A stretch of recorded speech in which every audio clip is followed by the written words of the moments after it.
ready?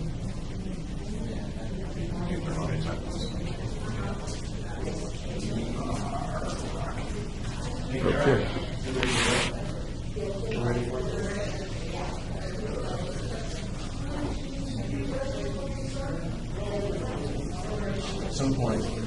At some point, let's get a two-shot of the setup, just so that I can sort of like a setup. Sure. I don't have to be here. Just kind of roughly where it is. At the end of the session, it'll still be running. I'll take a quick minute and I'll go back for you. All right.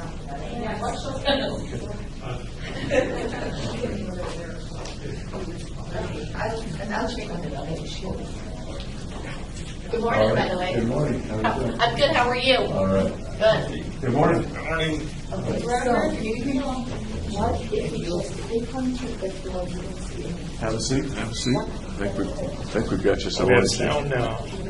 We have better sound now. Before the sound was a little bit light, and I couldn't quite hear as well as I'd like. We got stuff on the sound, but if you want to pull out a little bit, that's fine. But whatever you're comfortable with. Okay. How was your night? Good.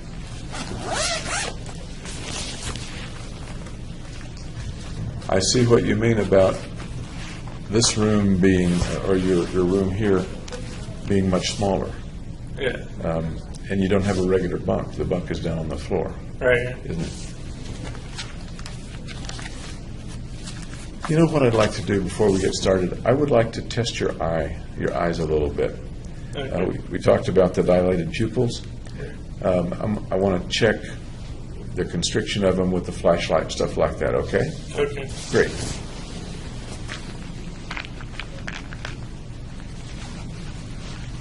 If I can get this little flashlight working.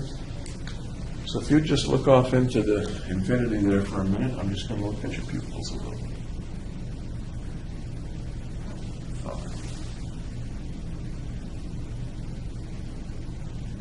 Kind of right, I guess. Now, I'm going to ask you to look off and focus on that restroom, or on that shower sign. Focus there, and then focus on my finger.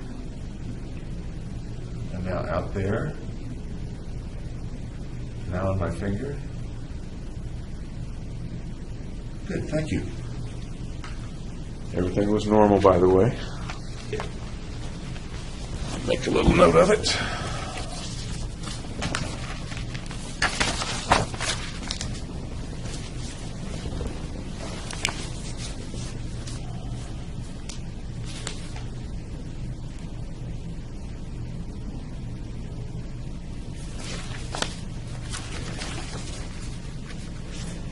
Did you think of any questions or anything about our sessions yesterday that you wanted to bring up? Nope. Okay.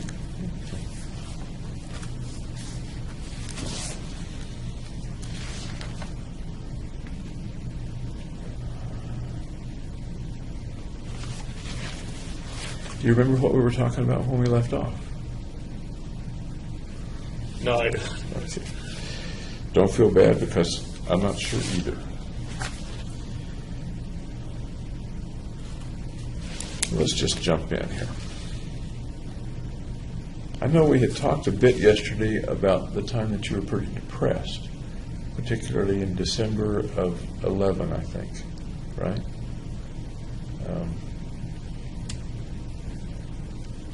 What's the time in your life that you've been absolutely the most depressed? I'd say it was around that time. Around that time? Okay. Any other times in your life that came close to that? No. Okay. And by depressed, I mean down, blue, sad, maybe feeling hopeless? Yeah, there wasn't anything like that. Okay. How about times in your life when you've thought of killing yourself or hurting yourself? I remember asking about that yesterday, but I'm not sure if I asked at any time during your life. No, there weren't any other times. Okay. Have you ever tried to hurt yourself or kill yourself? Just parasuicide, like, I'm sorry? Parasuicide. And what do you mean by parasuicide?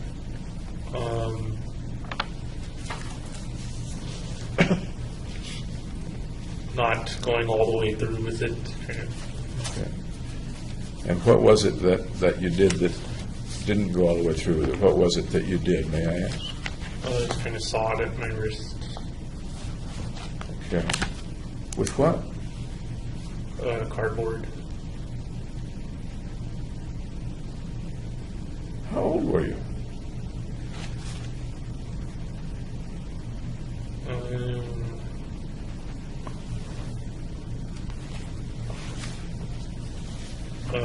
Early teen. Early teens. Okay. Can you tell me what was going on in your life when you did that? Sounds like you probably felt very bad.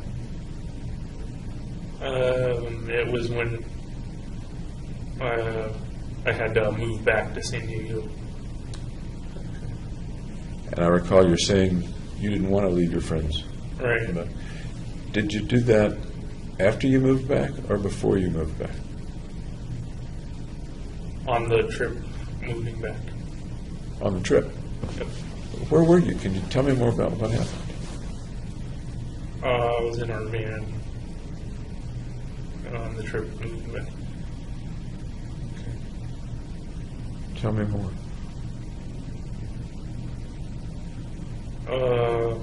Well, I just felt ignored. Ignored in what way? In the decision to go back to San Diego. So you're in the van. Tell me the process, if you will. I don't know if there's a process to it or not, but Where were you sitting? What was going the on? very back. Okay.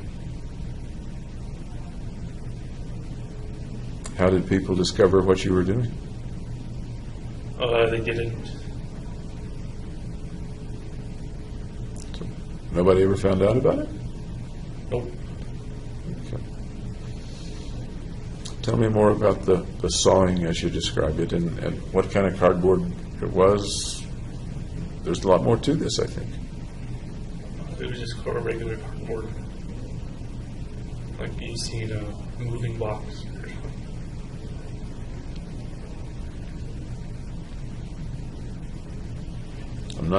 I'm not getting the whole video of it. Can you describe the video of it? Well, there's nothing else to say about it. Not for you, maybe, but I'm hearing some missing things. Like, where did you cut? How bad was it? All kinds of things like that. At the wrist. It wasn't bloody. It just broke the skin, though. You felt like no one was listening to you. Yep. Do you remember what you thought might happen as you were doing that?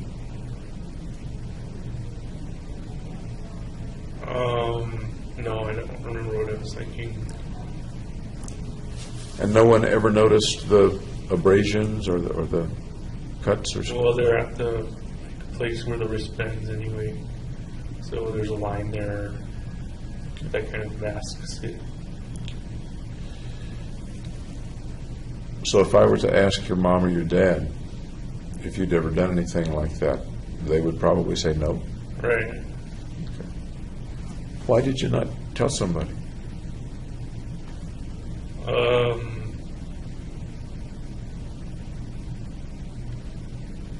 don't know. Any guesses? Just because they wanted to keep it private.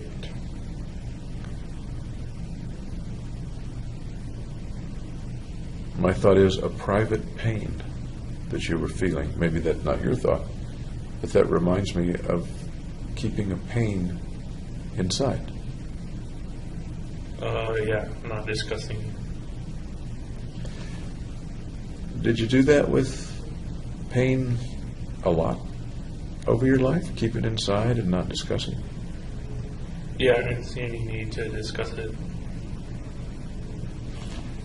What kinds of pain have you kept inside?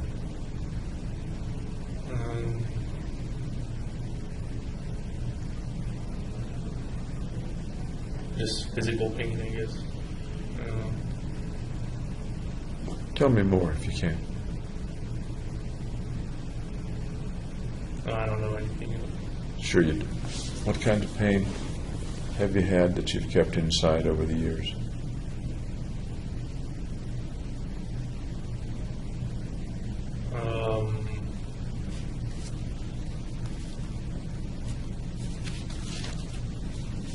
I don't recall any.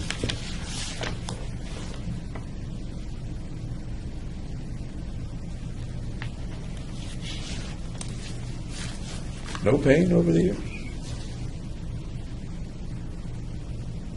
None that I recall. You've talked here about lots of things that trouble you and are painful inside. You've already talked about some of them, so I know they're there. Yeah, I didn't feel like discussing it Here or before? before. Can you discuss it here? The pain that's inside, that was inside, whether it was in school or at other times?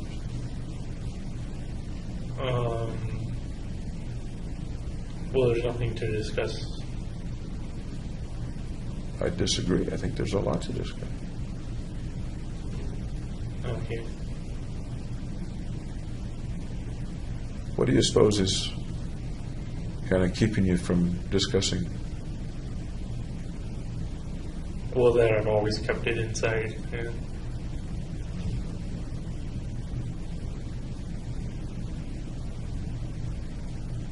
You don't want to bring it out right now?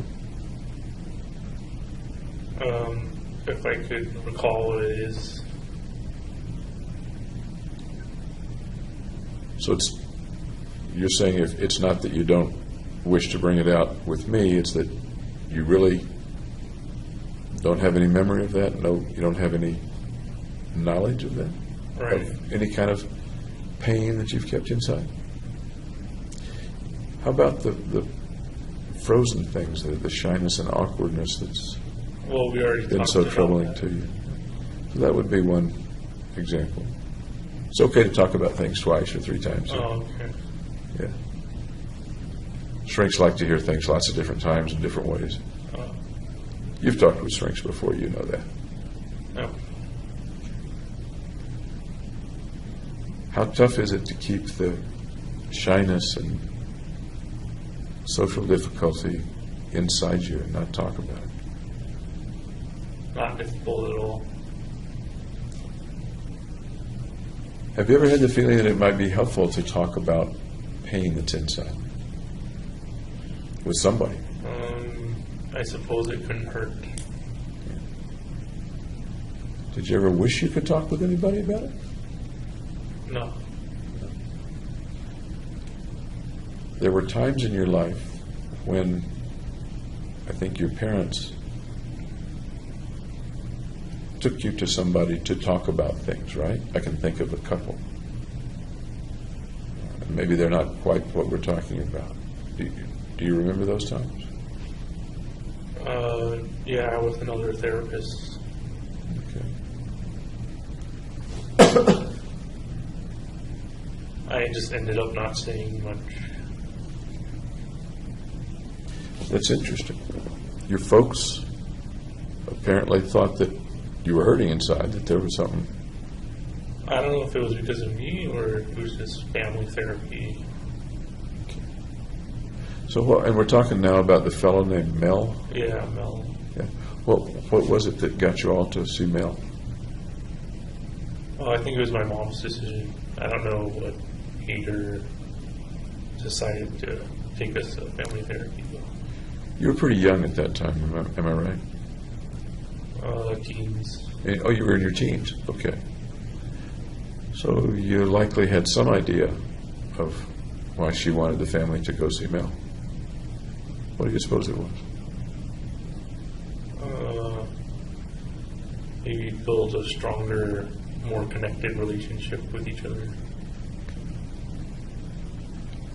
Was there something that wasn't strong and wasn't connected in the family at that time? Not really, no. then why do you suppose she thought that needed improving? See, I don't know why she did it. When you went to see Mel, what happened in those sessions?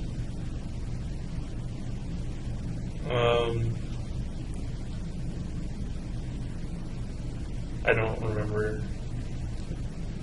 Do you remember anything at all about the sessions? What the building looked like, what the office looked like? It looked like a typical office building.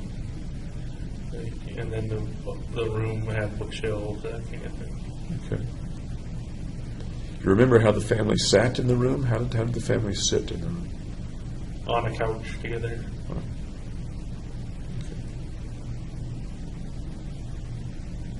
What might the family have been talking about? What is it logical to speculate that they might have been talking about?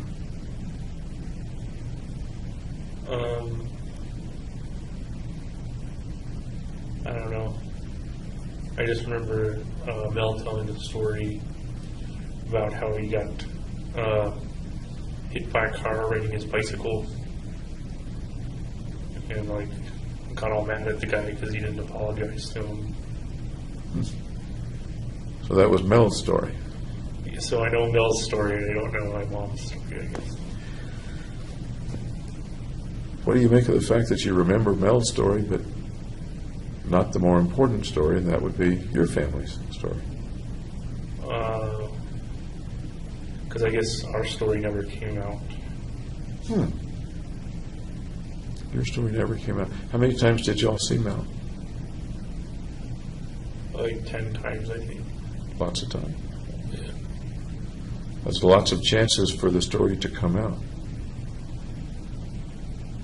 What was it about the story that made it not want to come out?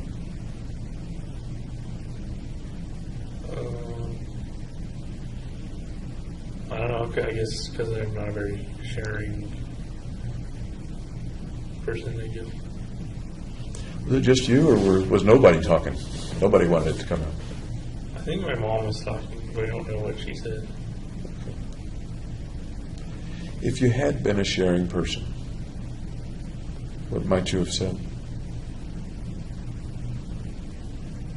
I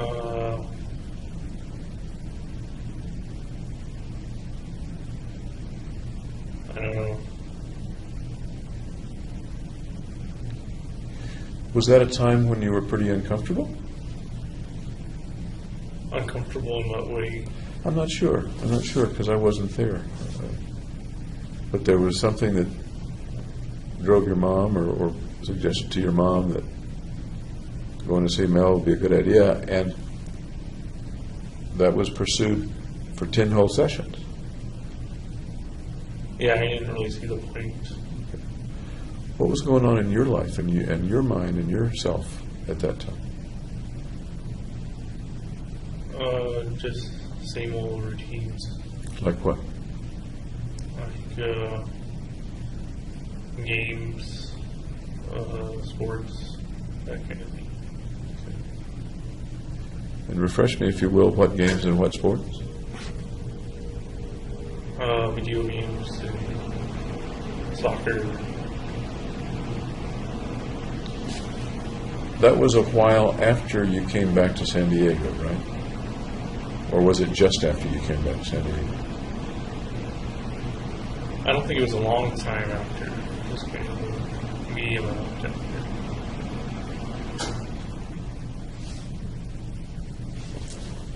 One more try. What might there have been going on in your part of the family, your life in particular, that might have contributed to Mom saying, we need to get some help with this? Nothing unusual. So you weren't part of her reason? I doubt that. I think I was part of the reason. And in what way might you have been, or were you part of the reason? Well, because I'm part of the family. We're getting into kind of a tautology here. Yeah. It's getting circular.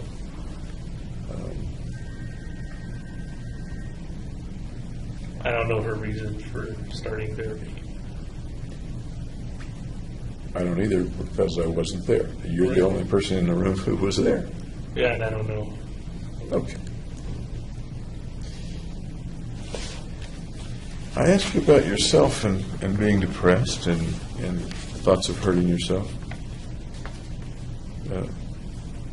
Has anybody in the family ever been severely mentally ill or severely depressed? And In my extended family, mother, father, brothers, sisters, aunts, uncles, cousins, grandparents?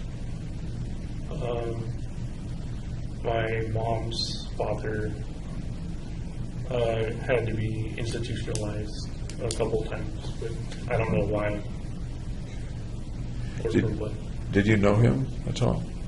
Only when I was very little.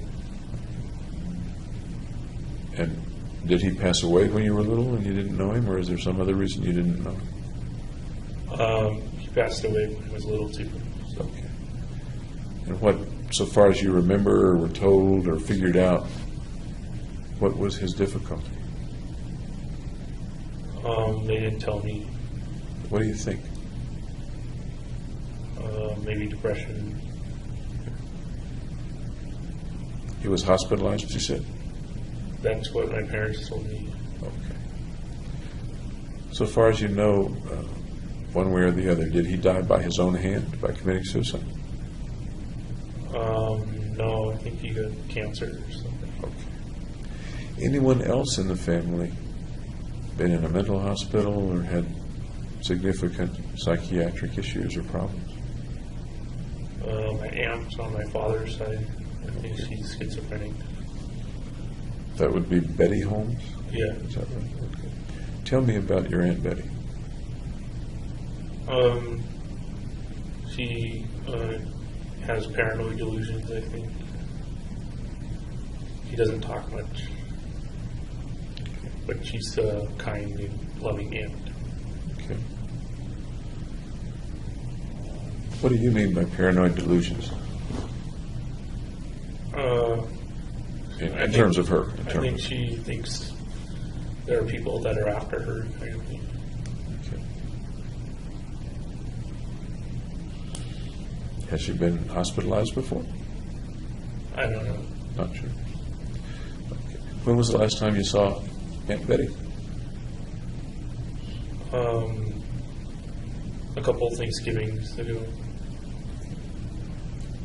What do you remember about that meeting, that Thanksgiving? I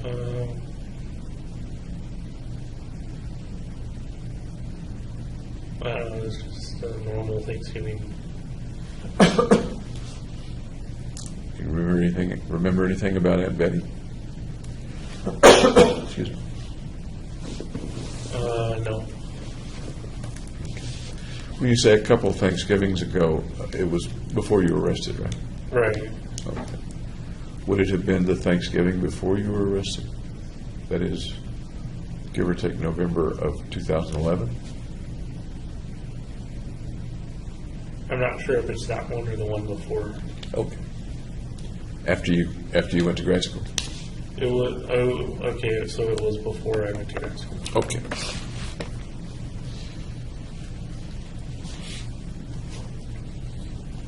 You don't know much about Granddad, but you do have memories and interactions with Aunt Betty.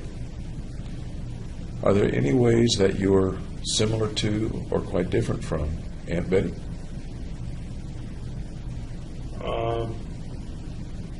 Well, I used to drive around a lot. She doesn't use her car much. Kind of stays at her living situation most of the time. So that's a difference. Yeah. Okay. Tell me some more differences or similarities. She doesn't talk very much either.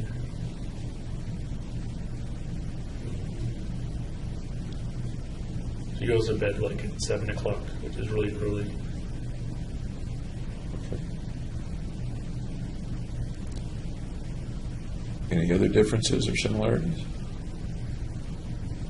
Not that I can think of. Any speculation about why she doesn't talk very much?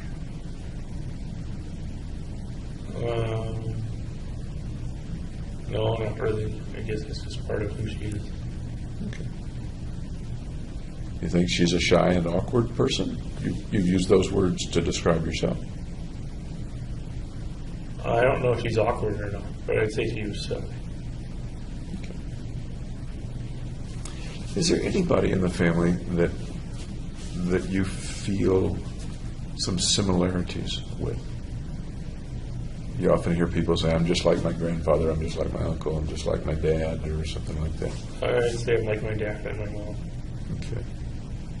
More like, I didn't quite hear you. More like my dad. Okay. In what ways? Can you explain that to me? Both kind of have a bit of OCD. OCD meaning? Obsessive compulsive disorder. And whenever somebody uses terms like that with me, I always ask, what do you mean by OCD or obsessive compulsive disorder? Like being fastidious,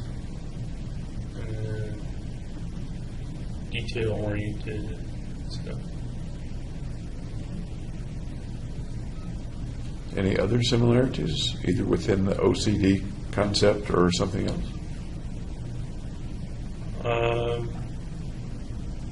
My dad's more introverted than extroverted, kind of like me too.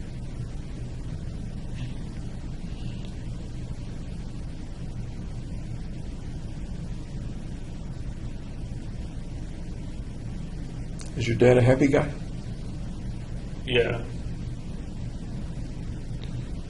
I know that they're upset that this has happened to you and that you're in the situation that you're in. But other than that, you feel he's a reasonably happy guy? Yeah, he's happy. Okay. How about differences between you and your dad?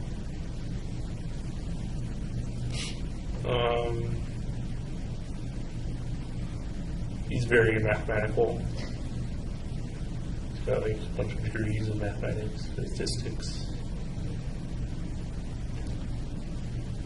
You're not mathematically inclined yourself, even though... Not solely mathematics. Oh, okay. Are you a happy guy? I know the situation is very, very difficult. But Not say, right now. No. Not right now. That's fair.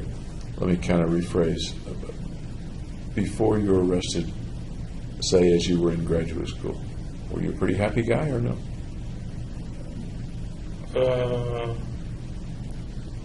No, I'd say no. And we know that you had some depressed times. In between those depressed times, were you still not happy, or were you pretty happy? I'd say I was happy in between the depressed time. Okay. How about back in college? I'd say I was happy there too. Happy then. What were the things, I'm tempted to say the differences, but what were the things that made you a happy guy back in college and a less happy guy in grad school? There was less public speaking and kind of less necessity of public speaking in college. Anything else? So public speaking brought happiness to an end for you? And that's essentially what you said. It made me kind of unhappy.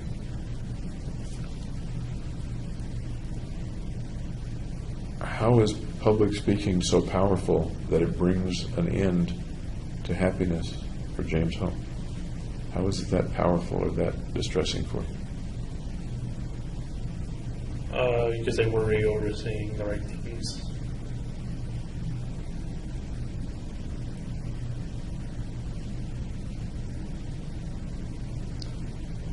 Okay. Anybody else in the family that's had significant psychiatric or psychological problems as far as you know? I think my dad's father also had like OCD. And what brings you to that thought? That's just what my parents said. Because I was little and he died too. So both your grandfathers passed away when you were little. Yep. How about the grandmothers? They lived a lot longer than I think.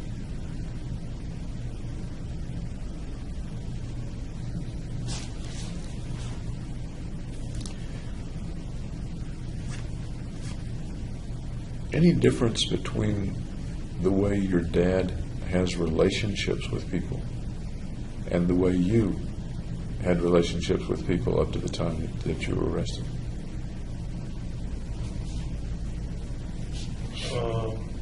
I don't know about my dad's relationships. So. What do you see in your dad vis-a-vis other people? That's a kind of obtuse way to ask it, I guess. But you see him with your mom. You've described what he's like with your mom. You've seen him with other people. Perhaps he's talked about other relationships within and without the family. How is that similar to or different from your relationships?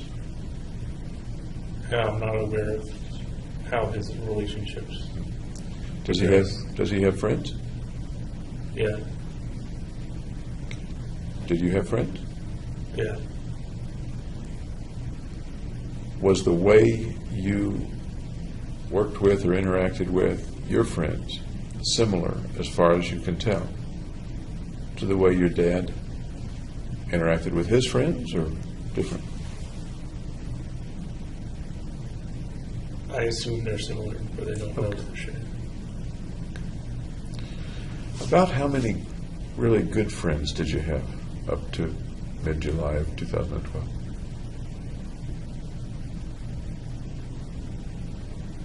About 5. About 5.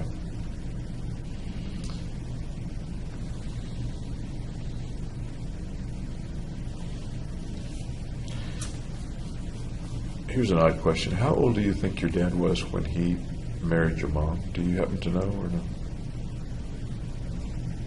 Late 30s, I think. Late 30s. Okay. Do you know if they knew each other in their 20s? I think they met at UC Berkeley during a tennis game, or introductory tennis. Okay. What was the story of their, if you know it, the story of their relationship and their courtship and eventual marriage? I don't know that much about what happened after that. Okay.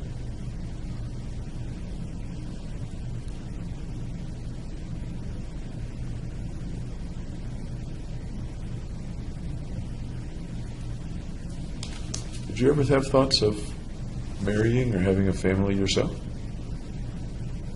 Yeah. Tell me about those thoughts.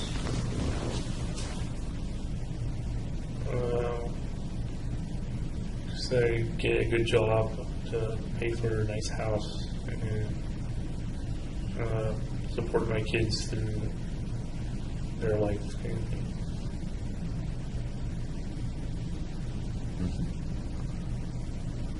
What other pictures or fantasies or thoughts did you have about a future with a wife and family? What was the question? What other pictures or thoughts or fantasies did you have about a future with a wife and family? I didn't really have much thoughts beyond that. When you were going with Gargi, did y'all talk about a future together, or was it not that close a relationship? She said she didn't see a future together. Really? Yeah. When in the relationship did she tell you that? When she broke up with me. Okay. What would go into her saying that to you and breaking up with you? I don't know, she didn't give a reason why she said that. Speculate for me. You're a smart guy. Speculate for me. I guess she couldn't picture family life with me. What would have been lacking in a family life with you? If anything, what do you think? Probably ample conversation. When you were with her, was there ample conversation? There was enough. You've said before several times that people you're close to, you're much more facile with conversation than people that you're not close to. Right. Okay. You were pretty darn familiar with Gargi. Right. Yeah. So what was the conversation with like, or rather, what was the conversation like with Gargi? It came easy.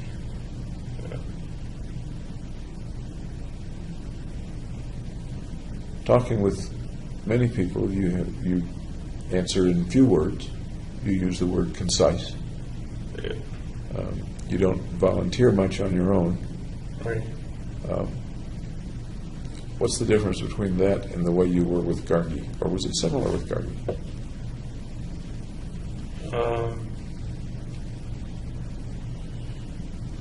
I guess it was similar.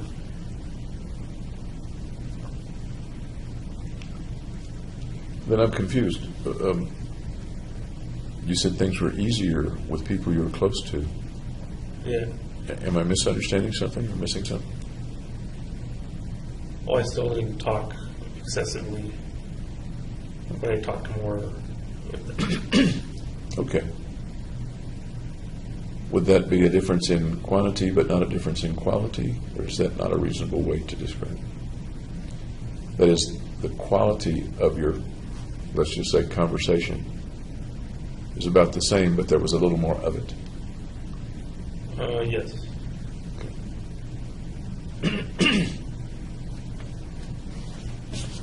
Is there anything else about you that you think might have caused Gargi to say, I don't see a future with you?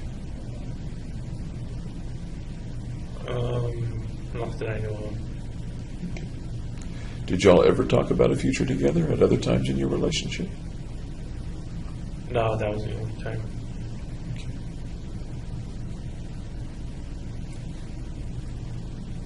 Tell me about the breakup and how you felt. Did this come suddenly, or did you see it coming?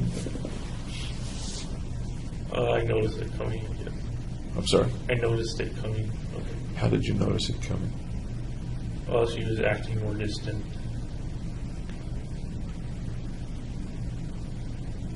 How did that make you feel? Sad.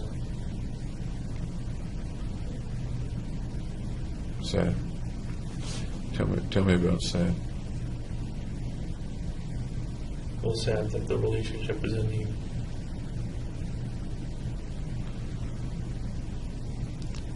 Had you ever felt that kind of sadness before? A particular kind of sadness? No.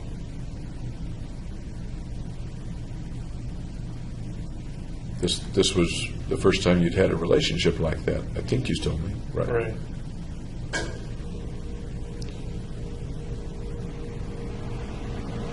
So what's the sadness that goes with that kind of breakup? What's that sadness like? Debilitating.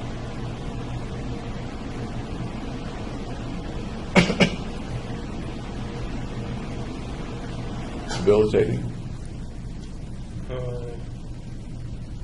guess I was morose then. Two big words. Can you break them down into smaller words and longer sentences? Debilitating, morose.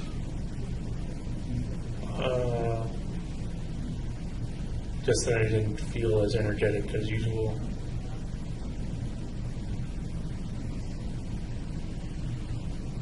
How did your life change if you didn't feel energetic and you were debilitated, morose? What did you do?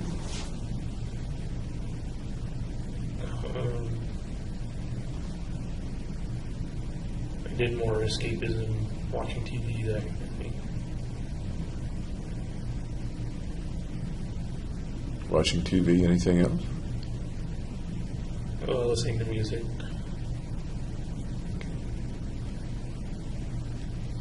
And once again, the kind of music you listen to primarily? Techno, trance. Okay. And what kind of TV? Comedy. Tell me what comedies. That's interesting.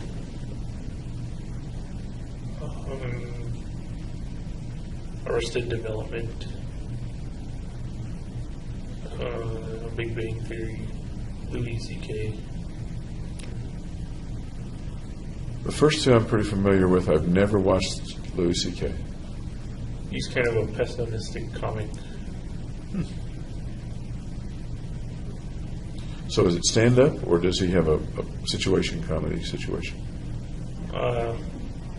It's kind of him going through his daily life, but he's also done stand-up as well.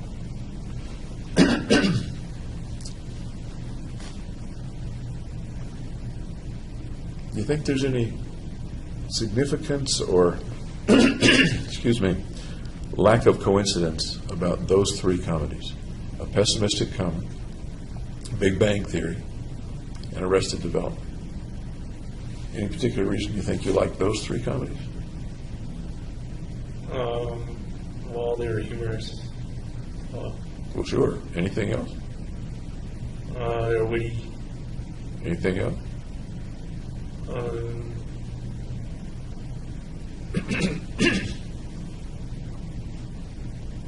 I guess they kind of mirrored my situation sometimes. That's kind of what I was wondering. Can you tell me more about how they may have mirrored your situation?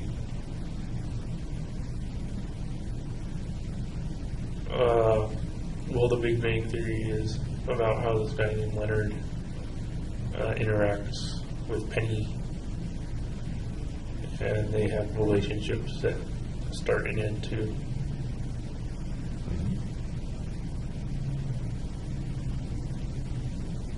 So, of the characters on Big Bang Theory, and I promise you I know them all because I watch a lot of Big Bang Theory. Oh, really? Yeah.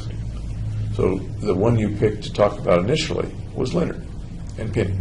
Right.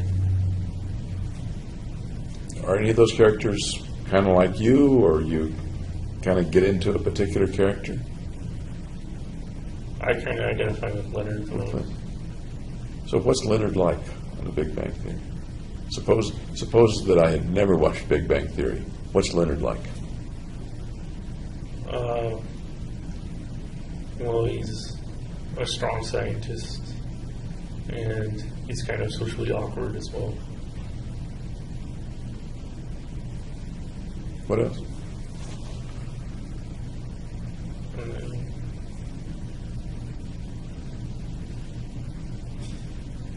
He's also humorous. He's funny.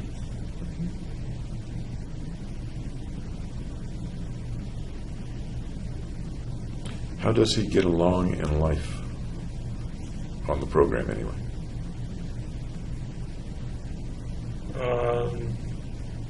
Well, usually has adventures with his friends. Do you have adventures with your friends? Did you? Yeah. Tell me some of the adventures with your friends. Well, we went hiking at Dino Ridge. We went to the History Museum, I think, Natural History Museum. We toured like beer factories. Really? Yeah. Where's Dino Ridge? I'm not familiar with Dino Ridge. It's close to Red Rocks Theater. It's just got fossilized imprints of dinosaur feet. Okay. And the friends that you're speaking of, can you name them for me? Well, they're in Colorado. They're Gargi, Ben, Tim.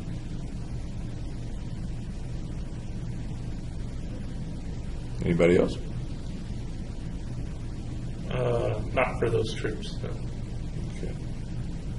So it's Gargi Data, Ben Garcia, Tim Tapscott, is that right? Right. Tapscott, okay. So y'all pal around quite a bit then? Yeah. Okay.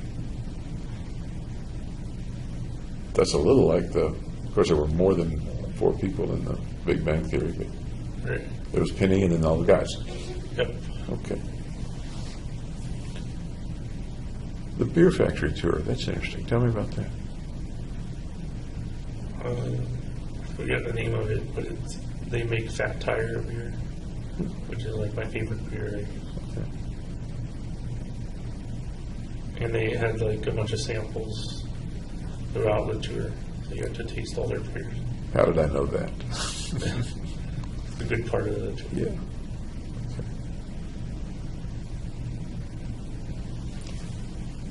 The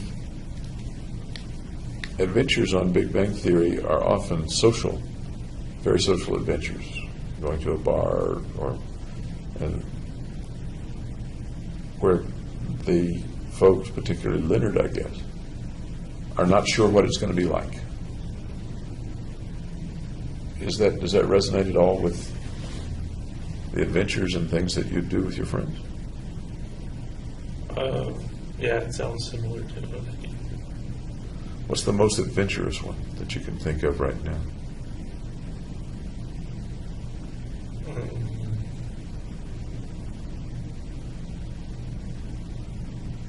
Just going to a bunch of different bars on St. Patrick's Day. Huh. Tell me about the St. Patrick's Day bar hop. Well, the first bar I went to was an Irish bar, and they played a bunch of Irish music and had balloons that are tossed everywhere. Then we went to like kind of just normal bar that wasn't based on the Irish or anything like that, and drank a bunch. And then we went to a bar called Rock Bar, and once they had music and a dance floor and stuff. And this was the St. Patrick's Day Yep. outing? Okay. Do you know what year it was? It was after you were here at grad school, of course. Would it have been 2012 or 2011, or do you know? I think it was 2012. Okay. So would that have been toward the end of your relationship with Gargi? I'm trying to put the calendar together.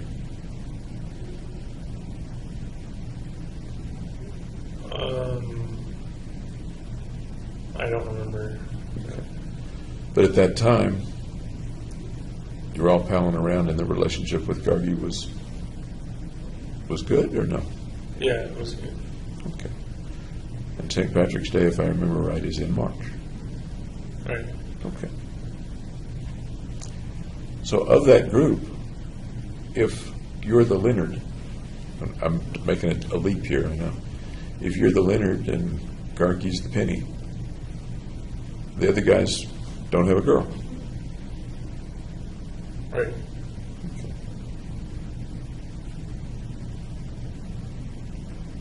Does that bring up any thoughts? Did Ben and Tim not have a girl and James did?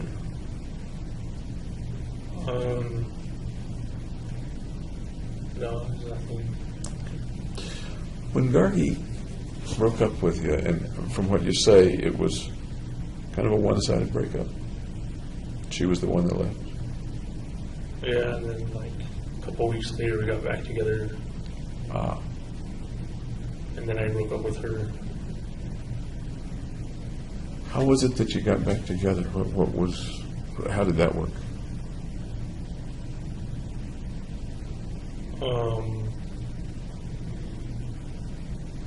I guess she wanted a non-committal relationship. So I figured that was better than nothing. Okay. So what happened between you two? What was the relationship like in that second relationship, if you will? It was just like the first, except I knew there was not going to be a future between us.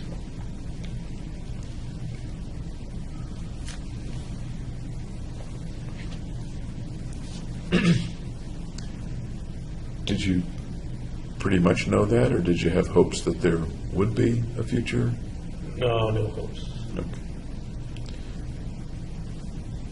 Same time spent together, same intimacy or sex, same Yeah. enjoyment of each other? Yep. Okay. How long did that last? I think a couple months. Okay. So that would bring us up to roughly when?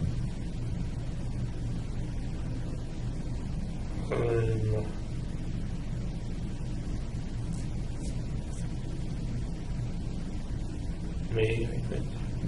Of 2012? Right. Okay. Then you broke up with her. Right. Tell me about that. Well, I just told her I wasn't happy, and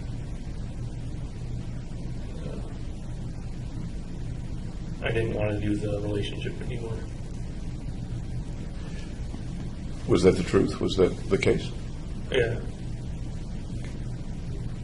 In what way were you not happy? Why did you want the change?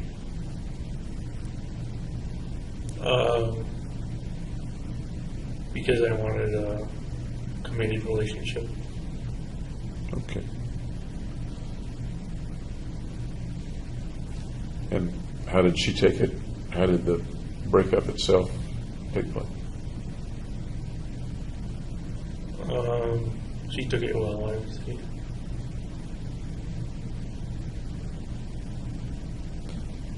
Did you miss her after that breakup? No. What did she go and do? I mean, what happened to Gargi after that? We stopped hanging out, so I don't know what she was up to.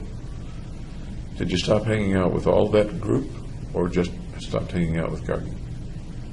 The whole group. The whole group. Tell me about stopping hanging out with the group. Well, we didn't do any more activities together. Any particular reason? It reminded me too much of Gargi.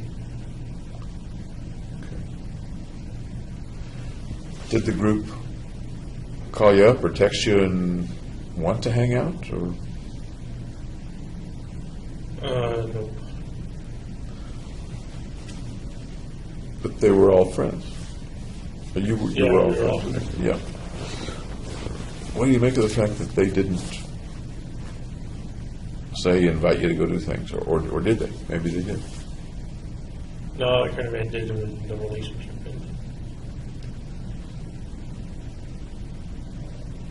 ended. That's odd to me that you have 3 friends, and the breakup with one of them cuts I things. guess Gargi was kind of the glue that kept it together. Sounds like they may have sided with Gargi in some way. Or maybe that's not the right term to use. It was more I left not participating with them anymore. So you're saying it was more you that left them than them that left you? Or am I missing? Yeah, that's pretty much. Can you tell me a little bit more about that, about you leaving them?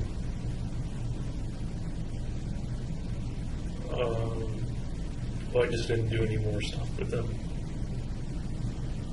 Did you do stuff with other people besides, rather than them? Yeah. What other people? Hillary, I went on a hike with her. That's Hillary Allen? Yeah. So how did Hillary come into your life? Well, I texted her to see if she wanted to hang out. And you knew her from what? She's in the same neuroscience class.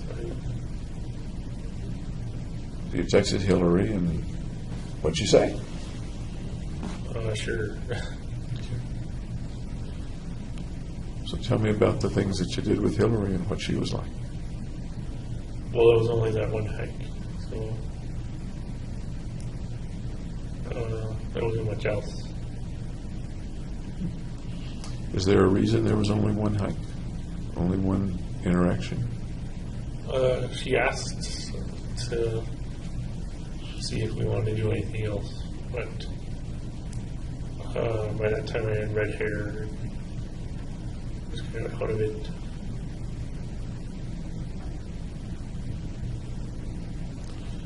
So she was asking to do other things, and what does your red hair have anything, what does that have to do with not doing more things with Hillary? I kind of didn't want to hurt her by putting her in jeopardy. You know, what kind of jeopardy? Of being like the girlfriend to a murderer. So at that point, you had decided that you were a murderer? That I was going to be.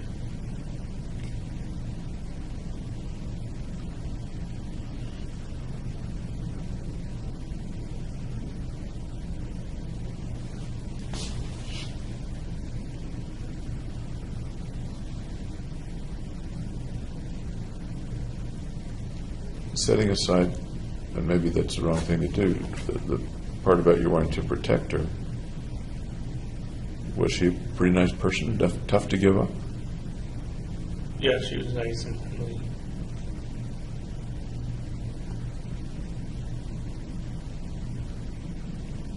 And the reason that you gave her up was solely that you wanted to protect her? Yeah.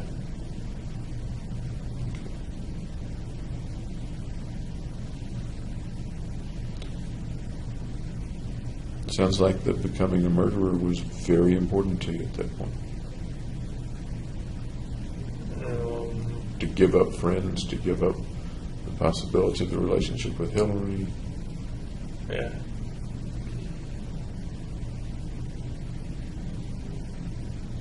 How was that feeling, that thought, that set of thoughts developing in you at that point? And we're talking about May, June? Yeah, May. How were those thoughts developing in you at that point?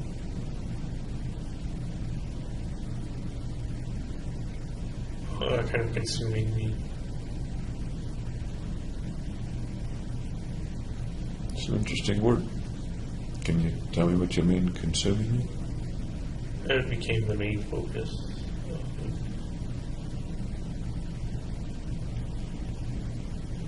If it was a main focus, what was it pushing out?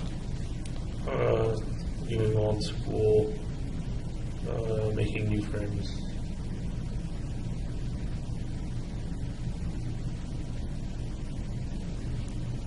So it was pushing school away from your life. It was pushing making new friends away from your life. And again, I don't want to put words in your mouth. Is that That's what correct, yeah. Okay.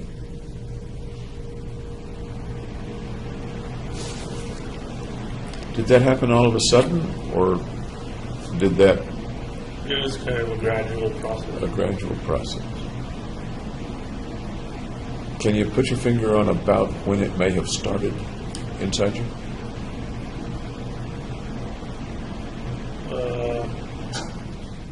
When I first bought taser, the knife.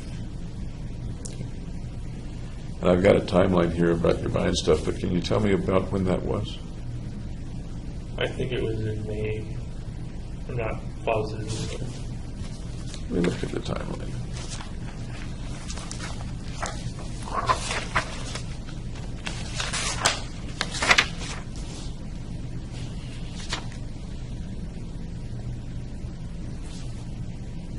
Okay. So that's about when the thoughts began to fill your life? Or tell me in your Kind of words take rather than my over. words. I'm sorry? Kind of take over. Okay.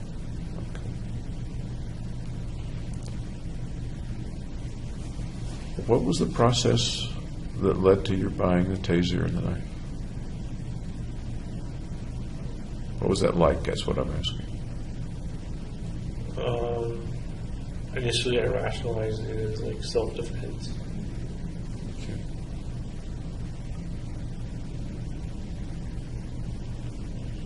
Did you think about the purchase very long, or did it come to you kind of all of a sudden? No, it was just all of a sudden. What did you know about tasers and knives up to then? How did you pick a particular taser or that particular knife?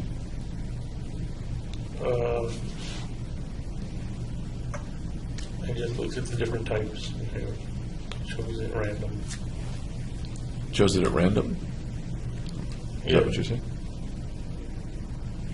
Did you research it at all? I looked at the different types and the different prices. Where did you look at it? In the store, online, Online. magazines? Online. So what did you choose? I chose a taser that looked like a cell phone. Okay. Remember the brand name or the model? No, And where did you acquire it? Where did you get it? Amazon. Okay.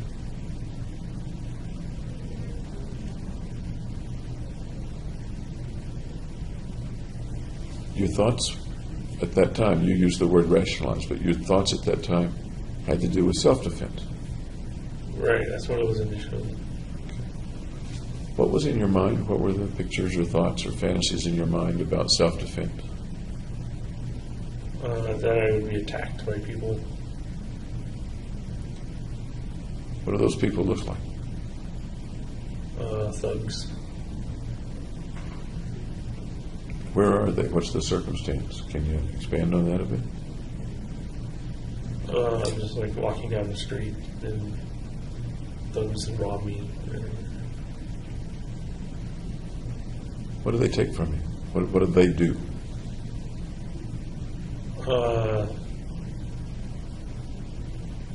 Beat me up. How? What's the video there?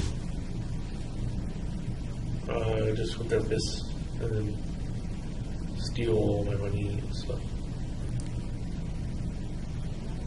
What happens to you after that? They can't because I taser them instead. If you don't taser them, what would happen? Then I'd have to go through recovery, the hospital.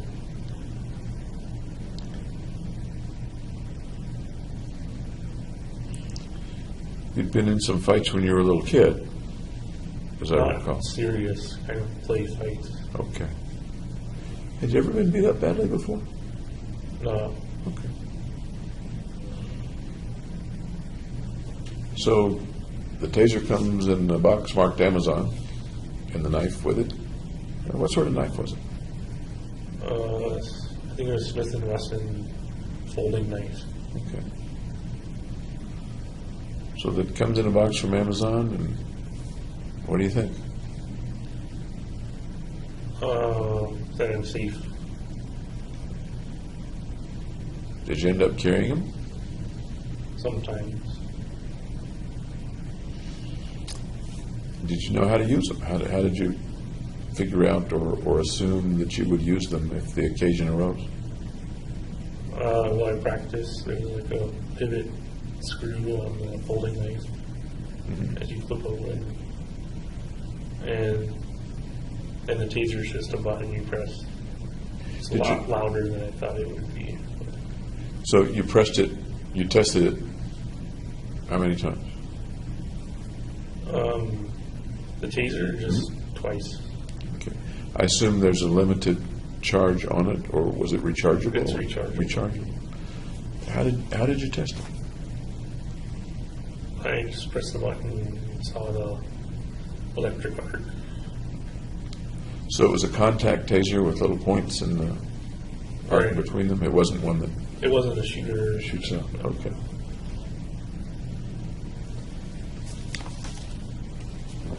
You said that the idea to purchase those things came quickly. Were there any thoughts about needing to defend yourself or wanting to assault other people before that? Not that I know of. Yesterday you talked about the frozen situations, neither fight nor flight, and kind of frozen in a social situation. And thoughts came to you about nuclear winter and about the saw. Right. When's the first time you recall having those kinds of thoughts? Early high school. Early high school. In early high school, was there ever anything more specific? I guess the saw is pretty specific. But ever anything about wanting to get a weapon or wanting to kill people or hurt people? No, it wasn't realistic. It was just kind of obtrusive thoughts. Okay. Was anybody particularly troublesome for you in high school or college for that matter? Somebody that picked on you or had it in for you or made you very uncomfortable? No.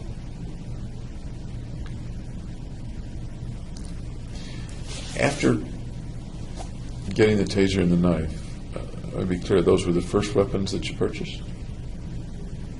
Yeah, and part of the reason I purchased them was because Hillary had someone slash her or like screen window something. I'm remembering something like that. Tell me more about that, please. She just said she almost had a break-in. So I would be prepared if I had a break-in. Did you advise her about being prepared? No. Or this had more to do with protecting you than protecting her? Yes.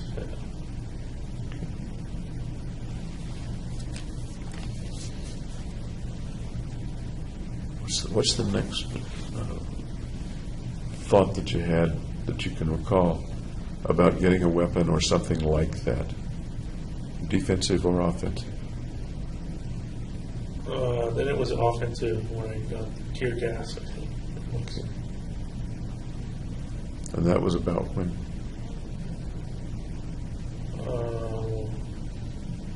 I don't know, you have the timeline. Yes, I do. I'm trying to. Okay. I would like to verify the timeline and see I'm not sure. if you remember it similarly now to when you were. Actually, this probably had to do with researching the actual purchases, but I'd much rather hear it from you than look at somebody else's record. Well, the record would probably be more accurate. Yeah, but that's not always my purpose, is it? My purpose is to see what's in you, Okay. to try to understand what's in you. So I think it was May or June. Okay. Remember the thoughts about buying the tear gas? What came to mind? What pressed you to do it? No, I don't know how it changed from self-protection to aggression and offensive. I suppose tear gas can be both offensive and defensive. But you're saying offensive is what you just said. I primarily thought it as offensive, kind of crowd control. Okay. Remember what your thoughts were at the time Of what situation might arise in which you might use it? If there was a riot, or if I started a riot, kind of thing. And how would tear gas come into that? It would disperse the crowd. And how is that an offensive move? Because you're forcing someone to move.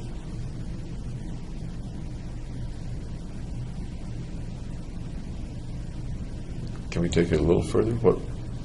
How does that accomplish an offensive task for you, if that's what you're speaking of? I'm not sure. My first thought is that it forces people to run away from you. Right, that's what it's traditionally.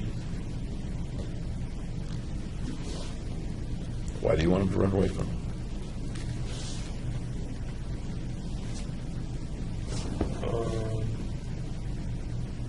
So they wouldn't attack me. That sounds defensive. I guess it's both. So what are you going to do as a result of their running away from you?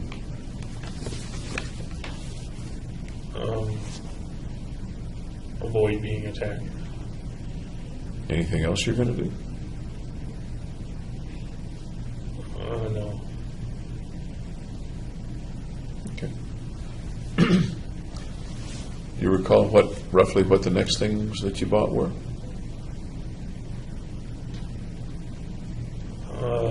Then I think I bought the handgun. And which handgun or what handgun did you buy? Glock 22, 40 caliber. Okay. Was this also online, or did you get it at a store, or order it? I tried to buy it online because it was cheaper online, but there's firearm transfer. There's a bureaucracy to it you have to go through. So I just went to the in-store and bought it there. Okay. You remember what store you went to? Gander Mountain. They don't have Gander Mountain where I live, so tell me about Gander Mountain. What's Gander Mountain?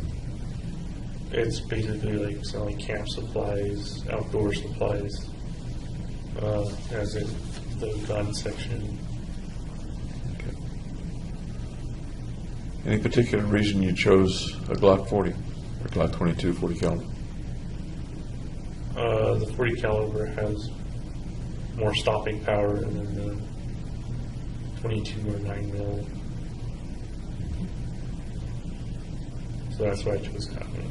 But less than a 44 or 45. Why'd you pick 40? Well, as you go up, it creates more recoil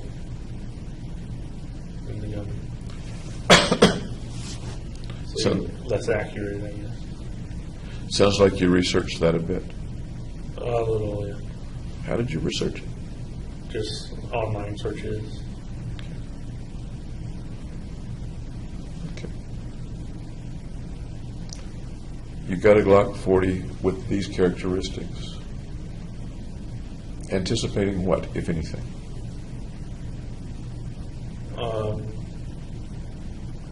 That I could use it for self-defense initially.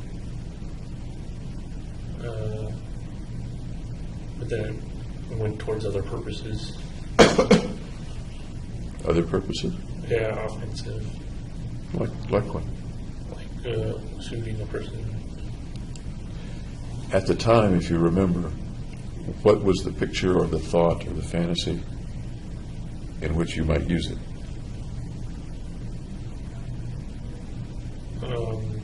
Well, just in a mass murder situation. That's different, at least in my mind, from shooting an individual person, a single person who's near you or in the room with you. You said mass murder. Tell me what the thought was. Just shooting into the crowd instead of picking out people. Okay. Did you have a particular crowd in mind or particular setting in mind at that time? No, not at that time. So, going back now over 2 years, what do you think the crowd looked like? Where was it? What were they doing? What was going on?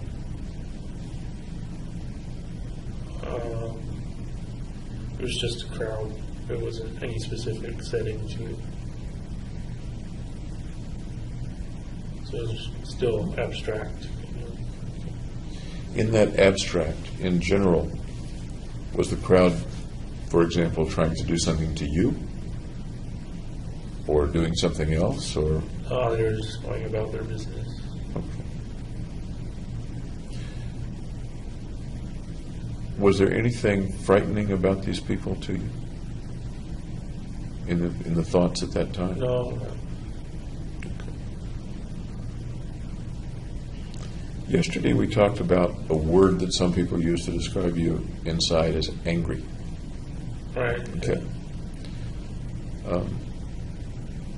As you were thinking about these things, buying a Glock, ordering a tear gas, are you angry, or what's the thought inside you at that time? Kind of that I have a mission to complete. Mission to complete. Yeah. That doesn't sound angry, but maybe it is. Is angry in there anywhere? No, there's no anger. Okay. Tell me more about the mission to complete thought.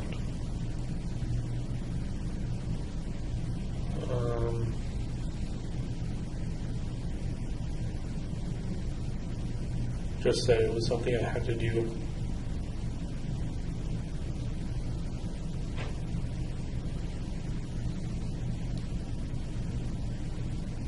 Did the word mission come out of you or come from somewhere else? From me. From me, from you. Okay. Did the having to do it come from inside you or from somewhere else? Inside me. What do you make of that?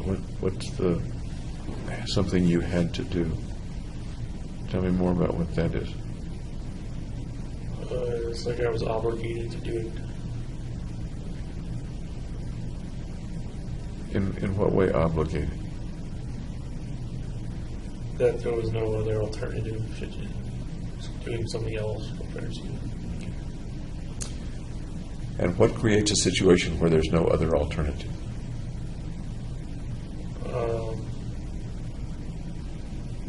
A depressed situation where I transfer my feelings from suicide to homicide.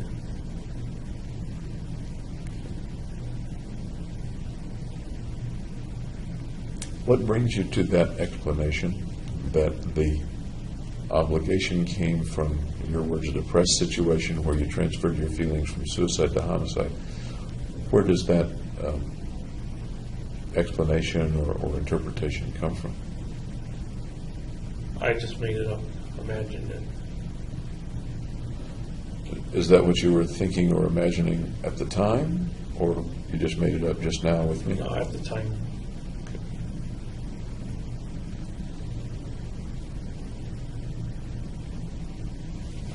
That's interesting to me, a little confusing to me. You just made it up and imagined it, that it was a transfer from the suicidal to the homicidal.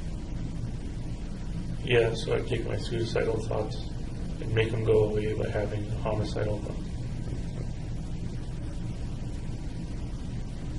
Had anyone or anything taught you that that was a possibility, or what brought you to that conclusion, that my suicidal thoughts will go away if I have homicidal thoughts or do homicidal things? That's just what I figured would happen. What you figured would happen.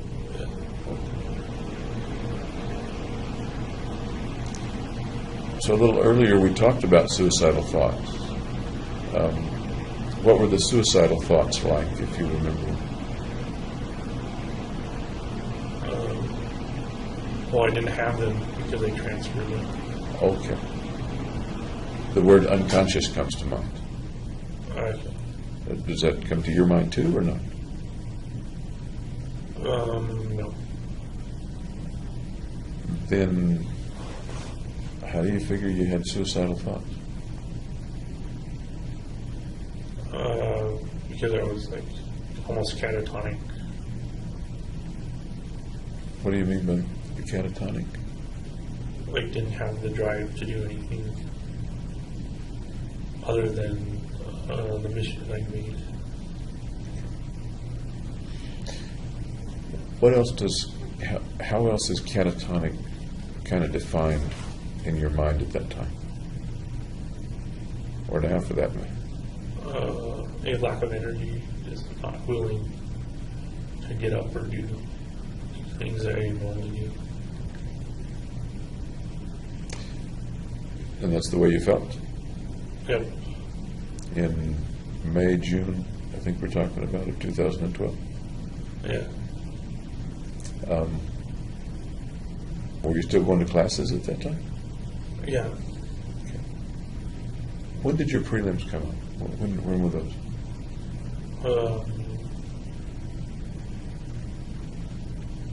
June, I think.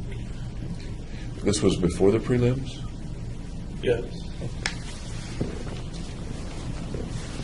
Were you staying in bed all the time, or were you actually getting it?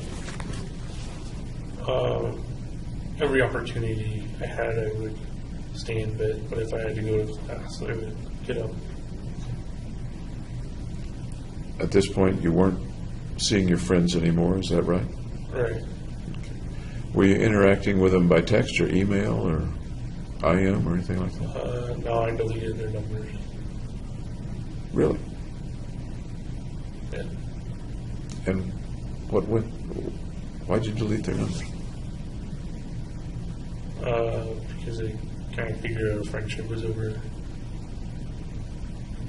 Any reason not to keep them in your phone, even if the friendship is over? Deleting numbers sounds to me like an active disconnection on your part. Yeah. And I'm wondering what was the logic of that as contrasted with just ignoring them? Well, in a way, it was ignoring them. But you did something active. You deleted their numbers. Right. Of course, you could have called them anyway or texted them anyway. But the numbers were deleted from your phone, huh? Yeah, Okay. Out of sight, out of mind. Okay. Did they reach out to you or try to contact you or ask you to do things? No. No. That sounds like a kind of a loss. You have 4 or 5 friends that then you don't have them all in the course of a couple of weeks. Right. Did you feel a loss or a sadness with that or no? Yeah, I felt sad and depressed.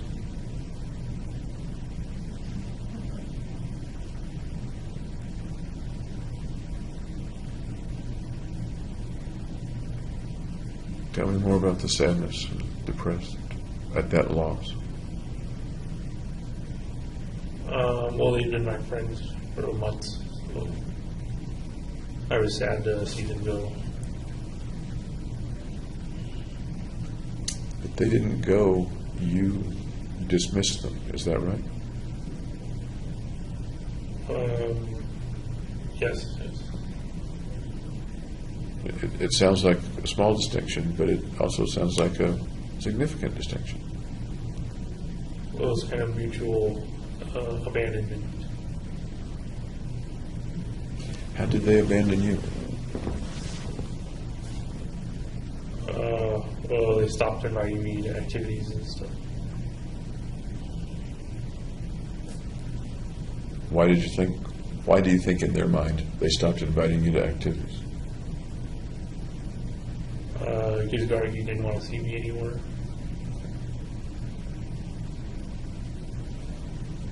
So the group included Gargi, and because you broke up with Gargi, it no longer included you? Correct. Did Ben continue to text you or call you or contact you? I don't think so. Did you try to keep in contact or get in contact with any of them? No, I avoided contact and deleted their numbers, so I wouldn't contact them. What else were you doing with your time around that time? What was going on, for example, with the video game? Well, I was playing them. Online versions or Online, yeah. Okay. How much were you doing, give or take, hours per day?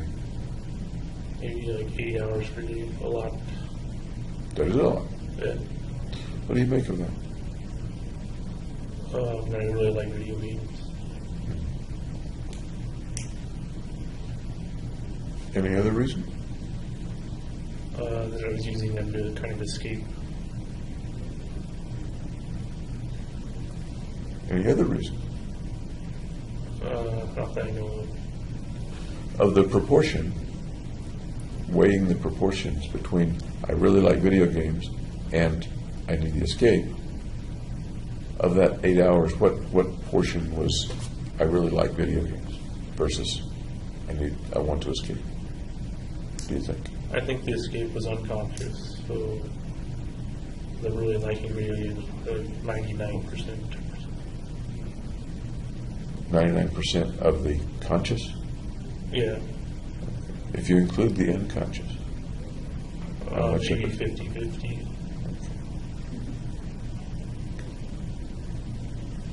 Do you remember the opponents or colleagues online that you, They're usually just random people, so there wasn't a particular nemesis or something. log on name or something like that that would come up that you would interact with in the games? No.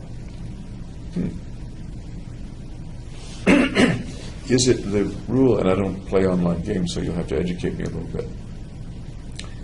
Is that the rule that there are so many people out there playing the game that you don't notice the the players appear random? Or is it more the rule that you would see this one in the game environment at your particular level over and over again? You can create guilds and clans or add friends so that you play with them over and over again. And you're talking about a particular game, I'm not recalling the name of it. Yeah. The main game I was playing then was Diablo 3. Diablo 3, right, okay. I looked that up. Very confusing to me. Okay. So, were you in guilds and clans with those folks? Or No, not? I was just playing randomly. Okay. We started this chain of conversation about the suicidal thoughts being converted to homicidal thoughts.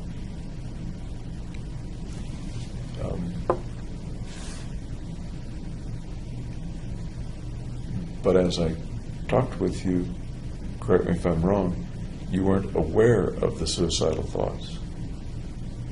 It was kind of an automatic conversion. Did you believe at that time that the homicidal thoughts were converted from suicidal thoughts, even though you weren't aware of the suicidal thoughts? Or is that something that you deduce after the fact? I don't remember.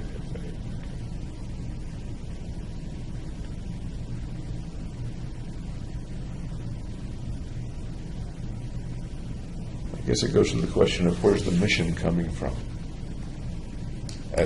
In your thoughts at that time, where's the mission coming from? As a kind of coping mechanism. Is that really the way you thought of it at that time? I'm having a coping mechanism, and so I'm No, on at a this time mission. it just happened. Okay. Okay.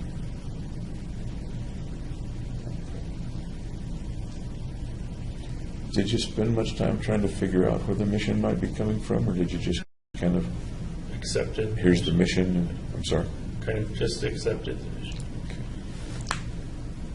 pretty serious mission to just accept.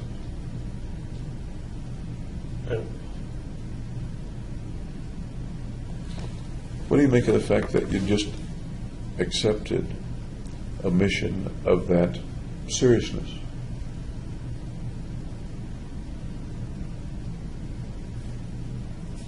Once again, you're a smart I guy. didn't think it was all that serious. Tell me about that. I didn't think it was all that serious. When you've bought the tear gas, you bought the Glock at that point.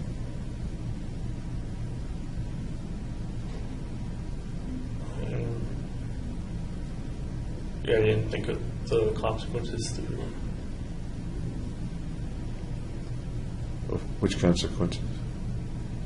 Of completing the mission.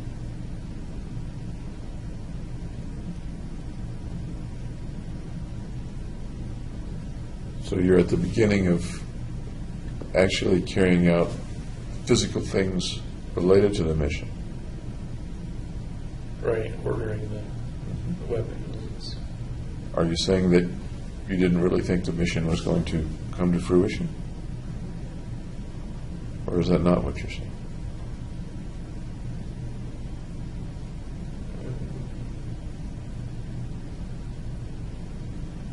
I just didn't know. I was preparing. Okay. As you got items, did you have any particular feeling or experience once the item was gotten? Well, I formed an attachment to it, learning how it worked, practicing with it. Okay. And I guess I'm asking, it sounds like you're saying there was a pressure or a pretty strong, maybe impulse is not the right word, to get the tear gas canisters, to get the lock. After you had gotten it, was there any change in that pressure or that push? No, it just kept escalating to get more and more weapons. Okay. So getting the weapon didn't satisfy the, let me say, thought. Correct. Okay. And I'm not sure I'm conveying that very well, but well, let me just ask you, what do you think I'm asking? So we kind of get on the same page. Were the weapons kind of fulfilling the mission on their own?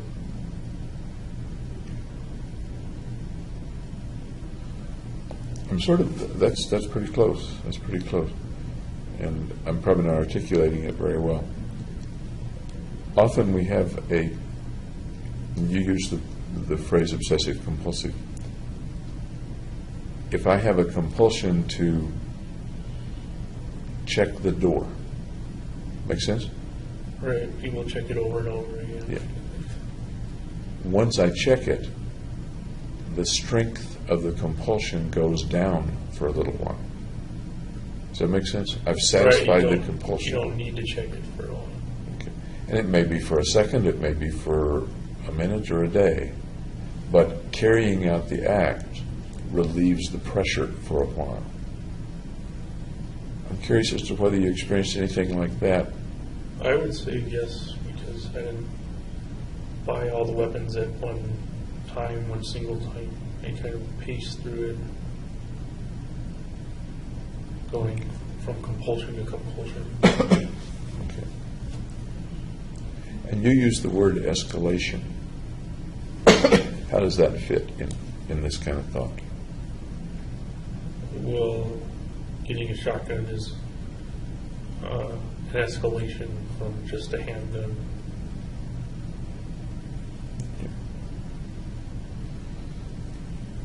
As you got more of the equipment, and you mentioned, you didn't use the word fascination, I don't think, but attachment, that's the word you used. Tell me about the attachment. Well, as I got familiar to the gun, I became attached to it. How did you get familiar with it? What was that process like? Just taking it apart and assembling it again, seeing how it worked. So you did that Yeah, with each of the things that you got, or in certain particular ones? most was with the handgun. Okay. I guess there are different levels of stripping a gun. Right, I wouldn't like take it down to the factory kind of assembly part, but I would just do the basic assembly system. Did you get pretty good at it? Well, there was no reason really to get very good at it, but I could take it apart and put it back together again. Not many people can do that, particularly people that aren't familiar with weapons. Well, I wasn't disassembling it to its like base stage or anything. Okay. Okay. Do you recall what the next things that you bought were? I think it was a shotgun. Okay. And where did you get that? Locally or online? I ended up getting everything locally. It was at like Bass Pro Shops, I think. Was there any problem acquiring those different kinds of firearms and ammunition, etc.? Any problem? They had it listed on their like kind of checkoffs list that people who are mentally ill can't buy them. I guess you have to be committed to like an asylum or something to be termed mentally ill in their words. That wouldn't have presented a problem for you, right? I thought it might be a problem. In what way did you think it might be a problem if you'd never been in a... I thought that Fenton and Feinstein may have diagnosed me as mentally ill, and then I wouldn't be able to buy the guns. Ah. And the first time you went to see Fenton or Fenton, first it was Roth. And Right. then Fenton, what was the earliest you saw them? I don't remember the month. It was before I started buying the weapon. Okay. And you thought maybe you were in some database or some record or something like that? Right. It was a possibility. Did it turn out to be a problem? No. So I could order the gun and get it basically an hour later. How much ammunition did you buy at the time? I buy it in bulk, so like thousands and thousands Mostly local or mostly online? online. Okay. Was that ever a problem, ordering bulk ammunition? Nope. Okay. What else did you buy? Assault rifle. Semi-automatic? Yep. Did you try to convert it? No, I didn't have the knowledge to convert it to automatic. Okay. Did you think about it? I thought about buying an automatic, but there was a law that said like after a certain date, you can only own the automatic weapons you have. You can't buy new ones in the States. Did you think about conversion kits? No, I didn't, because I thought that would be too technical. Okay. What else did you buy? Another handgun, And what kind this time? Glock 23, also 40 caliber, Okay. and I bought body armor, kind of interspersed with all this stuff too. So you have two Glock 23s. I misspoke earlier. I said 22, but I two Glock- no, the first one was a Glock 22, the first one was a Glock 23. and the second one was a Glock 23. What's the difference between a 23 and a 22 for the same caliber? The 23's got a shorter barrel, I think. So they're almost essentially the same. At around that time, did you have any picture in your mind of what you would look like using those weapons? Yes, when I took a picture of me holding the weapon, wearing the body armor. Tell me about that. I don't know why I took one, I just took one. Just to be remembered or something. To be remembered. Yeah. What were the pictures like? Typical camera phone selfie pictures. To be remembered. What will people looking at those pictures think or see when they see those pictures? You'd have to ask them. No, what do you think? What do I think? Yeah. Okay.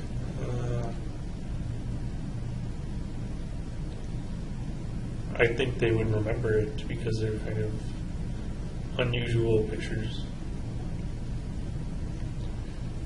And what do they think about the person in that picture?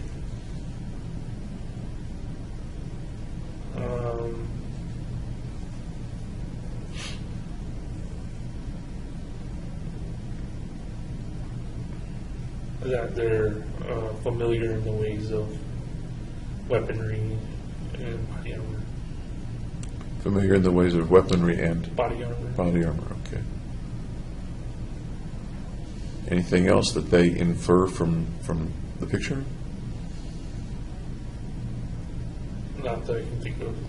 What might they infer from the picture?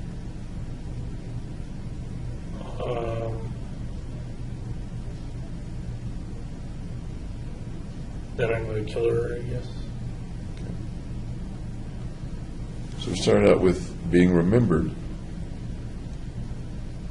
and some of the inferences are, this is a person who knows how to use it, and this is a person who's a killer. Any other inferences from the pictures that a person might have? No. I just happen to have the picture.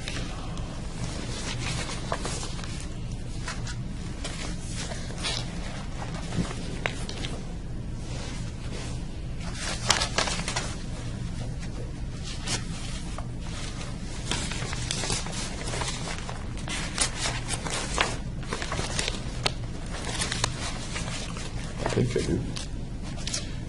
And what I'm going to ask you is, what do you infer from the pictures?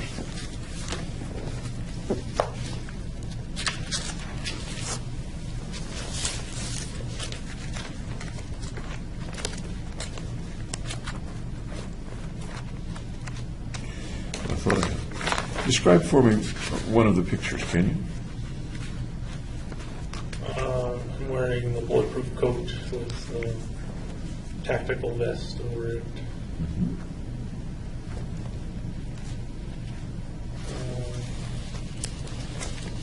I'm wearing the possession contact lenses Okay. and holding a gun. And holding a gun. And they're in color. I mean, all pictures nowadays are in color. Black and white is very passé, I suppose. Here we go.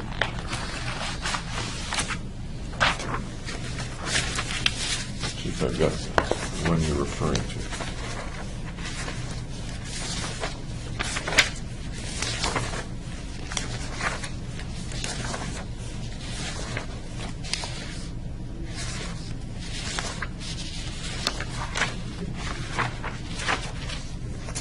You know, I don't have the one of you in the armor. Tell me again things that you infer from the picture of you in the armor. With which weapon is it that you're holding?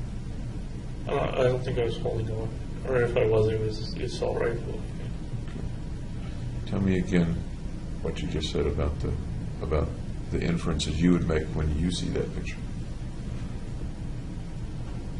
Well, they're the same as inferences I think other people would make. And they are. This is a guy who's familiar with these things, and this is a killer. What a killer looks like. At the time you took the pictures, was that a guy who was familiar with these things? I would say basic knowledge-wise, yeah. At the time you took the pictures, was this a killer? This is what a killer looks like. Is that what that was? That's what I thought. Tell me more about thinking of James Holmes as a killer Who knows what he's doing? What else is there to tell? How does it feel to be that person when you took the picture? Not today, but when you took the picture, how did it feel to be that person? Or were you trying to convey that and didn't really feel it? I don't know. I didn't feel anything. It was just taking a picture.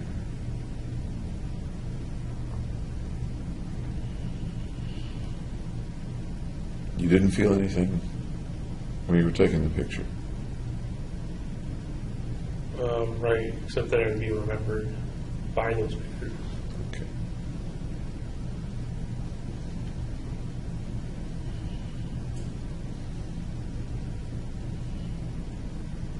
There's a little disconnect. Do you feel a disconnect about, I didn't feel those things, but I wanted to convey, but I knew that those things would be conveyed? Does that make sense? A little bit. Okay. What might it have been about the way you were then that you wanted to convey that, even though you didn't feel it?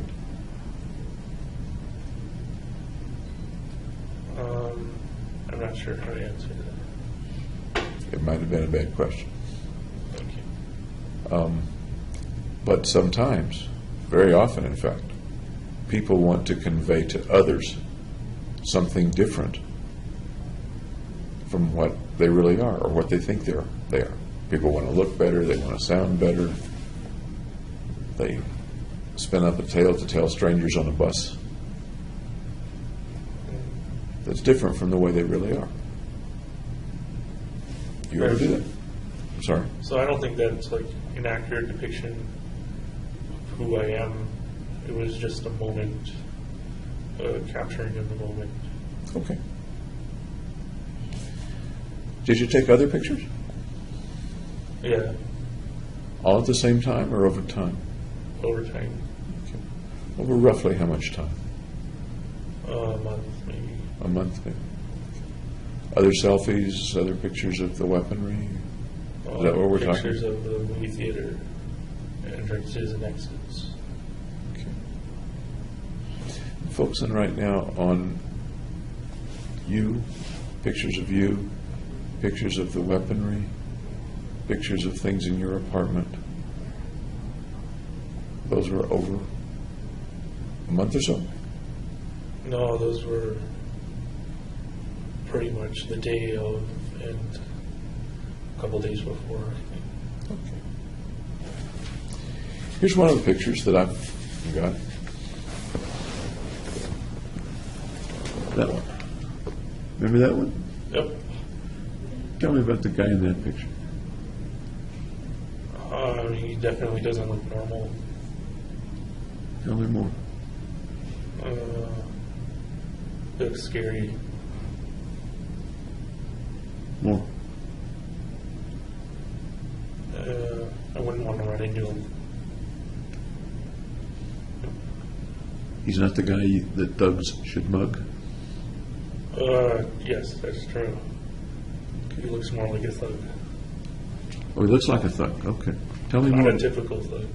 Not a typical thug. What kind of thug does he look like? Crazy thug. Okay. Go into that a little, will you? More. I don't know how.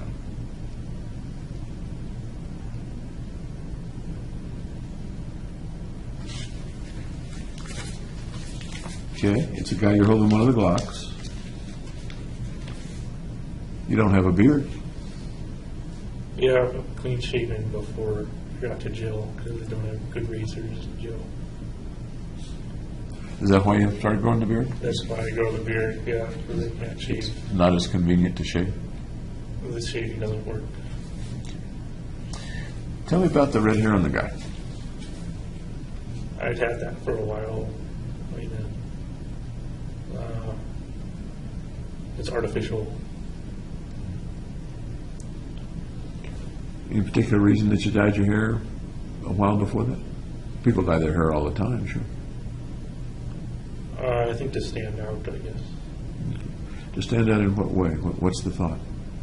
To stand beside normalcy, to be like exotic, I guess. Ben had dyed his hair around that time, as I recall, right? I think so. This wasn't quite as exaggerated as Okay. Had you ever dyed your hair before? no. Why'd you pick red?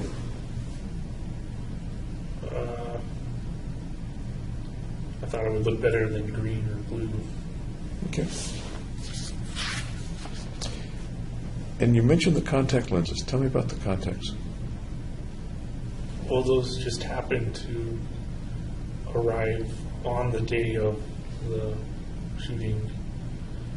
Otherwise, I would have taken the pictures beforehand, on like whatever day they arrived.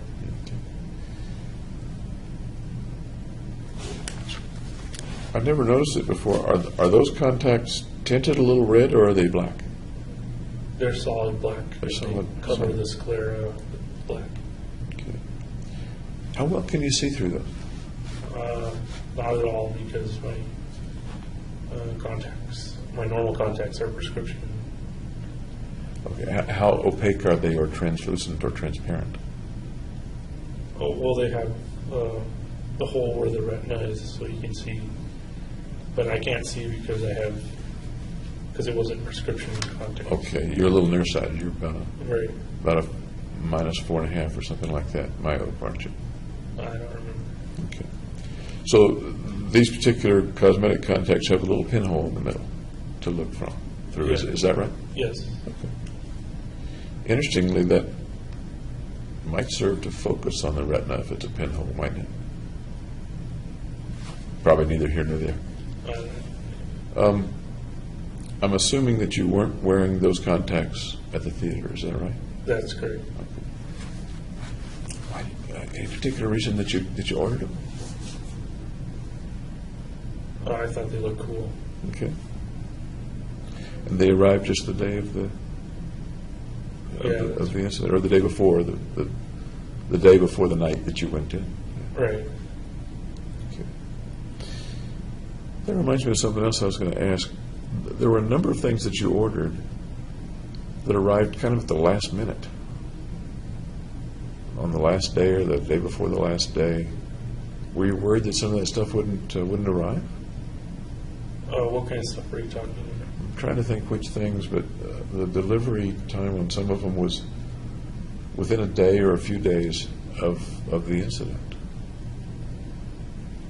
Yeah, well, it had my mind set on the Batman premiere of when it was going to happen. So I guess I kind of got squeezed for time a little bit. Were you worried that they might not all arrive in time? No, I think pretty much everything arrived before. Good old Amazon. Yes, good shit. Another picture. Tell me about this guy in this picture and what it conveys. Well, that was like the incendiary devices that I made. And I was kind of blowing out the fuse. You were blowing out the fuse. Yeah. Is that you were the fuse was not lit and you were blowing it, but is that why Right. the lips are pursed as if you are blowing Yes. out the fuse? Yeah. Okay. What's the expression on that guy's face? What's that guy thinking or wanting to convey or infer? I don't know. What do you think?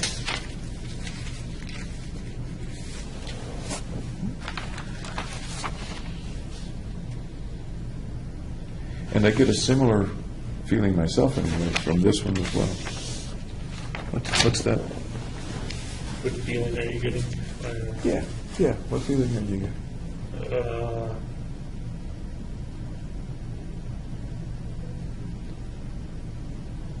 Just that you want to stay away from them.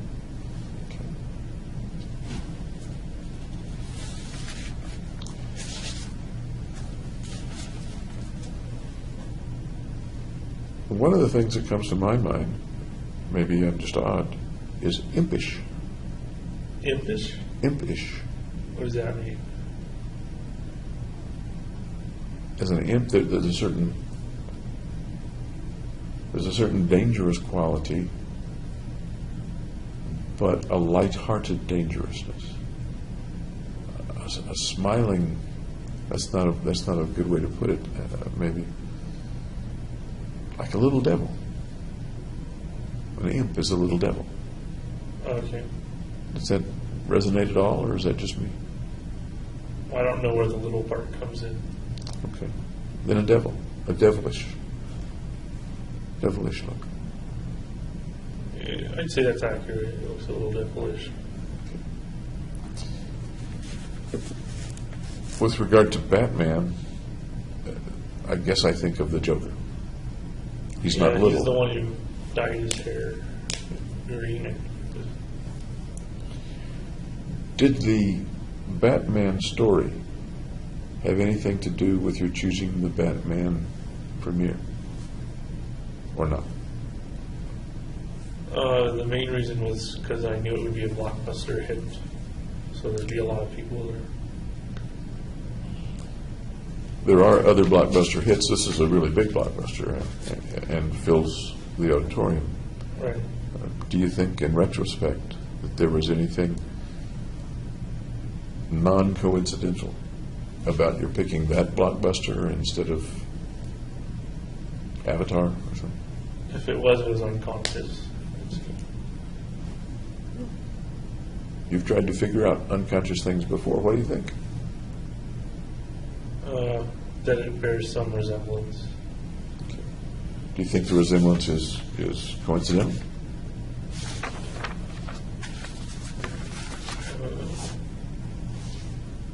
I'm not sure. There's a similar selfie. That might be the one I'm thinking of. And that's this one.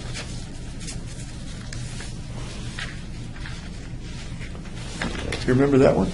Nope. Tell me about that one. What's that guy? It also looks devilish. Anything else? Anything make it look additionally devilish to you? Tongue sticking out. Okay. What about the tufts of hair on the side? Kind of like horns. Is that on purpose, do you think? Or was it on purpose? I don't remember doing it on purpose. Okay.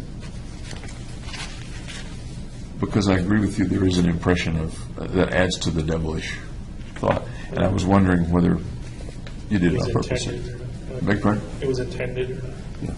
And your answer is? I don't think it was intended. Okay. This picture also has the tongue sticking out. Tell me about the tongue sticking out.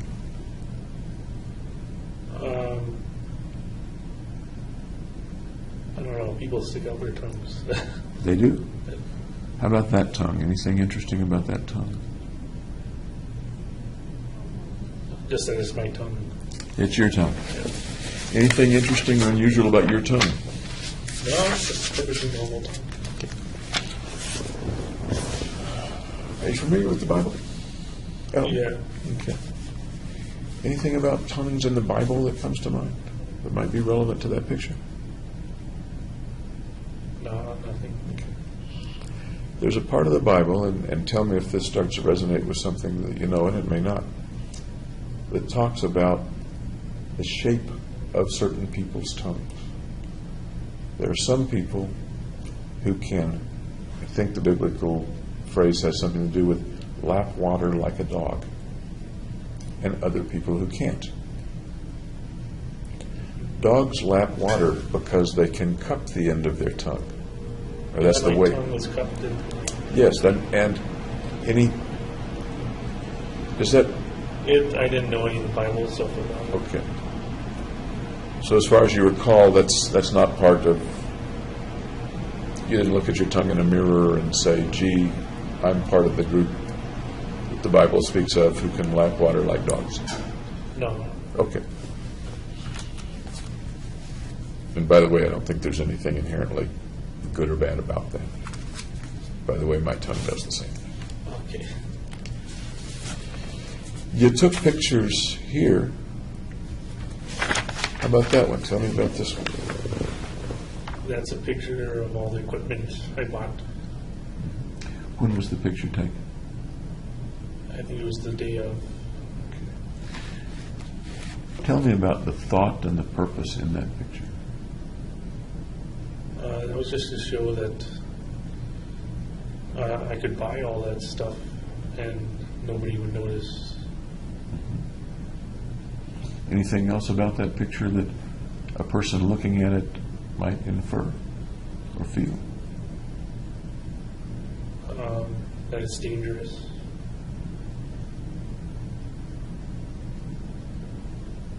That it's a lot. It's almost like overkill.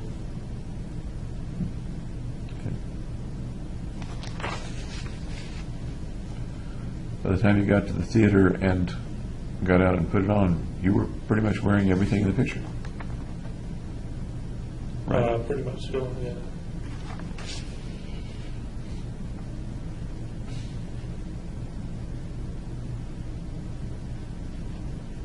Okay. Anything important about the color of the sheets? Of the sheet? That was, I have two pairs of sheets, kind of silky red and a silky black. And if it would have been black, you wouldn't have been able to see as well. Okay. Why'd you pick silky black and silky red sheets, by the way? I'm curious. I thought they looked good. Okay.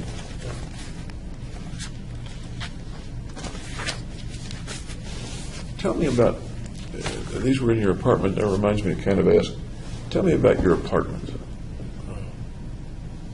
It was 800 square feet, I think. Complete kitchen. I don't know, it was a good apartment. It was close. It was right next to the Anschutz Medical Campus. And that's where your classes and labs were? Yeah. On the Anschutz Medical Campus. Okay. So you didn't have to drive? Right, You I could could just walk or ride my bike. You did ride a bike sometimes. Did you ride the bike a lot? Or? I would ride it every day to work and back. Okay. Bring it up to the apartment at night? Yeah. Okay. Pretty good bike, or? I've had it for years and years. Okay. As a place to live, in your apartment's a personal place. Where people live is a personal place. What was it? How was it personal to you? Or how did you make it personal to you?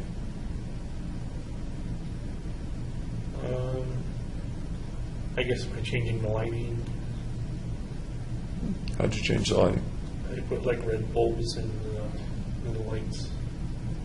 In all of them, or some of them? Some Okay. Roughly, when did you do that?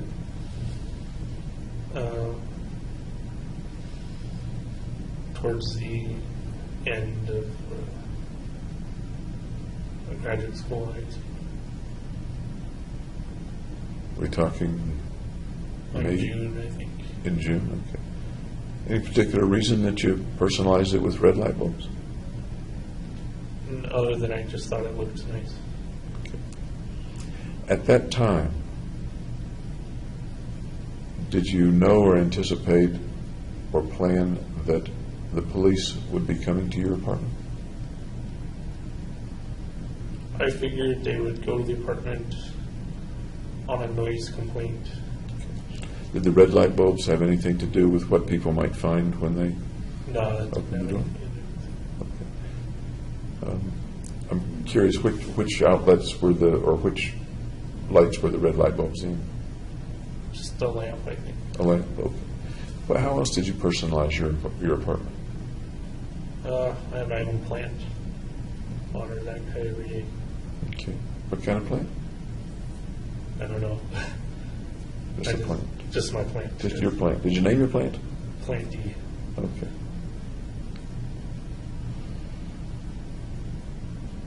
How else did your apartment look while you were living in it over the months or couple of years?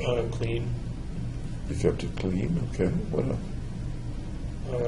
Messy too, because I kind of kept all my clothes on a section of the floor. On a section of the floor. Yeah, so it had its own spot. Because I would use all the drawers for other things. For other stuff. Yeah. So this is the section for shirts or something like that. Or just laundry. Okay. Yeah. You said you use the drawers for other things, like what? Storing papers, notebooks and stuff. Do you have anything on the walls? Yeah, I had posters. What were the posters?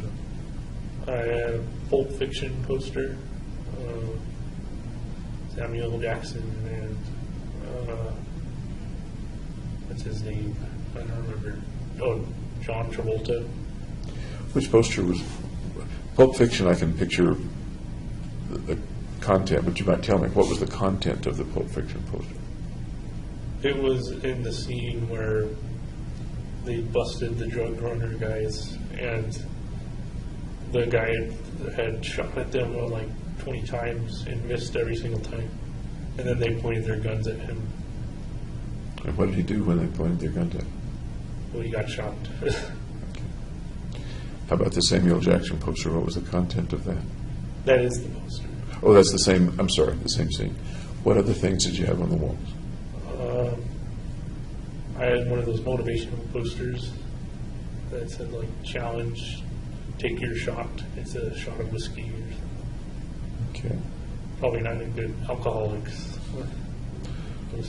What else did you have on the wall? I had a movie poster of Anchorman. Okay. I like that movie. Yeah, the comedy. Yeah. I had a Zombie Brains poster. Okay. Anything else? I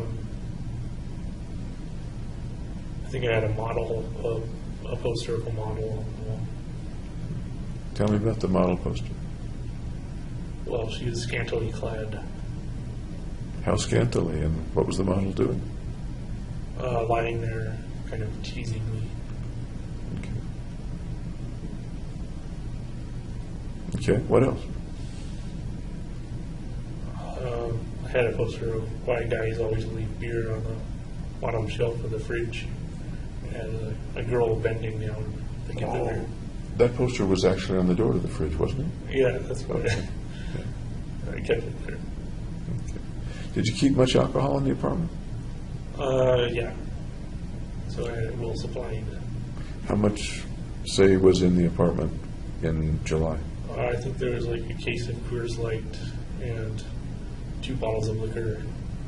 Okay. How much would you drink in general over the months? I usually drink socially, and so I bring some of the beer with me. Okay. Different people mean different things when they say socially.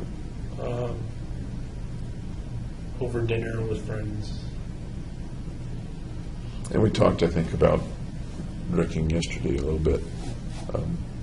Drink very much when you were by yourself in the apartment? No, not really.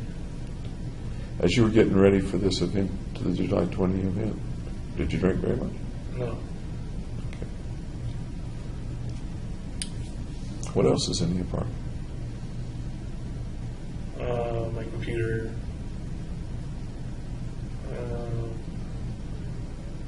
Just basic furniture, a TV. Okay.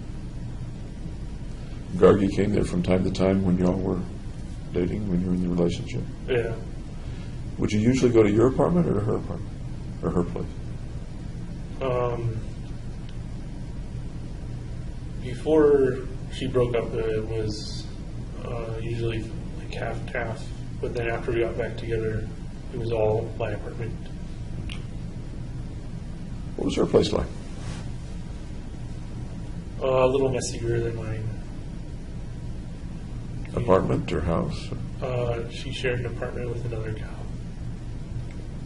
Nearby? No. Yeah, it was nearby.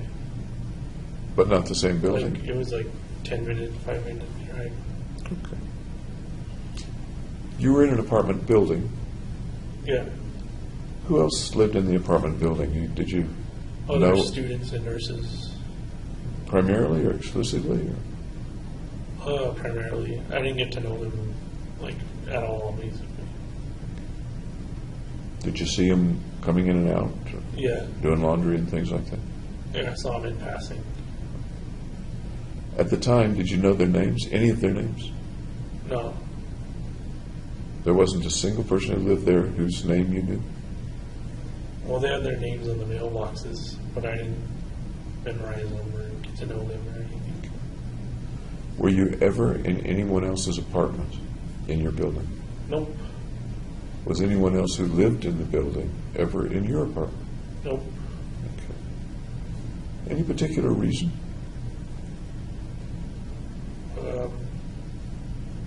No, not really. It really wasn't a very social apartment. Kind of everybody had their own rooms. Okay. You mentioned the posters on the walls and the scantily clad young woman. There's another selfie that was on your phone of you with a woman right behind you. Do you remember that one, that picture? That's the scantily clad one. Was that the scantily clad Yeah. poster? Okay. I got to tell you, the first time I saw it, I didn't know It was a poster. that it was a poster. Okay. Tell me about that picture and when you took it and I don't remember the conditions. Okay.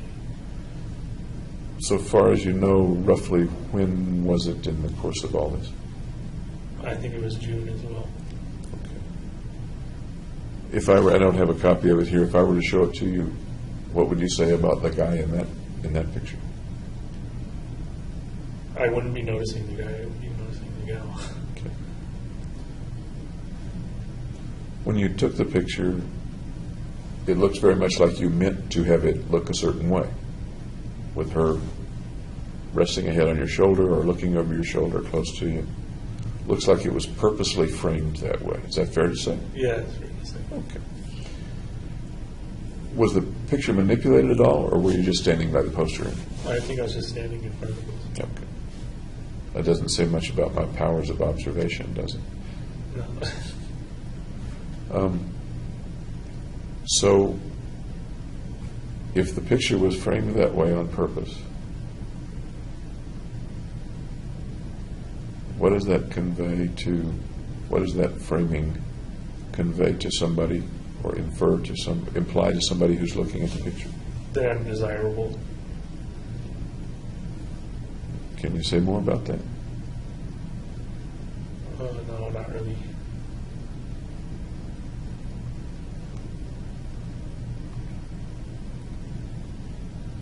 Did you ever look at the picture very much yourself?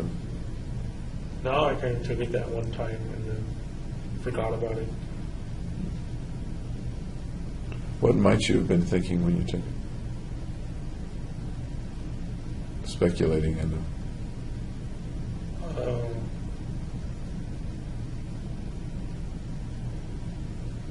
I don't know. Were you a pretty desirable guy in January, February, March, April, May, June of 2002? Or 2012, rather? I would say so, yeah. Okay. There were two women that wanted to hang out with you, at least. Yep. Okay. Did you think or feel that you were a pretty desirable guy at the time?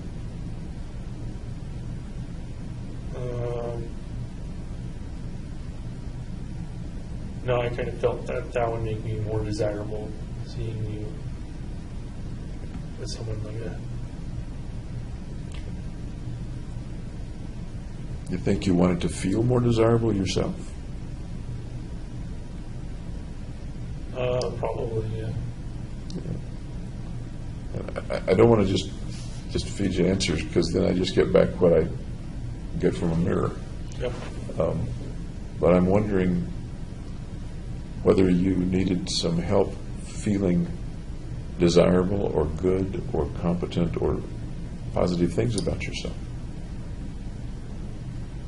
I don't know if you can surmise all that from the one picture, but I was trying to feel desirable. What's going on inside your mind that you are trying to feel desire?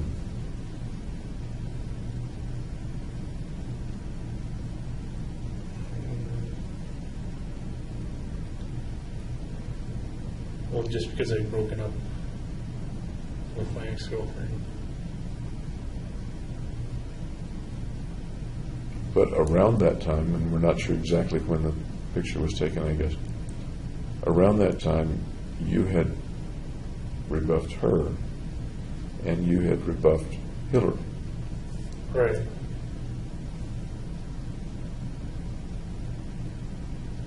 Now, the reason you gave, at least with regard to Hillary, was that you didn't want her to end up being the girlfriend of a murderer. Right. Am I remembering that right? Yeah. Okay.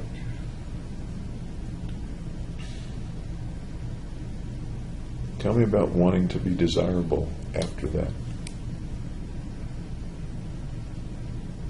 Well, not wanting to be alone. Wanting to start another relationship. Were you a pretty lonely guy? No, I feel best when I'm alone. I guess. You feel best when you're alone. Okay. But a few minutes ago, you said that there were times when you didn't want to feel alone. Or didn't want to be alone or feel alone, one or the other. Right. And by the way, these aren't black and white things. They can blend and they can come and go. At times, were you a pretty lonely guy? No, because I don't usually feel lonely when I'm alone. Since you've been arrested, have you felt lonely? Yes, just because of the sheer amount of being alone for 2 years. It's an enormous amount of being alone for 2 years. It's absolutely enormous.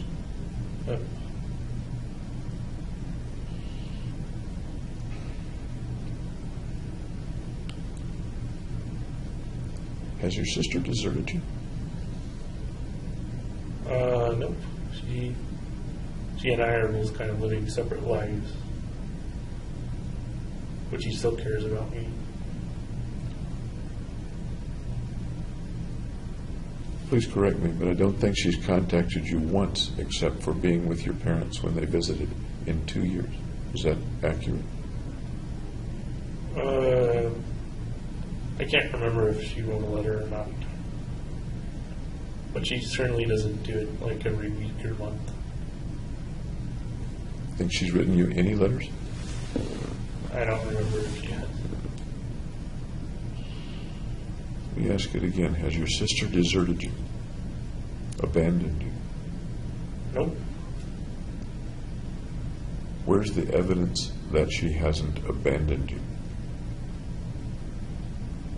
She came with my parents on the visit. Does that strike you as pretty scant evidence for 24 months? Well, my parents only were allowed to visit twice, so that being one of the times, And that's not their fault. They were only allowed those visits. That's my understanding. But they've written you scores of times.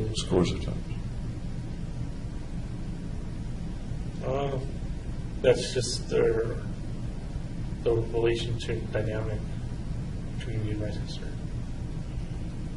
Well, you were describing your sister yesterday.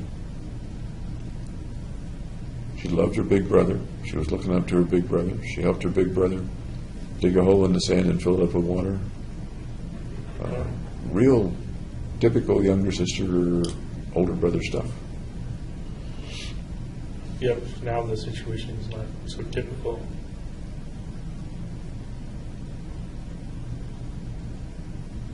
There are people who don't even know you who write to you and send you pictures. Yeah. And your sister doesn't. I don't see a problem with that. Do you see anything unusual? Do you see anything that doesn't, I'm not sure how to phrase it without using triple negatives. It wouldn't take much for her to send you a damn postcard. Right, but I'm not demanding it of her or anything. Have you abandoned her? Well, I haven't written her either, so it goes both ways. Have your lawyers asked that you not write to people? That was kind of a stance I took early on, just to be on the safe side, On the safe side with regard to, because all the letters aren't recovered and can be as admissible as discovery. okay. So it's logical and natural that lawyers recommend that people not write, or that they be very careful what they write pre-trial. Right. I understand that part. Yeah. But I don't know if that's stopping me from writing her. Exactly. Thank you. Exactly my question. Absent that, would you be writing to your sister? Probably not, because I don't have much to talk about. Okay. There's books I'm reading and TV I'm watching, and that's about it. So, Absent that, would you be writing to your parents? I would probably write to my mom, just because she writes so often. Okay. So far as you know, have any of the friends that you had, Ben, Tim, Gargi, Hillary, anybody else, have they written to you or tried to write to you?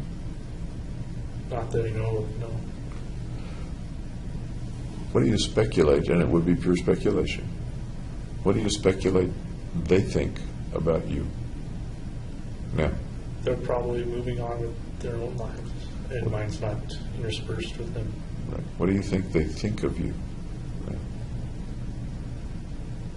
Think about you, that's better put. What do you think they think about you? That I was a good friend. What else? When somebody says to them, James Holmes, what does that bring up in their mind now? That they knew me before I was the incident, Before you were... before the shooting incident. You started to say something else. Before I was blank. What were you going to put in that blank? Mentally ill, like outright showing mentally ill. What feeling do you think they might have toward you, or feelings do you think they might have toward you? They probably want to distance themselves from me so they don't get lumped in as related to a killer. Let's close with that. Quite what I asked. What do you think their feelings are toward you? I think they care about me, so I'm not sure. Okay. Mom and Dad, feelings toward you? Warm feelings. Okay. Sister, feelings toward you?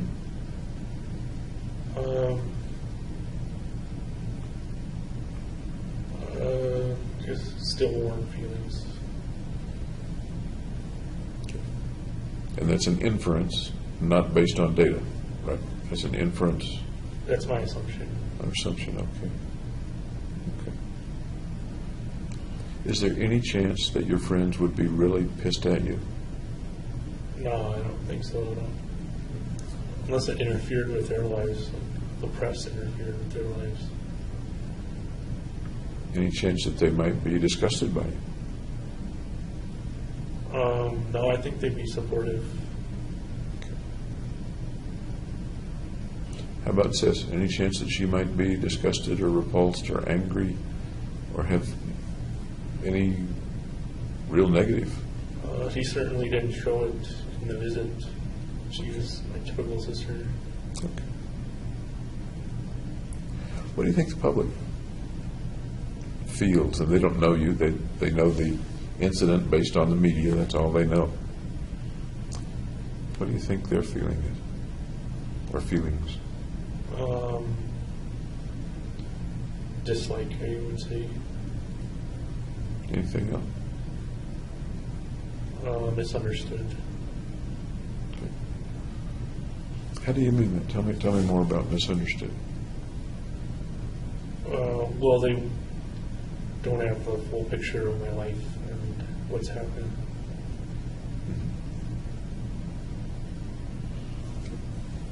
Are you aware of, in general, the media coverage and stuff like that? Yeah, we have a TV, so I can see some coverage on the news. So you're pretty much up on how the media treated this incident, how the media has treated you, or no? No, I'm kind of sheltered from that, maybe. Who shelters you? Just not having computer access or internet access. Do you have TV access? The lawyers talk with you frequently. Do they talk about public reaction at all? No, not really. Does anybody at the jail, the custody people, mention public reaction at all? Like guards? Or? Yeah. No, not at all. But occasionally inmates call things out, as you said yesterday. Yeah. Yeah, that's primarily negative. Some are supportive, but it's definitely on the fewer side. Did you see any TV coverage? Of course, the most coverage comes in the first week or two, doesn't it?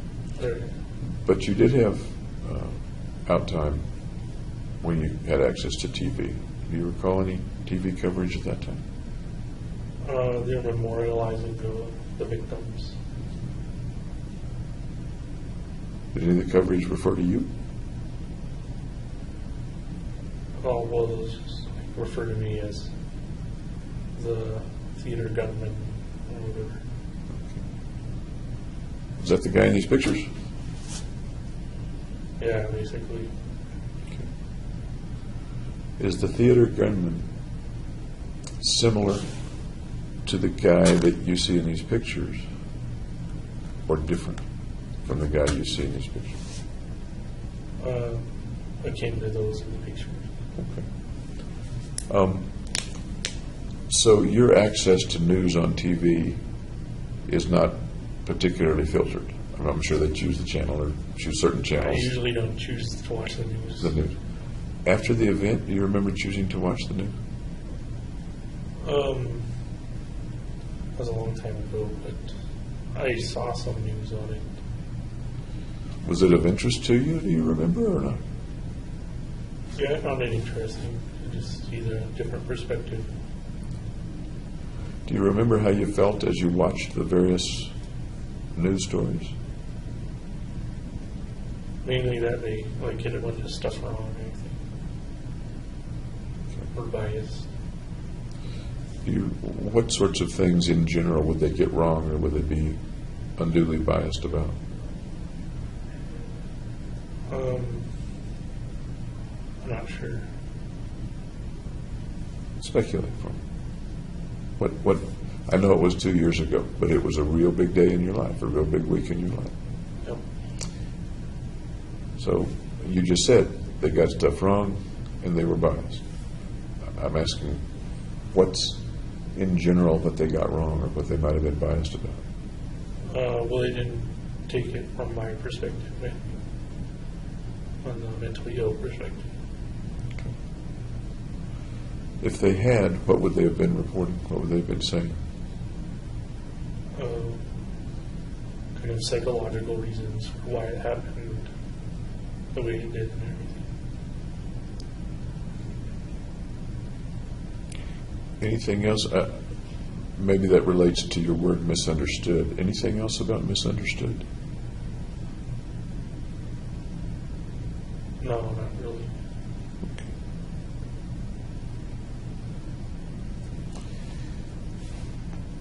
This afternoon, I'd like to do a little bit more about your apartment. Okay. Interesting place, especially when you left. I'd like to learn more about that. Anything that you'd like to ask me, or No, anything that I didn't ask today? no, it's okay. we'll continue this afternoon about 2, okay? All right. Thanks again.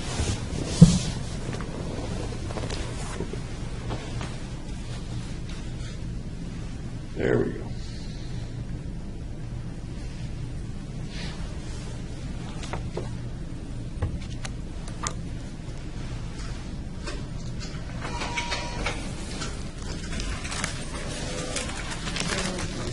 Oh man, Okie dokie. we're tired. Yeah. Okay. Okay, I'll come back about 2 o'clock. We'll need a little bit of setup time. Okay. Okay, thank you. Be ready to go. Okay.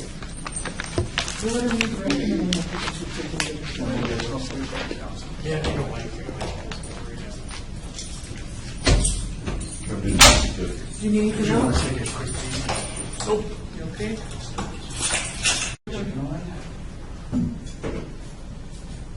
Okay. You looked a little like you were leading a parade out there. Okay, just have lunch? Good. Good.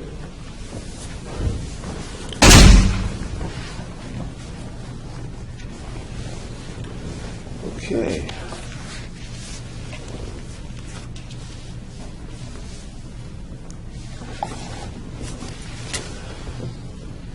Let's see, you remember where we were when we left off this morning? Your memory's probably better than mine. You wanted to talk about the apartment? Yes, and we talked a little bit about it, and we were getting to the part about the armament. And the way the apartment looked when you left, that's what it was. Okay. Okay. Got a picture of that. I'm sure that you remember pretty well. Oh.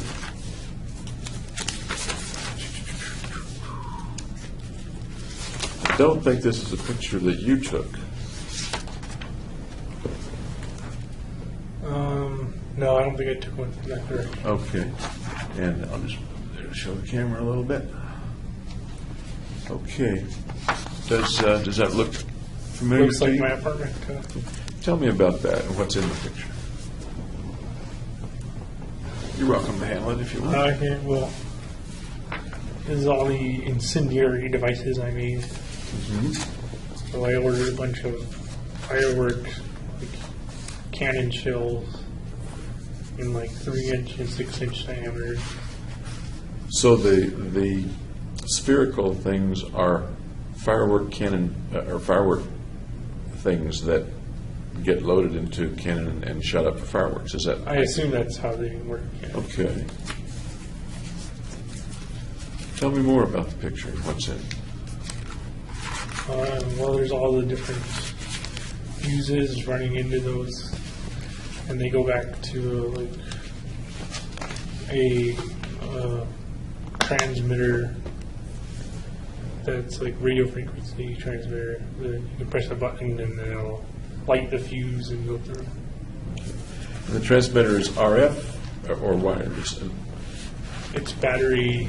It's not a battery. You get 12.8 volt battery. But the operation is wireless?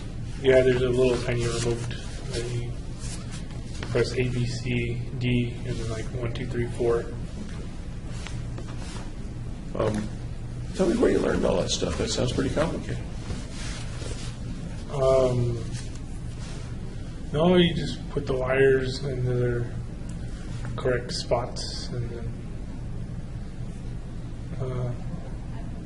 then attach them to the fuses, and they'll light the fuses when you press the button on the remote. Okay. And the ignition is like a piezoelectric ignition, or It's what like is it that generates the heat? a little circuit that like short circuits and catches fire, and then it's gunpowder fuses go out from there. Did you ever test that stuff? No, I didn't get to test any of the incendiary devices, or so I was figuring they wouldn't work. Really? Yeah, and it was just made to look bomb-like. Like, that's really scary. But we have to divert attention to over here. So was the idea that it wouldn't work and it would just look that way, or was the idea maybe it will work? Or There was like a small possibility that it would work. And So, tell like, me, enough that they would be interested in stopping it. and what was your thought about a purpose, a reason that you would want them to be interested, or something you would want them to do? To get them away from the theater, so kind of divert their forces over to the apartment. Did you think, and it sounds like one possibility is that they would be diverted to the apartment before the shootings began. Yeah, that's the plan. That was the plan. And how were you planning to accomplish that? Through a noise complaint from the neighbors to bring them there. I heard about the noise complaint idea. I didn't realize that you meant prior to the shooting. And how was that set up? That was just set up to my computer where loud music would play after 15 minutes of silence. So it was like, there was just silence on the timer. So you left, the computer was on, and 15 minutes later the loud music was supposed to start, is that right? Yes. How did you set that up with the 15 minutes of silence? What sort of track was that then? Well, there was like an application I had that you could connect different songs together and copy paste minutes of silence in. Okay, so the computer just thought it was 15 minutes of music, but it was really 15 minutes of silence. Right, so it was fully on like the highest volume. And how did that work out in terms of attracting somebody to the sound? I think they made the complaint, but there wasn't a big response by the police, if there even was a response by the police. Where was the music coming out? Where were the speakers? In the apartment itself? Yes, just right next to the monitors and then the bass on the floor. So a person would complain in the plan to the police, and the police would go to the apartment, bang on the door, open the door. Yeah, I left the door unlocked. Okay.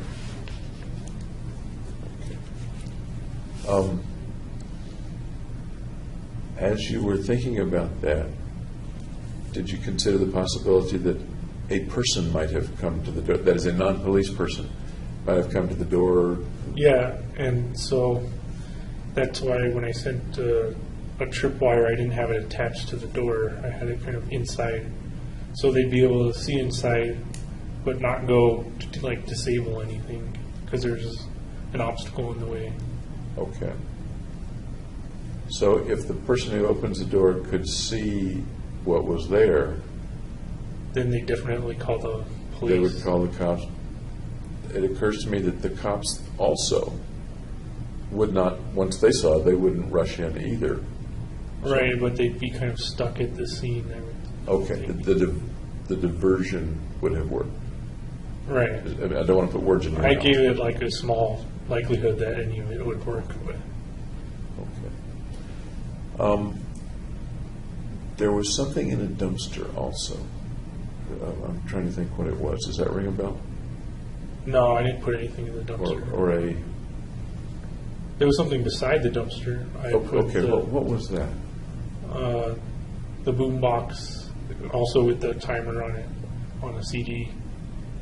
And I put the remote for triggering the transmitter thing, so a random person outside could be able to trigger the fuses. That was just like a random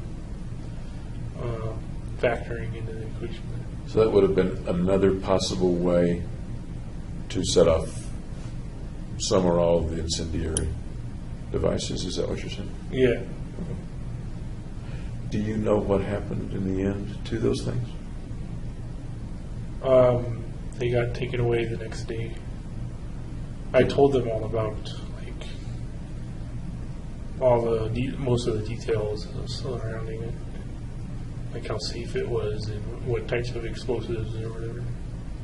And I want to ask you about that interview and that conversation as well, but sticking for the moment with the apartment, did you have any experience with incendiary devices or launch capabilities or fireworks or things like that?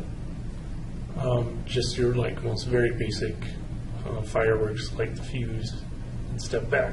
But Okay. Did you ever, and this is coming to me from a different source and I'm not sure about it, was there ever a time when you helped with a fireworks display? no, Okay. Doesn't ring a bell that family or somebody was lighting fireworks and you were there or helping, other than black cats and cherry bombs? Things like rockets and stuff like that. no rockets. Okay, thank you for clearing that up a little bit. Okay. Have that back if I may. Some of the things that we see in the picture, the big jars, a couple of liter jars, full of a liquid and some rifle shells and other things. Can you tell me what was in the jar? The liquid is gasoline, and it kind of dripped down from the styrofoam and gasoline make napalm. Okay. So I thought the napalm might trigger the bullets to go off if it caught fire, but I never tested any of it. And you mentioned that you think there was a low probability of it going off. Is it reasonable to say that you thought there was some probability that it would go off? There was some level Yeah. of probability. Okay. What would have happened had they gone off? It probably would. The most damage probably would have been caused by fire, and if it spread to the other apartment. Think anybody would have been hurt, or was that part of the picture in your mind, or no? No, I didn't think anybody would get hurt from incendiaries. The situation at the theater, as I'm understanding, you had to do with a plan and thoughts of killing people. The situation at your apartment, please correct me if I'm Was wrong, the other purpose of diversion. it's a different purpose and not specifically having to do with hurting or killing people. Right. Okay. But you realized there was a chance that might happen. Yes, I wouldn't want to be in that room when anything went off. Would you want to be in the next door apartment when anything went on? I don't think it would have carried that far. What about the bullets if they'd gone off? The shell? Well, since they're not in a tube or a barrel, they're going to explode in all directions. And how did, I think that's a true statement, what I understand about shells that you toss into a campfire or something. How did you know that? Just thinking it through. Okay.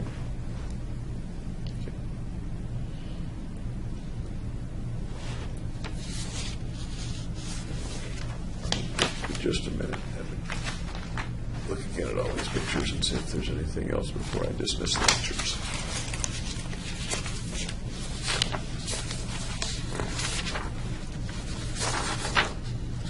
Oh, I was going to ask you about this. You got a passport, Yeah. and do you recall when you got the passport? When I was an undergraduate. Okay. Did you need it to go to Mexico at that time, or I was going to need it to go to Mexico because they passed the new law where you had to have the passport to walk across or go through the car across. did you ever need to use it in Mexico? Or No, I didn't. when you went down, I never went to Mexico with it and when you did the orphanage thing, that was before. before. Okay. Did you have any other thoughts of leaving the country? No, I didn't have any realistic thoughts of escaping. Ever any places you wanted to visit? No. I I'm fine with staying at home. So the purchase of it pretty much had only to do with if you wanted to go to Mexico, you could go to Mexico. Right. Okay. Just to visit Mexico, or to go there and live, or escape, or No, if I would probably go to Canada because I have relatives up there. I was going to escape. nowadays, do you have to have a passport to get into Canada, I'm not. I think so. or to get back in the U.S.? I'm not sure. Though. I don't remember either. Okay.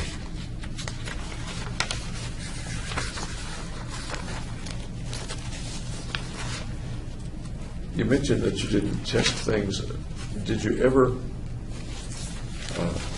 test the flammability of some of the things? Not necessarily the device, but just to be sure the gunpowder burned or the napalm worked or something like that. Yeah, I like cut a piece of the fuse off and kind of lit it over the bathtub. That was like the safest place. As you're doing those things, what thoughts went through your mind? Do you remember what fantasies or thoughts might have gone through your mind? When you're building this stuff, when you're setting it up, when you're testing the fuse? Just getting it done.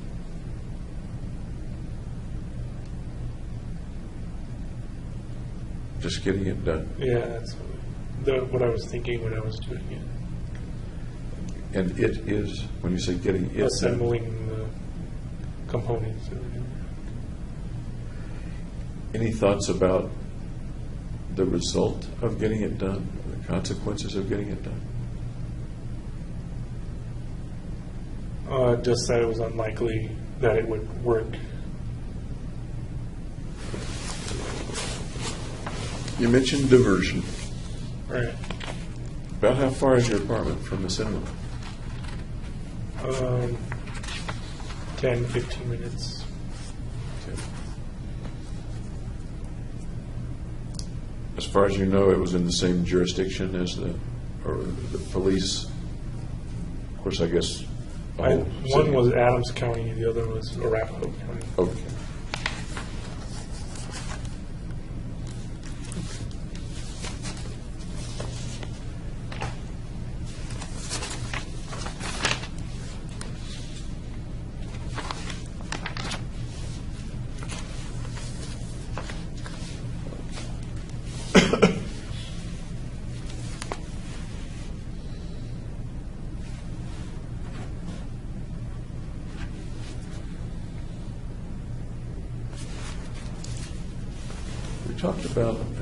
You talked about the idea of a mission earlier. And if I'm remembering right, the mission came from within you, not from some other place outside you. Is that accurate? Yeah. Okay. Tell me more about the mission and what the mission might accomplish, what it might do.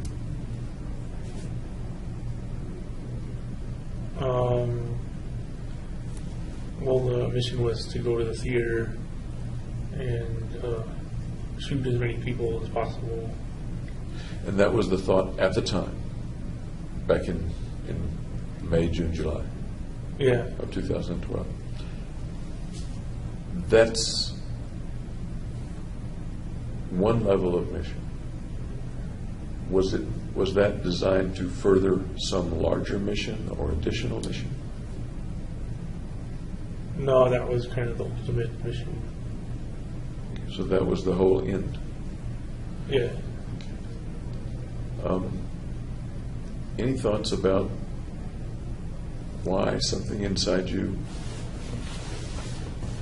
said this is your mission? What was it that made it important to do that thing? Made it so important that you did it? Because the alternative was suicide. And I think you said this morning the alternative was suicide, but you weren't thinking of that at the time. Right. You weren't thinking of suicide. Because I was focused on the homicide.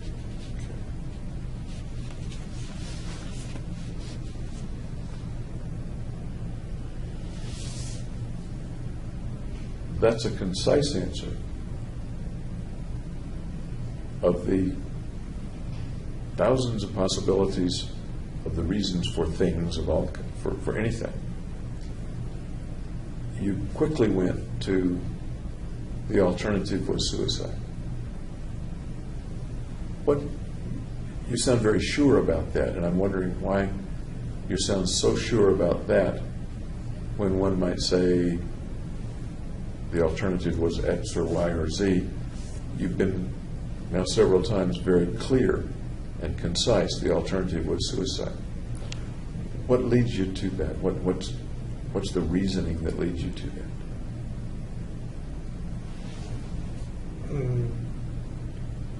Just that doing the homicide got me out of the depression.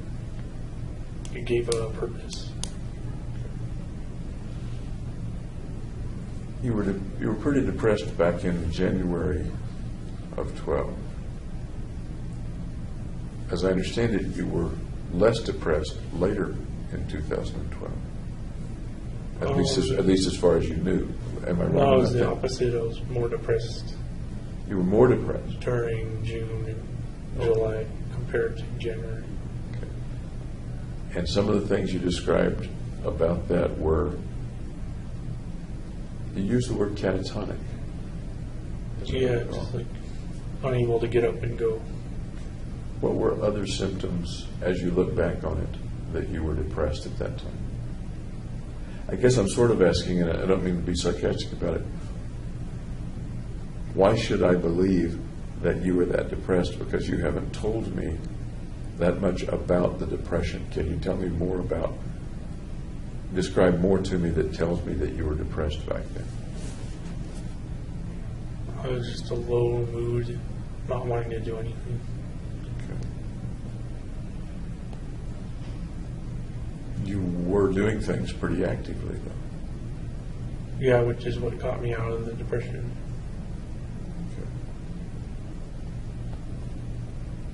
If those activities were getting you out of the depression, can you tell me the rationale for actually carrying out the shootings? If the preparation activities were doing their job, Right. talk to me about the necessity of carrying out the shootings themselves after the preparation had done its job. Well, the shootings were supposed to increase my self-worth. So that would get me out of the depression in the end. The shootings were supposed to increase my self-worth. Can you tell me a little bit about that? I think it was in a text message I sent to Gargi about human capital. How you can kind of place a value on a life. And if you take lives away, that kind of adds to your own value. I do remember the text message exchange. Is that an accurate rendition of the way you were feeling at that time? Or is there anything more to that you can explain to me? I don't think there's anything else to it. That's a pretty concisely encapsulated theory, if you will. There's got to be more to it than that. Why is there going to be more to it? In what way did you think of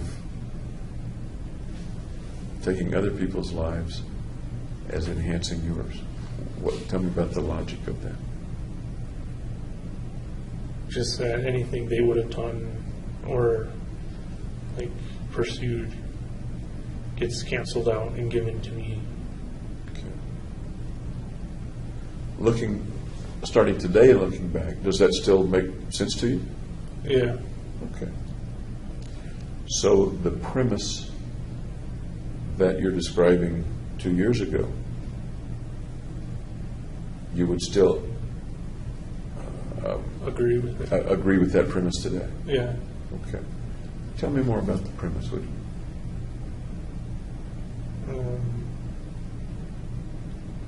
Well, there's nothing else to say about it. Sounds like there's a lot to say about it. It sounds like there could be books written about it. would probably be a boring book then. Does it appear in any of your readings, or how did you come upon that premise? I just made it up.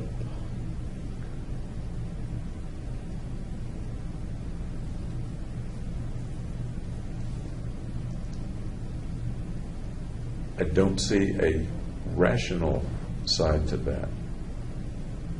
I might be able to see an irrational side to that, but I don't see any data, if you will, or information that would lead to the veracity of that premise. I'm not saying you didn't believe that premise. I don't know, because I'm not inside you. Right. I certainly wasn't inside you 2 years ago. What makes that a logical premise? Or is it? Or is it an irrational premise? It's not based on logic. It just is the way it is.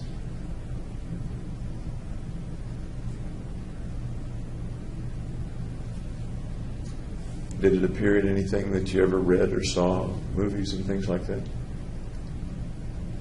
Where you think the idea might have come from, or no? Well, I think it came from economics, because you can take countries measuring their GDP of a given population and kind of say this is a value which we place on our nation's output. And you could do the same to individual people and say this person has a value and does this output or would do this output, but then it goes to me afterwards, after killing him. Let's use your country analogy for a minute and see how long the analogy holds up, okay? Okay. A country has goods and services and output and value and potential value for the future. How might you, person or another country, acquire the value that you see in the first country? You conquer the country through like a war, and then you receive its economic benefits. Okay. Are there any circumstances under which, when you conquer it, you wouldn't receive all those economic benefits?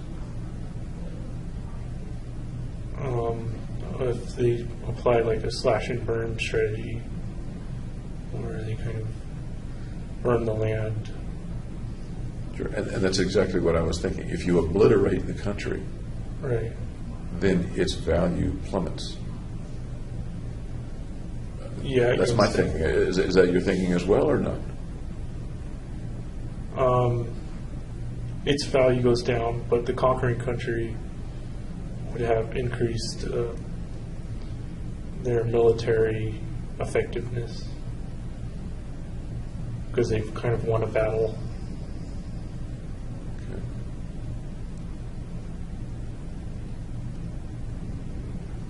They've won a battle and they get to put a mark on the big scoreboard in the sky, I guess, in the win column, so to Right. speak. Is that what you mean? Yeah. Kind of. Because I don't see much other advantage to conquering the country. They get to reap the rewards of the land. So even after the slash and burn, the land is still there. Yeah. They've expanded their borders, if you will. Right. But in the situation of killing the individual, it seems to me that that's akin to obliterating the country, not just slash and burn, but obliterating the country and its borders, and there's nothing left to bring to the conquering country. Does that make sense, or does that not make sense as an analogy? Does the analogy break down, or no? No, because essentially you win the war by killing them. So you're no longer in a state of war. Some of the other folks that you've talked with have referred to some writings that you did, some references to Nietzsche, things like that, right? I simply said I've heard of Nietzsche to my psychiatrist, Fenton. Okay. What is Nietzsche and his writings have to do with all this, if anything? He believed he was God, I think, and then he went crazy. And that's like the main points that I took away from Nietzsche. Okay. And once again, I'm talking with you in the here and now, and I'm trying to refer to how you felt and how you were 2 years ago. And we both understand that, right? Yeah, those were the feelings 2 years ago. Nietzsche thought he was God, then he went crazy. How does that relate to you and what you were thinking or planning or feeling? I never related it to that. Okay. This is something they connected the dots with.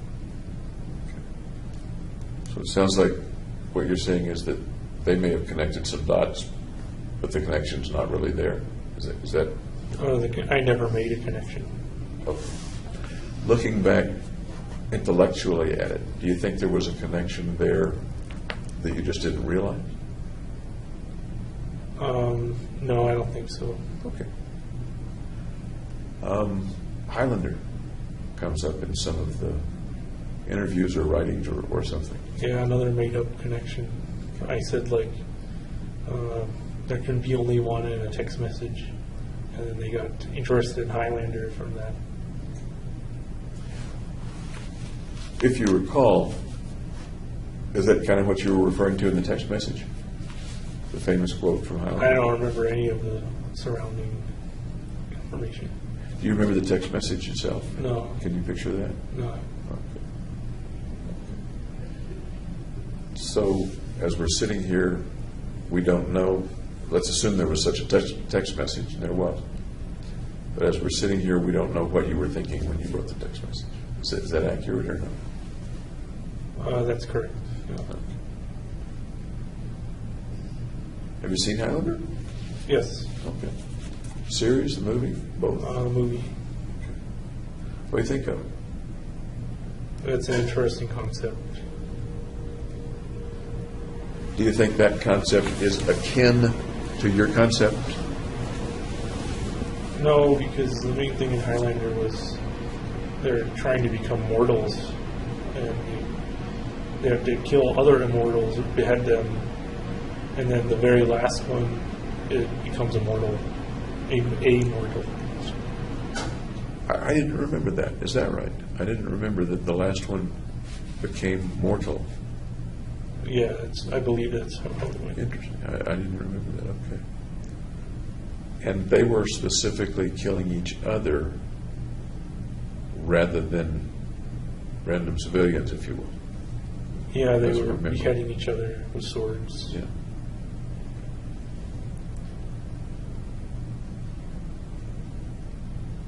You've implied that you came up with the idea, with the concept, independently, as far as you can remember, independently of any readings or anybody else's writings that might have come up with a similar concept at some other time.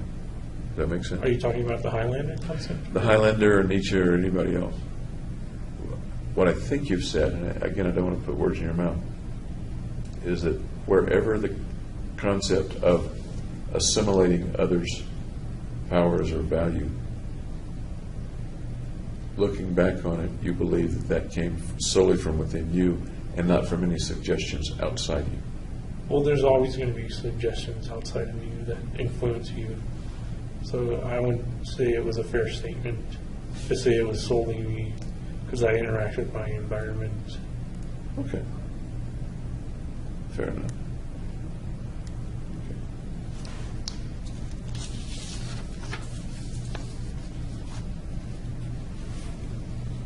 Apparently you didn't know or want to know any of the people in the theater. No, I kept it very impersonal.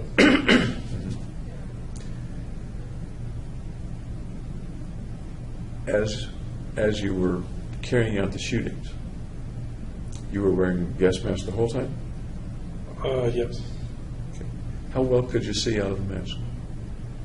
Not well, because there were lights behind the theater, which were actually brighter than in the theater. So I had to go from a brightly lit area to a darkly lit area. and have the gas mask with scratches in it. I tried to remove the scratches, but they weren't coming up. Was it a used mask? No, it was a new mask, but there were still scratches on the visor. That you tried to remove to be able to see better? Yeah. Was the movie still playing when you were shooting? Yes. I wasn't watching it though. I understand. Did that throw light on the audience that you were shooting at? No. It threw light at the very front where there were no people sitting. I want to get more to the theater, but I don't want to get ahead of myself. Okay.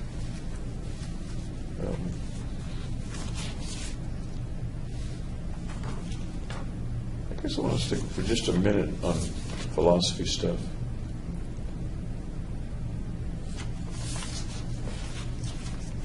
Is there anybody that you can think of that came to a similar conclusion? You may have been independent of it or not. Other people, for example, who have killed lots of people or injured lots of people. Anybody that you particularly recall thinking about? No. Ted Kaczynski comes to mind. The Unabomber? What about him? What did you know about Kaczynski at the time? I said I heard of him to Fenton, and I guess he was anti-corporations or something, anti-technology maybe. I don't remember. Was he at all relevant to what your mission was and what you were thinking was? The only relevance is he had like a purpose in mind and carried it out in a similar way. Did you say in that 4-month period, April, May, June, July, do you recall reading about or learning anything or seeking anything about Kaczynski? Those would be in the computer records. I don't remember offhand. One way or you don't remember one way or the other? No. Okay.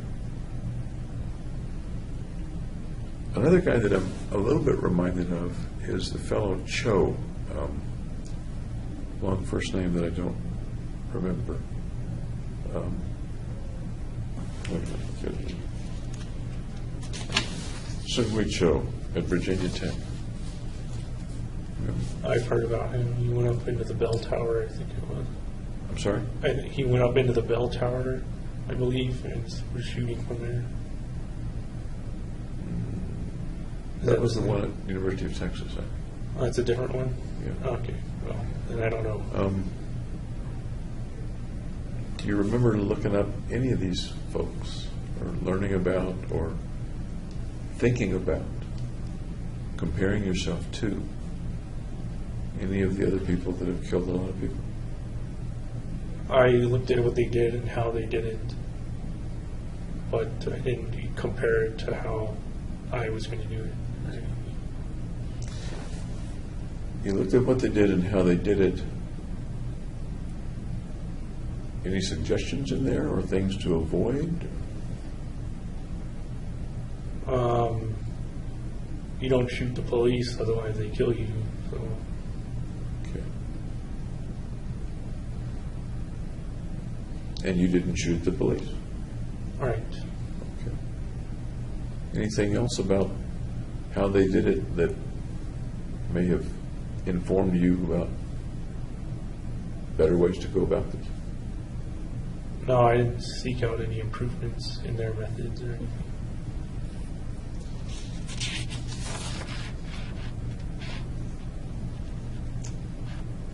Did you see any similarities? You may have already kind of answered this, and I don't mean to make this an interrogation, but now we're in a more specific timeline of things. Any similarities between you and any of those people? Kaczynski, Cho, anybody else? All had mental problems.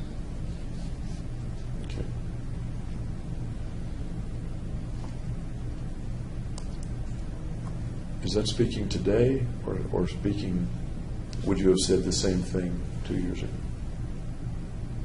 That's speaking today. What would you have said 2 years ago? Or 2 years and a month ago, in June? We all had violent delusions.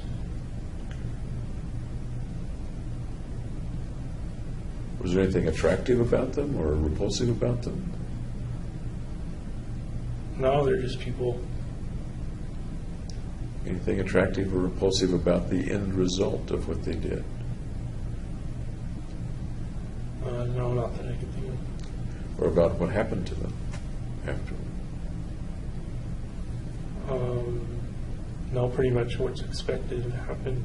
And what is that? What's expected to happen? They got either locked up or they died. The selfies of you with the Glock and the AR remind me a little bit of a picture that Joe took of himself.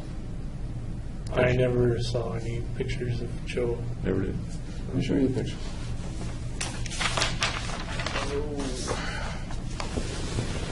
Remember that at all? No. Okay.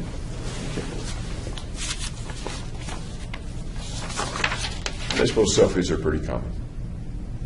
Yeah, everybody Everybody takes them.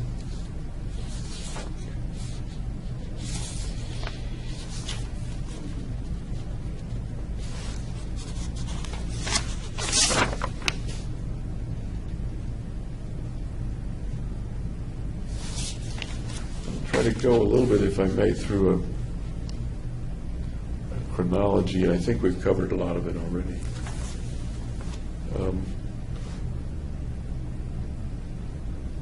We talked about the trip in December of 2011 to Arizona, spent Christmas with your uncle. Yep. I have down that you went to Woodside to see some friends from Riverside.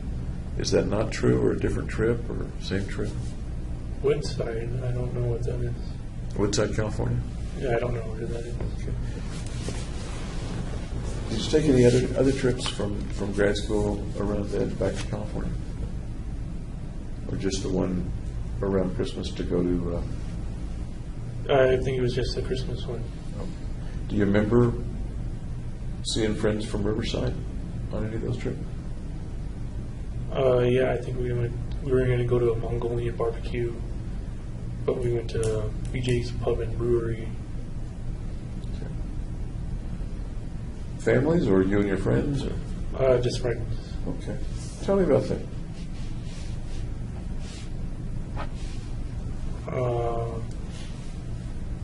We drove up to LA, carpooled, and just had dinner together. So you're getting together with people that you knew you hadn't seen for a while. What was that like?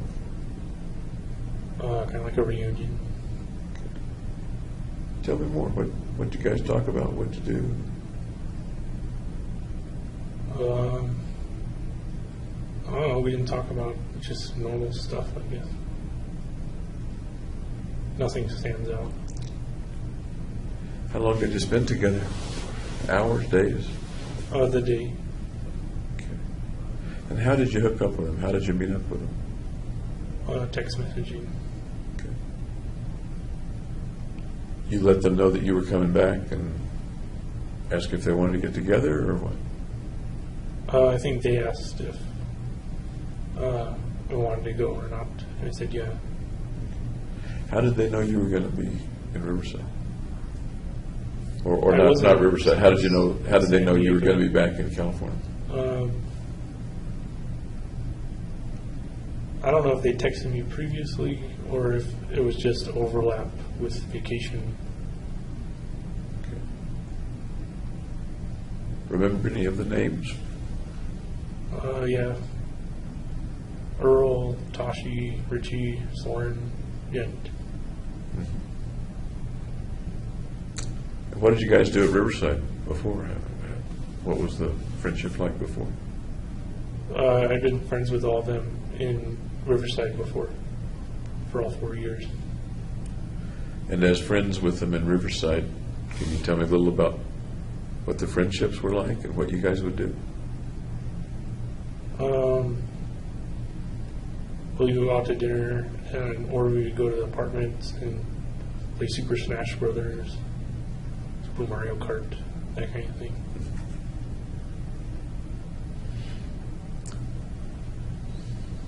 Over 4 years, that's it?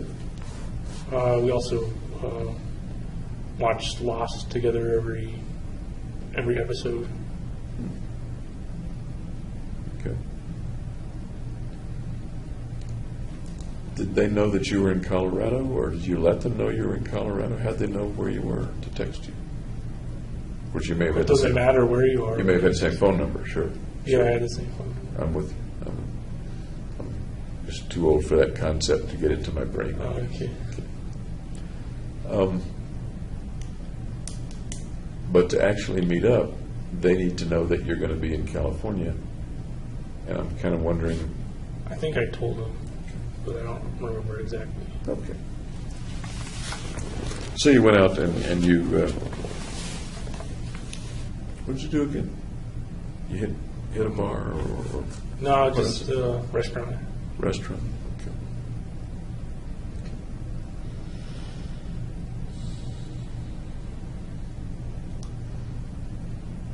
You told Dr. Gurr. You remember Dr. Gurr? Yes. Okay. You said to Dr. Gurr, among many other things,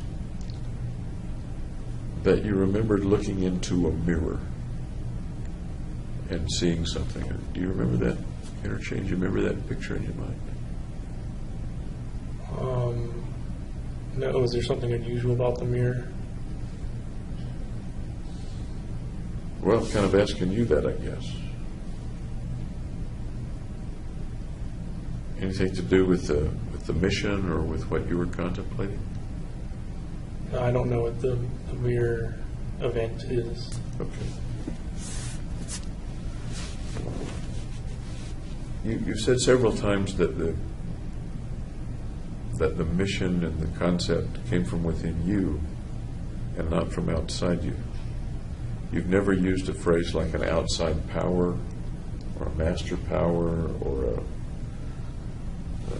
God talking to you or anything like that. No, there wasn't command voices. Okay. No command voices. But how about just the feeling that there was some master of you that was moving you in a particular direction to do certain things? No, I'd say I was my own authority.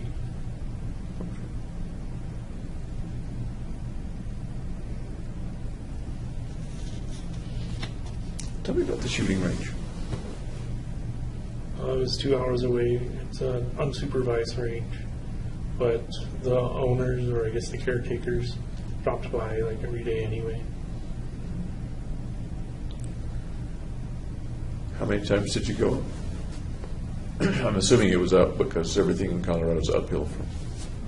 It was off the 40. I think. It was maybe 5 times I went. And what did you do up there? While shooting. There are lots of ways to shoot, but Right. how did you do it? Well, they have different kind of range areas. So one was for rifles, others handgun, and one shotgun. So I would just go and practice in each designated area. Were other people up there when you went? Would it be likely that there would be other people shooting as well? Sometimes there were other people, yeah. Cost anything? Nope, it's free. Free. Except the cost of your ammunition, I suppose. Yeah, ammunition and gas to get up there. So how long would you stay when you went up? Until the ammunition run out of my magazines. Okay. Do you recall when the last time you went was? The last time before the July 20th? No, I don't recall like what I did each specific time. I mean, the timing, was the last time just before July 20th, or 2 weeks before, or a month before? There's probably a record of that somewhere. I imagine because so. of the cell phone. What do you say? A week maybe before. Did you get to be a better shot from the beginning? No, I to stayed the a end? terrible shot. Stayed a terrible shot. Yeah. Okay. And one of those times up there was when you saw the FBI SUV go by. Yeah. Okay. Okay.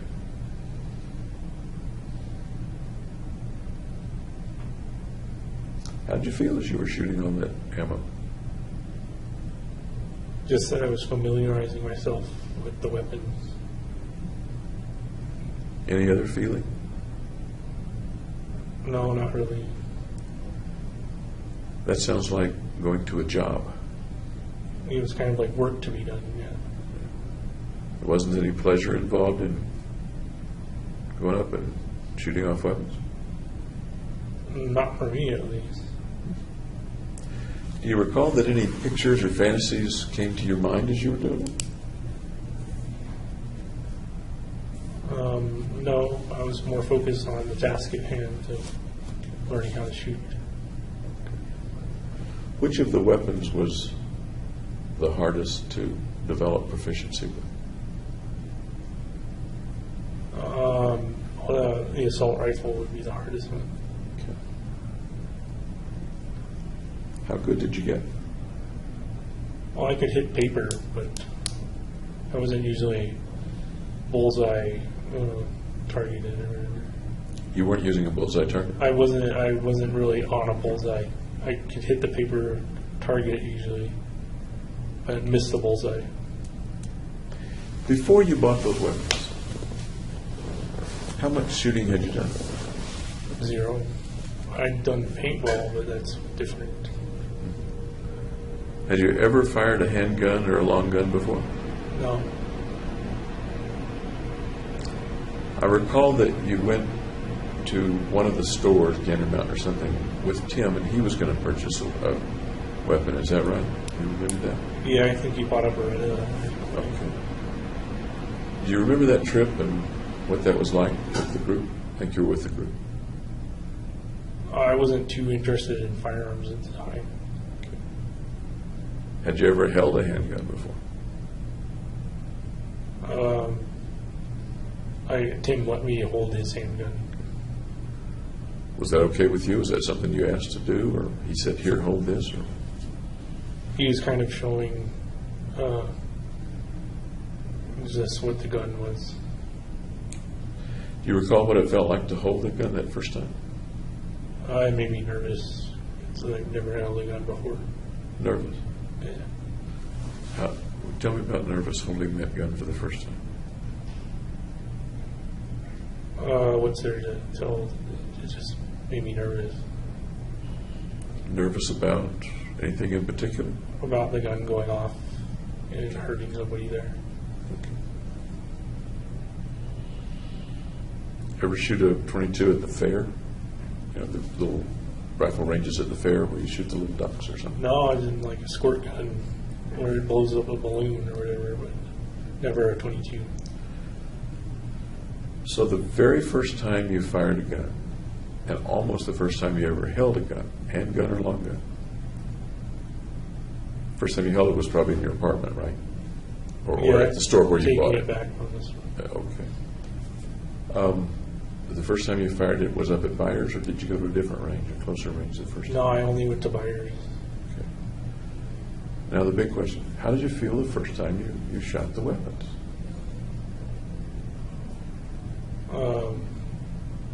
I didn't feel anything special. I just thought it was harder than it looked. In what way? And I thought you just point and pull the trigger, but it's kind of hard to aim and then multitask and be aware of your surroundings while you're looking down the sights and everything.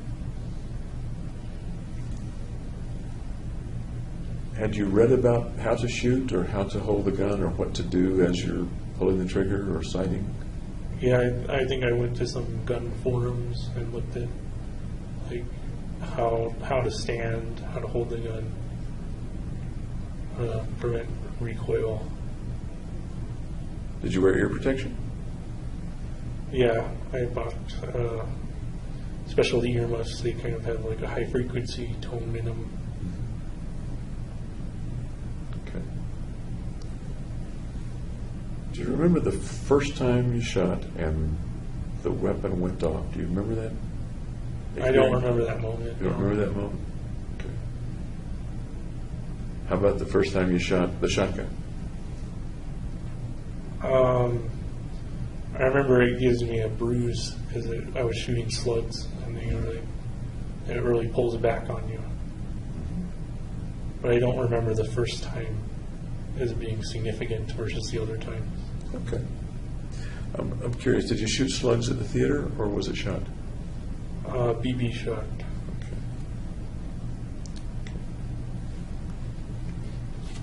Did you maintain your guns after you left the range, clean them, things like that? Yeah, I had to look up how to clean them, and then I bought the cleaning kind of toolkit. Did you get pretty proficient at that? You mentioned taking them down, stripping them, and I putting them back cleaned them in. once or twice. Yeah. Okay. At the range, do you recall whether or not you emptied clips, or would you shoot for a while and stop? Or? I'd shoot till the magazine was empty. Okay. Would you then practice replacing the clip, replacing the magazine? Well, yeah, to shoot again because I had multiple magazines. Tell you what I'm referring to is in the theater, apparently some of the magazines were overfull and jammed. Right. Was that a surprise to you, or had you experienced that or planned when you were shooting at the range? Did that ever happen? Ever happen? Yeah, there were misfires. Like it didn't spring all the way up. Okay. I forgot to take your pulse earlier. May I take your pulse? Sure. Thank you. That's fine.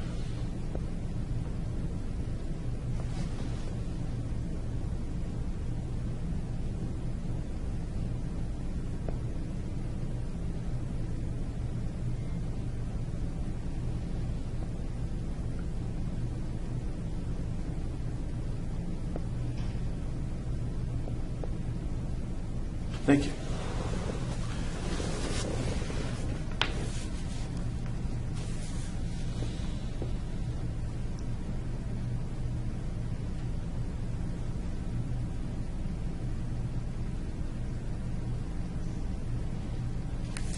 The stuff that you got, it cost a lot of money. Yeah, I had a lot of savings, so I was going to ask, where did the money come from to purchase it? savings over the years and money from the training grant. Okay. The savings were from your jobs and things like that? Yeah, summer jobs and stuff Where was that money? in my bank account. Checking or savings? I could move it all around as I wanted online. Okay. Some of the purchases were made with credit cards, Right. but paying for it came from the savings and the grant money? My credit card is connected to my bank account, so they can pay it off directly. So it was automatically debited when the I bill think it came was in? once a month, unless I did it manually. Okay. At the end of all this, were the credit cards all paid off, or was there still All my money? credit cards have always been paid off, Okay. so I always pay the full balance. So nobody was stuck with the bill after all the events and shooting stuff? No, Did your parents send you any extra money that eventually went into purchasing the body armor or the weapons or the ammunition? they gave me $5,000 from the college 529 savings account, Okay. but I didn't use that money to buy anything.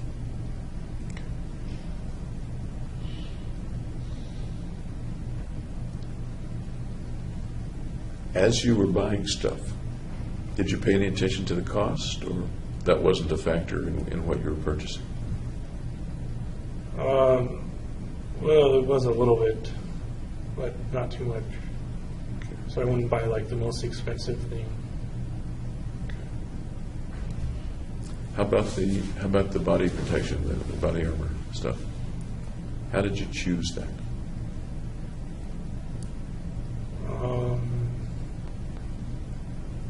Well, I wanted to be protected in case it came to a shootout between the police and me. And there are different levels of that, different grades. Right. I usually got ballistic 3A, Okay. which is like protection from handguns. And you mentioned that you wanted to be protected in case you got into a shootout. Yep. Did you think a shootout would occur, or was it just a precaution in terms of the planning and anticipation at that time? It was something to be considered.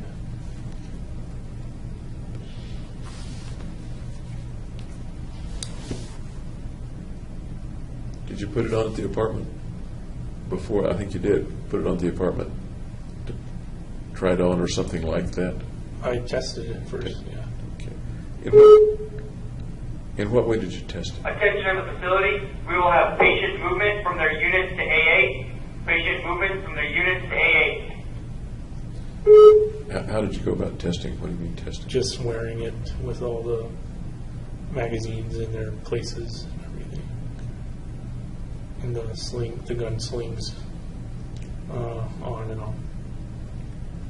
Roughly how many times did you do that? Just once for all of it. And when in the course of the chronology did you do that? After I received all the body armor. How'd you feel putting it all on? Hot. It gets like sweaty. How else? Encumbered, so you can't like move around very fast. Anything else? No, not really. Did you look at yourself in the mirror, see what it looked like? Yeah, And what did you see in the mirror? I saw myself in body armor. What else would a person seeing you in the mirror or in a photograph see besides a person in body armor? Somewhat dangerous. Okay. Anything else? Nope. Sounds like that and the selfie with the Glock, etc. Appearing dangerous was important to you at that time. Yeah, because you don't want 400 people rushing you. And it's clear easy they could have overwhelmed me. Okay. So part of it was if I appear dangerous, they're less likely to rush me. Is that accurate or not? That's accurate, yeah. Okay. You also bought some handcuffs. Right. Tell me about the handcuffs. How do they fit into all this? Well, there's these double doors in the theater, and you could lock them by having the handcuffs connected to each handle. It was something I didn't wind up doing, though. Okay. You bought some road stars. That was in case I had to do a getaway pursuit or whatever. And some field dressing and field first aid equipment. That's if I got shot.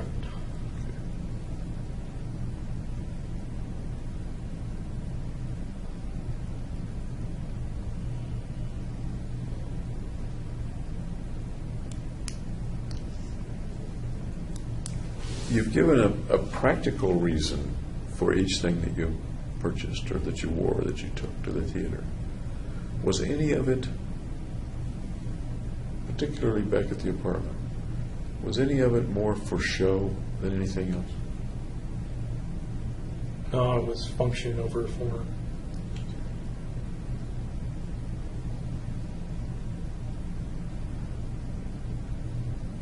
pictures that you took of yourself showed you a certain way, portrayed you as dangerous, as somebody not to be toyed with. Right. Although there's function attached to that, it also sounds like there's a certain amount of show attached for that, a certain amount of appearance. Okay.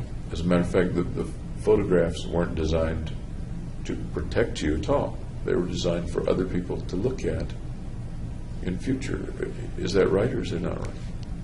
It was to be remembered. Okay. So obviously, you're going to be remembered by other people and not yourself. Did you think you were going to get killed? No, that's why I got all the body armor. Okay.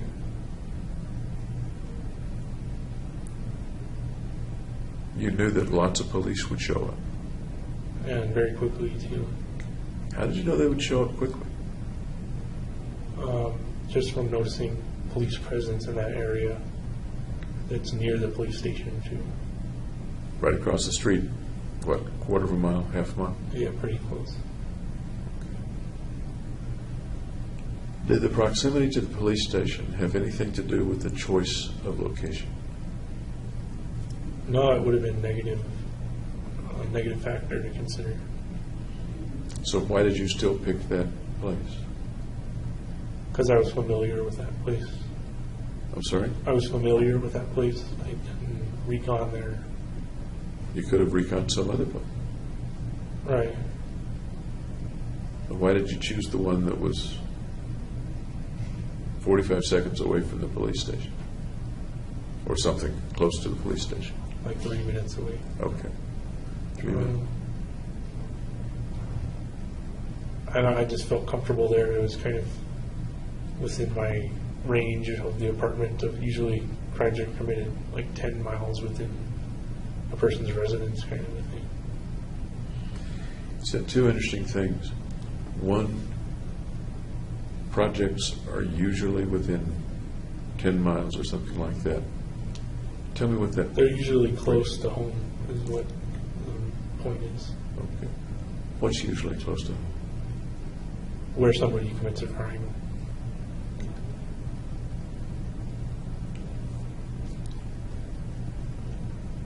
You say that as if that's a governing factor for committing crimes, or one governing factor for committing crimes, is to do it close to home. Yeah, that's what I don't know the source or the data from it, though.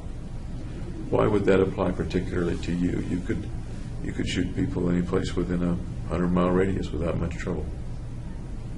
Right, but I had to keep it impersonal.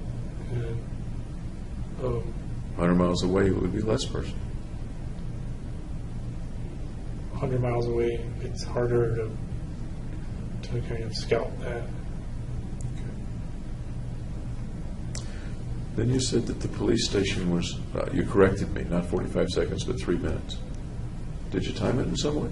No, that was just my estimation. Your estimation from before the shootings or after the shootings? Before, I think I wrote it in the notebook somewhere. Okay.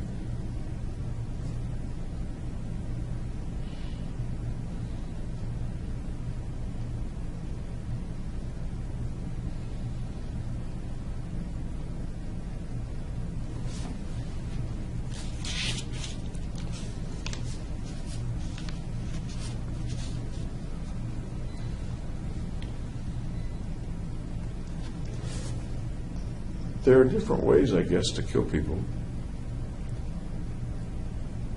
You chose shooting them yourself, as contrasted with a bomb or something like that. Make sense? Yeah, that was like the easiest way I figured. What to you at the time made that, quote, the easiest way? Well, I don't have much like technical knowledge about bombs, so I'd probably wind up blowing myself up. By the way, did you ever think you might blow yourself up as you're setting up all this gasoline and stuff? No, I was pretty careful. You're not a smoker, I take it. No. have a gas stove in the apartment? Electric, I think. Electric. Pilot light on the hot water heater? I don't think that's in the apartment. I think it's going to go down. How careful were you as you were compounding the gunpowder, the napalm, pouring gasoline around? How careful were you? Careful, not enough to get hurt. Did you do all this in one day, or did you do it over a period of days? I set it up all in one day, but like I made the napalm the previous day. I collected the gasoline and poured them into the soda bottles another day. So I put them all out in the family room on the night of. As you're doing that, then, you're going to bed with all that stuff out there. No, I'm going out. I'm going out to the movie theater with all that stuff out there. But you just said that you worked with the gasoline over more than one day. Or you poured the gasoline the day before or something like that. Right. So The napalm's relatively inert. in the process of doing this, you're spending at least one night, maybe more nights, sleeping in an apartment With that's gasoline lying I mean, around. tinderbox is an understatement, Yeah.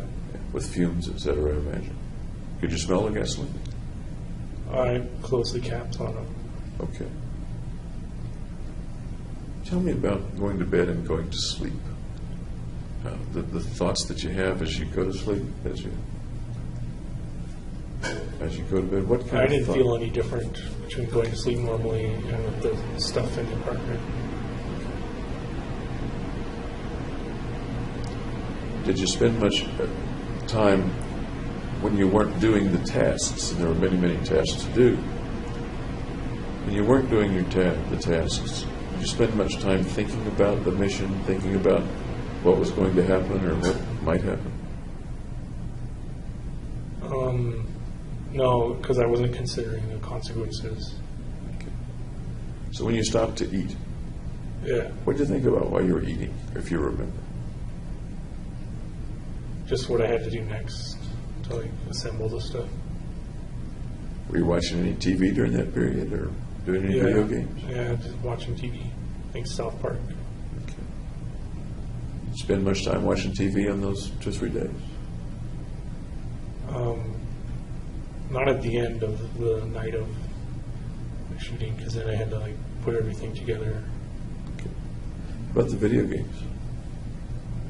I think I stopped playing them by now. Really? Yeah. Attention to the facility. AA movement has now ended. AA movement has now ended. So roughly when did you stop playing Diablo 3? Again, that would be in the records, the computer hardware record. But I don't know. A week Okay, before? yeah, or the thing is, I don't know the last exactly. day? You don't have to be exact. Was it close to the last day or weeks before? No, I think it was weeks before. Okay. And Diablo 3 is something you liked? Yeah, I played the previous Diablos too. Okay. It seems to me it takes a lot for you to quit cold turkey, if you will. No, because it wasn't as good as the other games. Sort of not my point.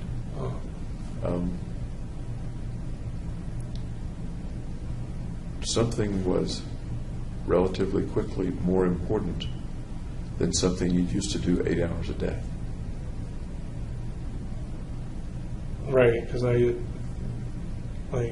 suddenly attached no importance to Diablo 3. And was the time completely filled with planning the shootings? No, there was eating, going to the gym. Okay.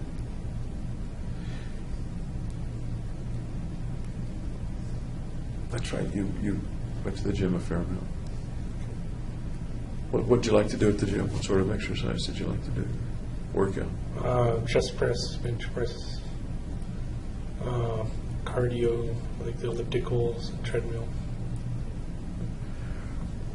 Did you do that pretty regularly? Most people can't do it regularly. I tried to go twice a week, but if I couldn't, I would always make it once a week at least. Right up to the time of the shootings?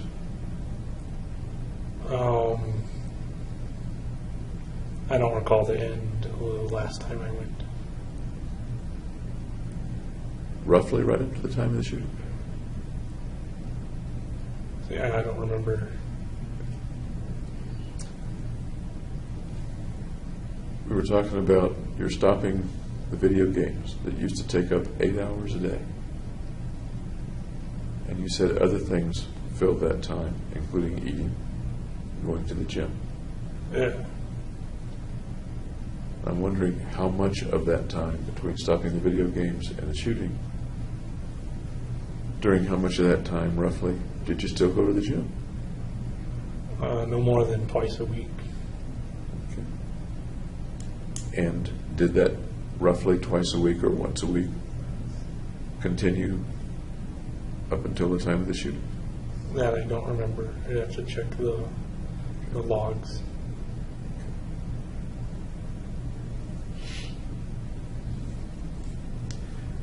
Roughly how much of the day in the last week before the shootings were you spending in some kind of preparation? Probably around 4 hours a day. And the week or two before that, roughly how much time in preparation? That might have been when I was going to the gun range, so a day's worth. And at this point, you didn't have classes anymore?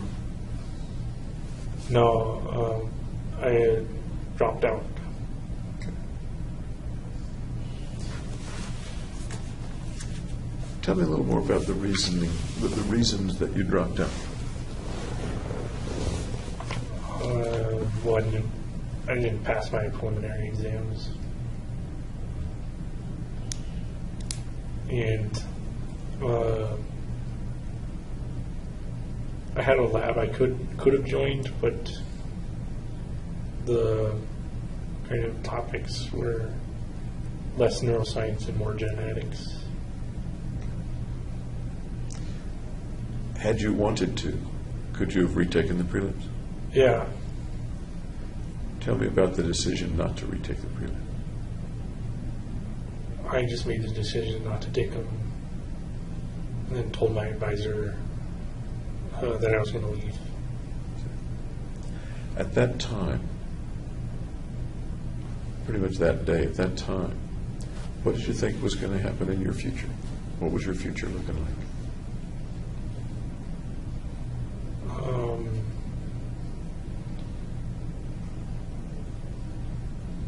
It was looking busy, I guess.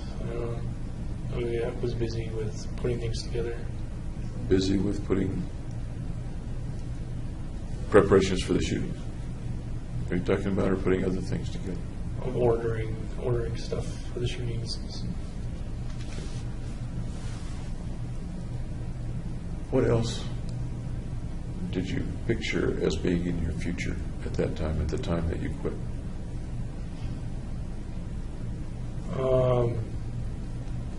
The end of my science career. And what was going to be there instead of your science career?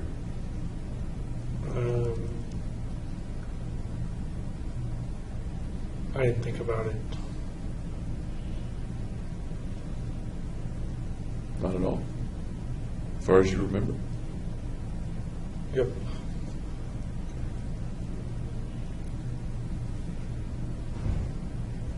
Do you recall thinking that you didn't have a career, a future at all, or do you not remember thinking that?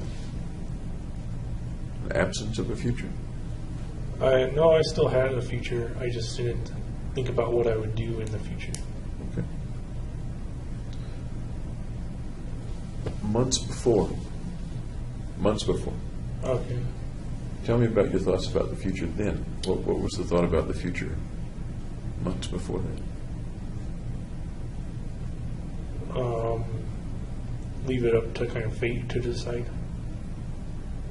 And what might fate decide for you? What would be the possibilities and probabilities? That I would either continue graduate neuroscience program or quit. That's a pretty dichotomous set of possibilities. Any other possibility? Anything? If I quit, then that opens up the following possibilities. If I stay, it opens up other possibilities. If I quit, then I could move back to California and live with my uncle.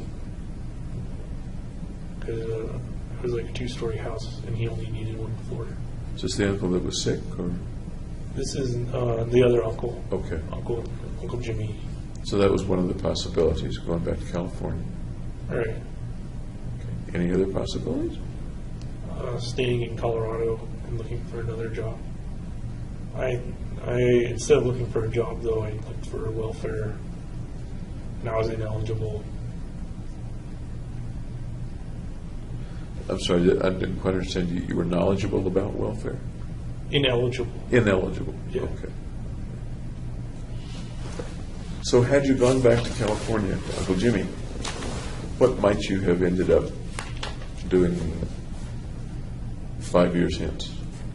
Maybe looking for a lab research position, maybe a lab tech or a lab research associate. Okay. Had you stayed in Colorado, what might have happened 5 years hence? The same thing.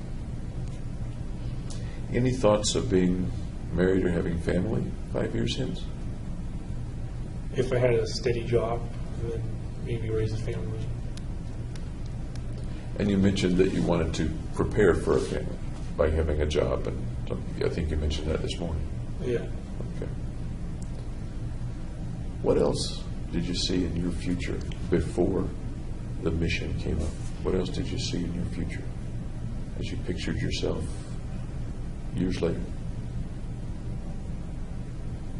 Just going on to a postdoc position, learning more techniques and stuff, and then starting the career. Was there any particular thought or fantasy about what kind of neuroscience career that might have been, or what sub-area you might have been in? Whatever was available. No burning desire in the direction of limbic systems or something else? No, not really. As we come into, say, the spring of 2012,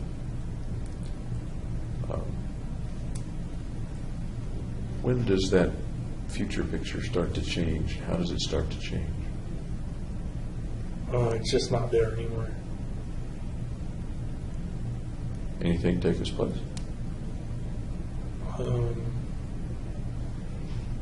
No, it's kind of up in the air.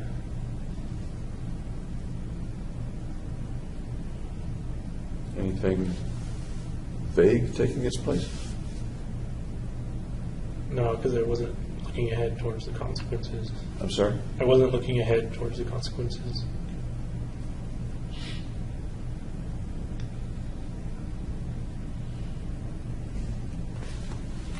Can you estimate what the earliest point was at which you began to think about these killings?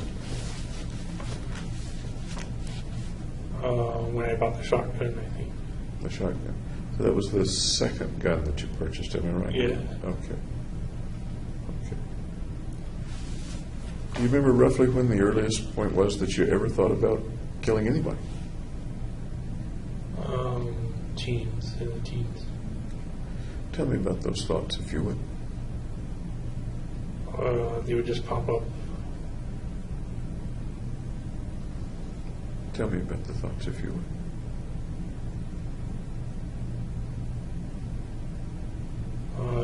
They were destructive thoughts towards others. You need to paint me the picture. You need to tell me the video.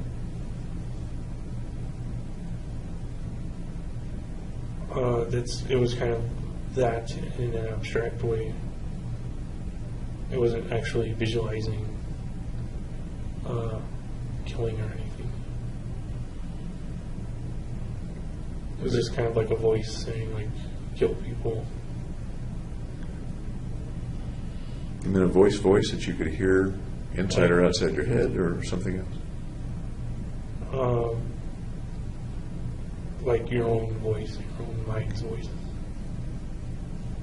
Different people mean different things when they say voice. Sometimes they're referring to a strong thought. Other times they're saying, yeah, it was a voice, and I turned my head and there was... No, it was internal voice.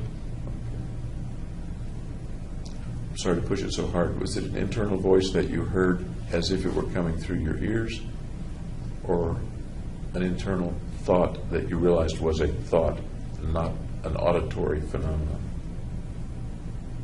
It was kind of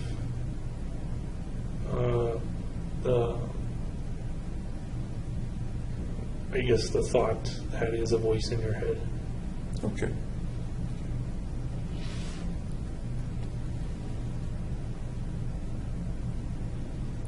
Even though you mentioned it was abstract, you did say that it would pop into your head and that there were thoughts of killing people. At least that's what I asked about.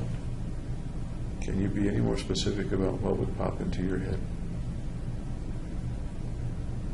Just a desire to kill people. How, who, under what circumstance? It's like an impersonal form of a person.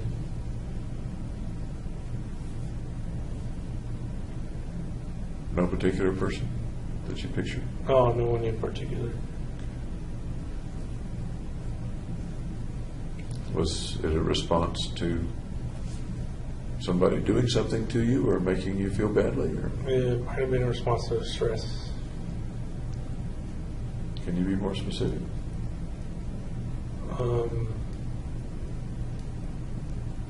I don't know what stressors exactly triggered it. If I think of having stress, or people having stress, or different kinds of stress, the end result of that doesn't appear to me to be killing something.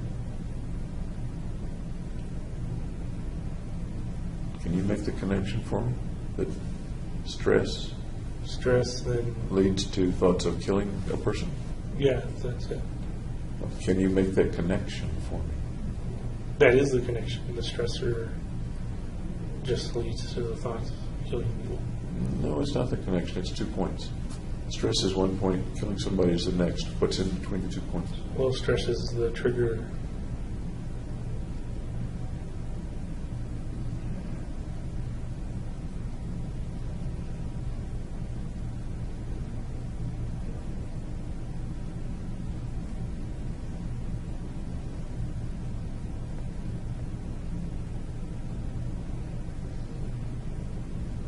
Is it that you don't understand connecting 2 points?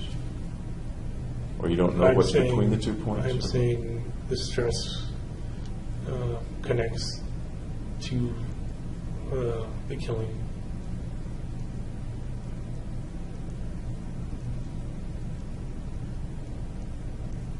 That doesn't make sense to me. Okay.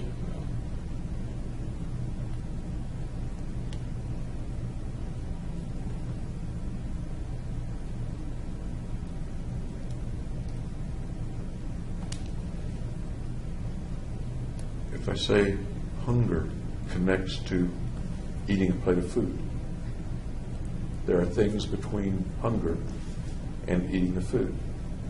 Going to the grocery store, choosing the groceries, coming back home, turning on the stove, Not if the food's preparing already food, prepared. all this. So If what's you're between... hunger and then you eat a snack.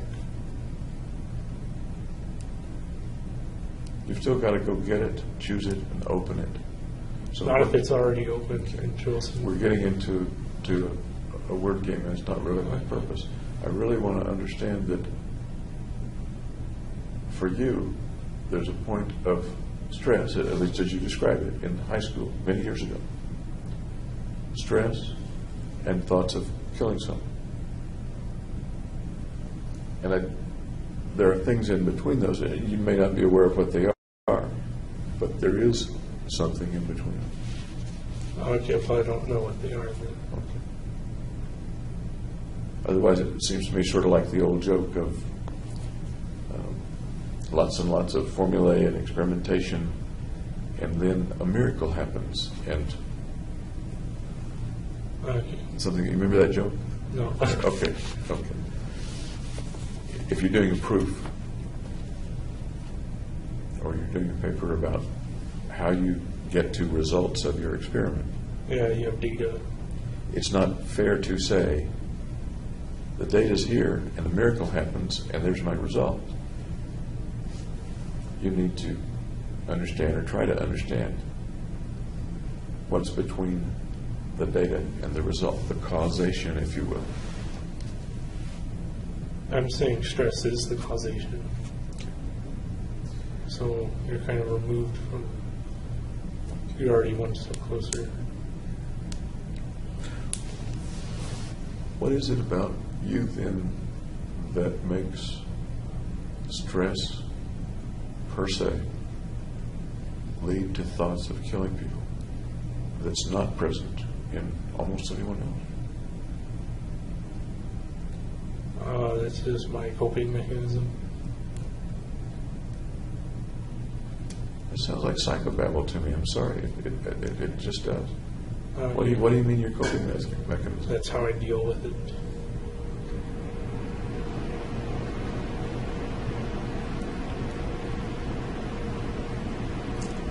And coming into the pictures of what comes up in your mind, quickly comes to your mind. What was that? I know there's noise back behind me. Let's come back to the image that comes to your mind about killing someone. Once again, is there any clearer picture of that you can see? Can you fiddle with the focus knob? Well, there's and kind of two clarify? pictures. One Okay. is with when I'm with someone, I have a picture of killing them, and then the other is an abstract. I get this image of just a formless person who I can't really make out, and I'm killing them. Okay. Let's go to the one that you mentioned when you're with someone. What might be a circumstance in which you would think about killing a person that you were with at that time? If they're being very annoying, Can you draw me a hypothetical situation?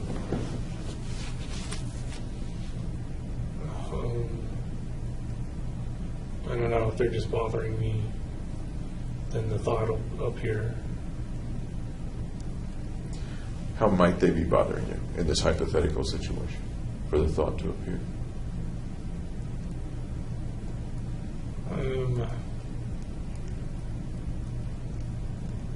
I guess laughing at me or something. Okay. You mentioned yesterday or the day before about people perhaps not laughing at you, but talking derisively about you. Right. Is that a situation, is that an analogous situation or no? Yeah. Makes you mad? No, not really. How is that different from an angry response then? Well, I'm not doing anything to them, and I'm not showing any anger. We're talking about, in your mind, picturing yourself killing them. Yeah. I understand that you're not really killing them. Right. Can we make the leap to, if you visualize in your mind that you're killing somebody that laughed at you, that it's logical to think that they ticked you off? That you were angry with them? I was using annoyed, but Yes, you were. I'm not sure. I don't have like outbursts or anger outbursts or anything. I'm talking about insight. I'm talking about what comes to mind. And that's what I think you just described. Okay. Something that often comes before anger is hurt.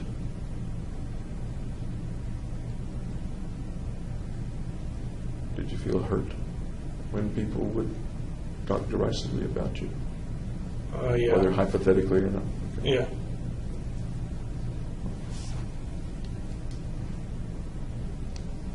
Is that one of the situations where the fantasy might appear or no? The fantasy of killing the person? Yeah. And what happens in the fantasy? What happens when you kill the person? And they're not bothering me anymore. Okay. So the bother goes away. Or the annoyance goes away. Or the thing that's hurting you goes away. Right. Seen from the other person's viewpoint, the person who's annoying or hurting you, do they feel that they've been punished or eliminated? No, because that was all going on inside my head. I know, but in the for the fantasy person inside your head, do they feel anything, or is this something you can do without fear of having them feel something? There's no fear to it. And again, I maybe kind of putting words in your mouth, and I don't mean to do that.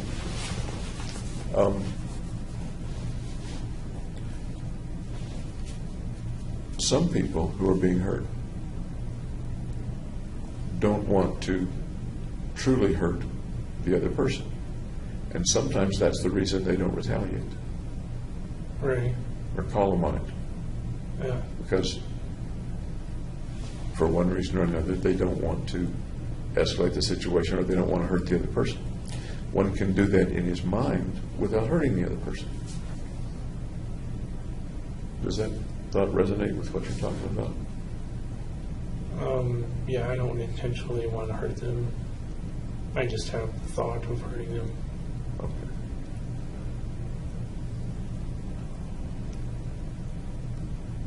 Another sort of leap. What does that thought accomplish for you? I'm assuming you're feeling... Kind of resolution. Okay.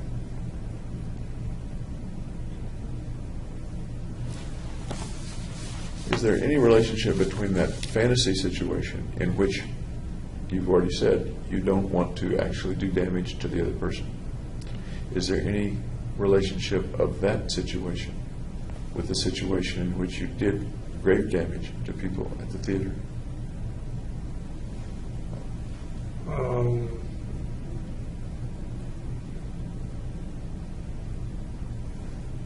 Well, then I was actually doing it. It wasn't a thought anymore. I understand. Do you see any connection or relationship or analogy of the real with the thoughts of many years ago? No, because they hadn't annoyed me in any way. They were kind of the formless kind of person there. I'm thinking, and please tell me if my thinking is correct or not correct, that there are two kind of categories. One in which someone is doing something to you or in some way making you uncomfortable or annoying you, making you feel badly, and you deal with that in fantasy. Another is a situation such as the shootings, in which the people are not doing anything to you, but you wish to take something from them and assimilate it into yourself, their value. Yeah. They're two separate things. Okay. Tell me what's right or wrong with that interpretation of things. Is it 100% right, 50% right, 10% right? And correct the things that aren't right, can you?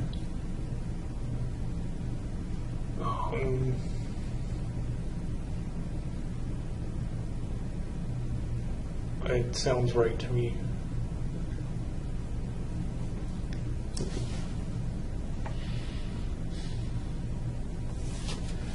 What was your first experience with people dying? Someone dying?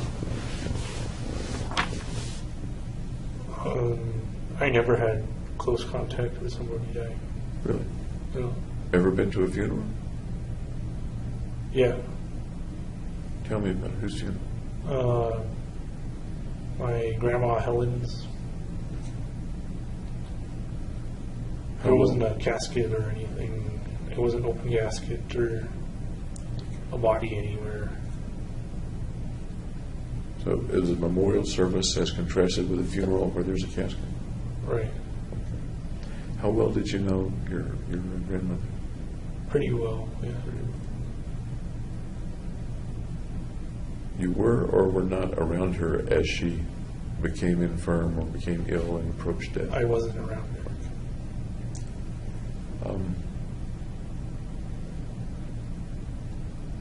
But you were close to her. Was she living nearby, or did you see her often? She lived in Santa Clarita, which is kind of north of LA, so close by. How old were you the last time you saw her? Oh, I don't remember when she died or when. Little boy, adolescent, college? No,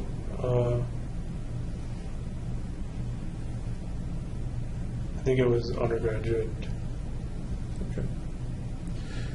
Had anybody close to you, friend, schoolmate, died before that? Nope. Had you lost any pets? Well, natural causes, basically. Tell me about that. What was that?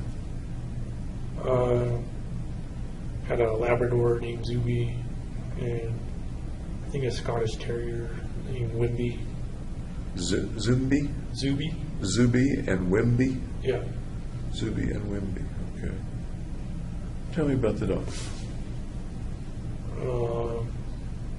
They're very loyal dogs. They like to play fetch.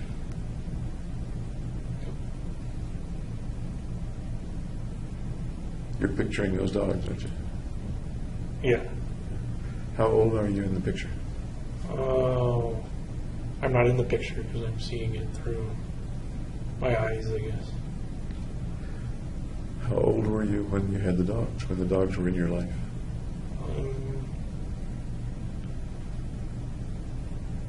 I guess like 7 or 8. And how did they leave you? How did they die? Well, Zuby couldn't get up anymore because he had like bad hips, so we had the vet put him down. And then Wimby, I guess, got sick. I don't know what he got sick with, but we had to put him down too. You were pretty young, but did you go to the vet when they put the dogs down? No, they actually like brought the vet to the house. Were you there when the vet euthanized the dog? No. How did you learn that the dogs had been put to sleep? Oh, my parents told me. Did they warn you that they were going to do that? I don't remember a warning. It didn't seem sudden though because they kind of depreciated it. Would you have appreciated a warning? Yeah, it couldn't hurt. Do you remember how you felt when those dogs were put to sleep? I was sad. I climbed a tree and cried. Were they both put to sleep but close to the same time? Close intervals, yeah. I was older by then, past 7 or 8. I was like early teens. Early teen. They've been with you a long time? Yeah, Were those your first dogs? yeah. We had a third dog that we got later called Rocky. He was a poodle. But Zuby and Wimby, Yeah, Zuby and Wimby, you sort of grew up with, it sounds like. Yep. Do you remember anything that your parents might have told you, even after they put the dogs to sleep, about the nature of dogs and the nature of people dying, or dogs dying, getting old? No, there was nothing surprising. But you have a memory of climbing up in the tree and weeping and crying. Yep. What kind of tree was it? Oh, I think it was a eucalyptus tree. By yourself? Yeah. You ever tell anybody that story? No. Pretty personal story. Yep. And the family got another dog. Nope. Beg pardon? Yeah. When you moved away, Riverside, Colorado, did you have a pet? No.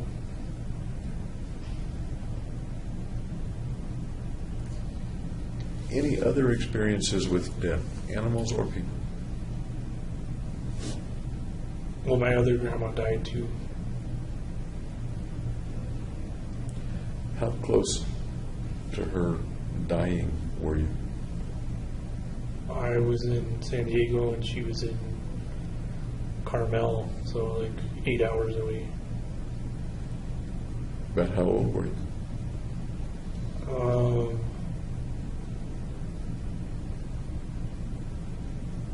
I don't remember.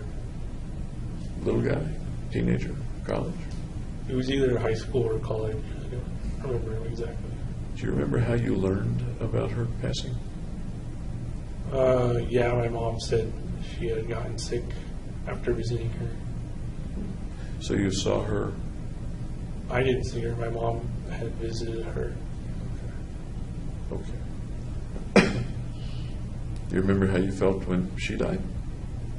I was sad. Have some good memories with her? Or not? Yeah. Christmases together. Do you remember whether you cried or not?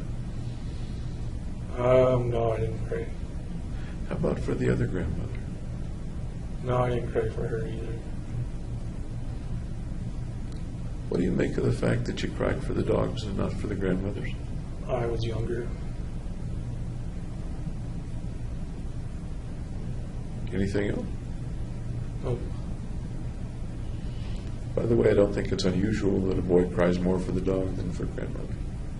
okay. You were with the dog every day? Pretty much, yeah.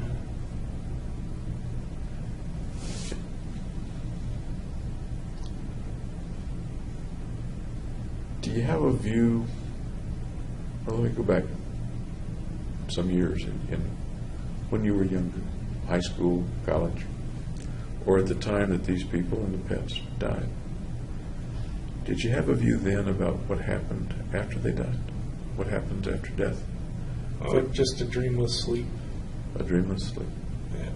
Did that apply to both the dogs and the grandmothers? Yeah. Where did you get that feeling of the dreamless sleep? Where do you suppose that idea came from?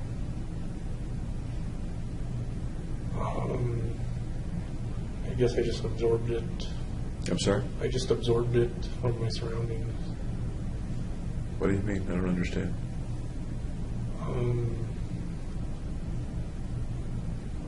I just thought that was the way things would work. You don't recall it being something that Mom said or Dad said? No, I think I came up with it. Did you ever have any thoughts about an afterlife for the dogs or for the grandmothers? No, I don't believe in afterlife. How about when you were a little kid? Well, I knew about heaven and hell, and stuff, but I didn't think it would apply. Apply to? That it wasn't the way things worked. And how about now? I still believe in the dreamless sleep. Do you think much about it? No, not really.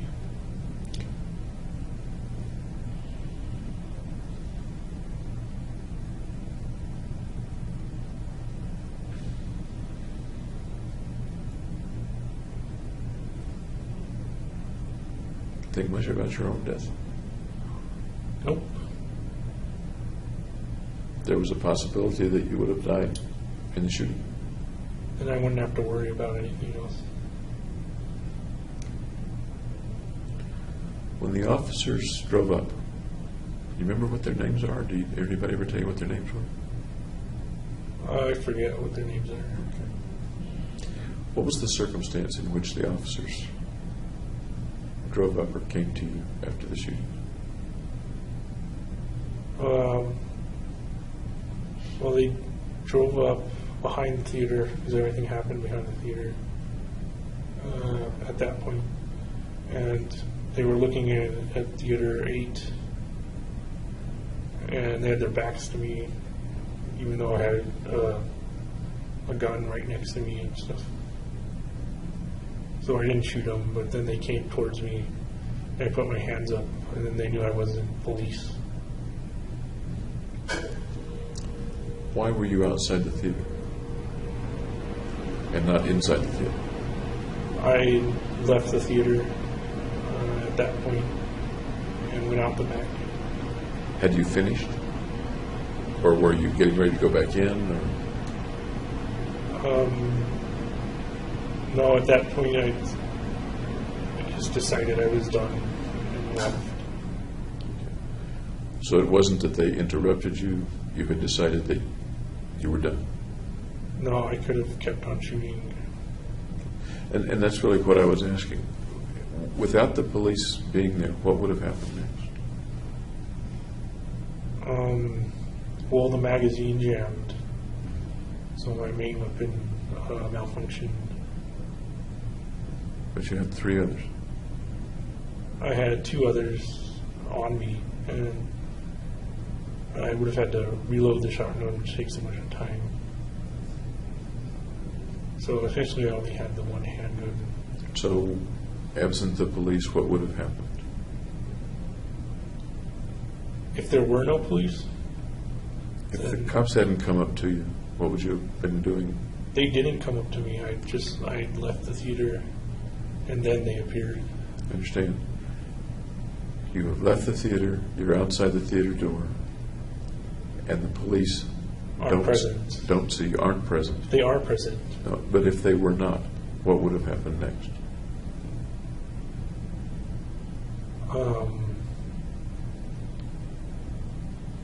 I would have driven away.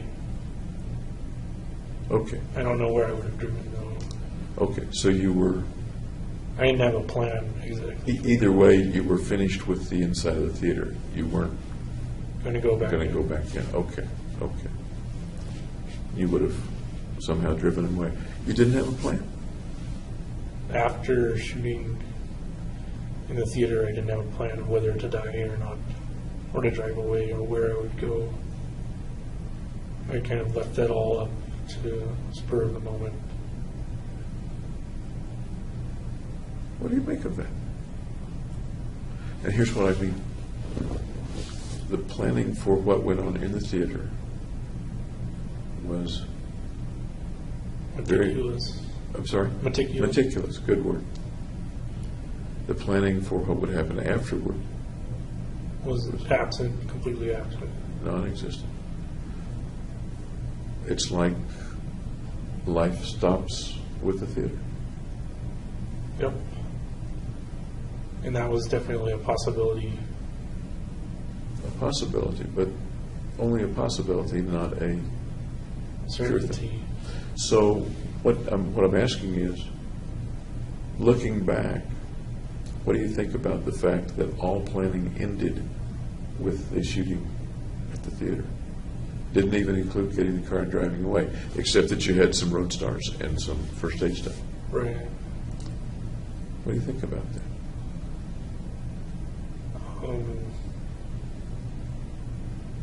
I think I didn't think it through very well then. But you're A, a smart guy, and B, an extreme planner. Right. It seems illogical that you wouldn't think it through.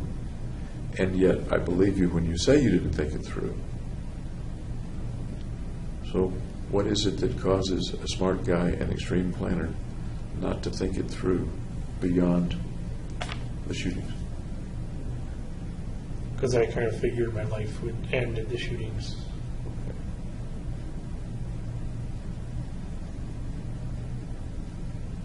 Two ways for your life to end, literally and figuratively. Both ways. Yeah.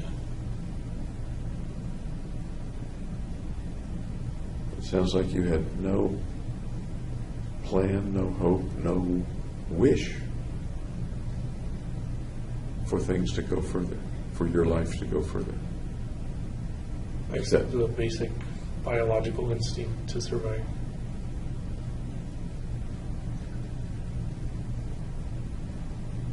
But in your planning,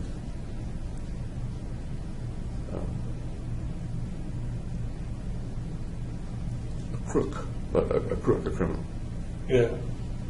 would figure out where he was going to live, where he was going to get food, where he was going to get money, things like that. All that was going to be determined for me, so I didn't have to plan anything out. So I would go to jail or I would die, and then things would take their own course. Was there any third possibility, jail or die? Was there any third possibility? Well, there's the third possibility of getting away, but I didn't consider that. I consider that negligent. No. No. Yeah. And we're looking back about the way you were thinking at that time. Not the way you're thinking today, but the way you were thinking at that time. Is that what? Yeah. At what point in your planning and your contemplation of the mission, what you're calling the mission,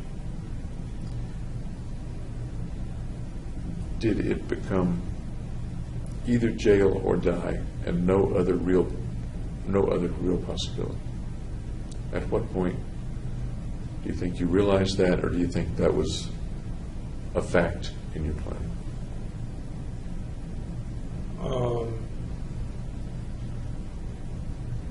I think it was early on, at least, because I did a status posting on my Match.com and AdultFriendFinder.com. Will you visit me in prison? So I kind of knew at that point I would either go to prison or die, or go to prison and die. So that posting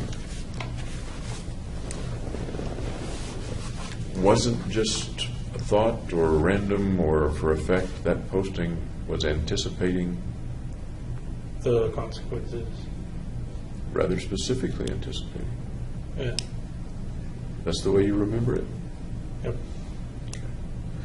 Roughly when did that posting take place? About how? I have no idea. How long before the shooting? A week before? A few days before? A month before? It could have been as long as a month before, but I don't think so.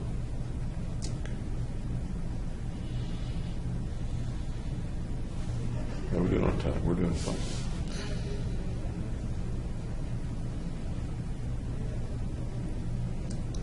There were things that could have stopped the chain of events. Yeah. You mentioned, for example, if the FBI had stopped you from going into the theater. Right. I think we talked about that yesterday, the day before, as maybe even a wish that would happen. Or no, or am I misunderstanding? Maybe a hope. A hope.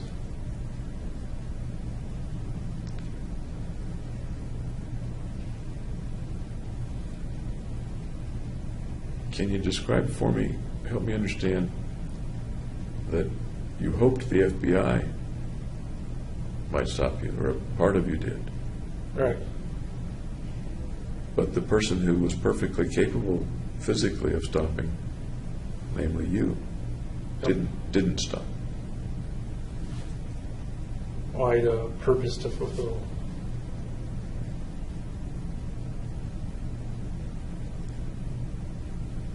but it would have been okay with you. In fact, you hoped it if somebody else stopped your purpose, namely the FBI. Yeah. That's also why I think I went to the psychiatrist in the first place and told him about the homicidal thoughts. Okay.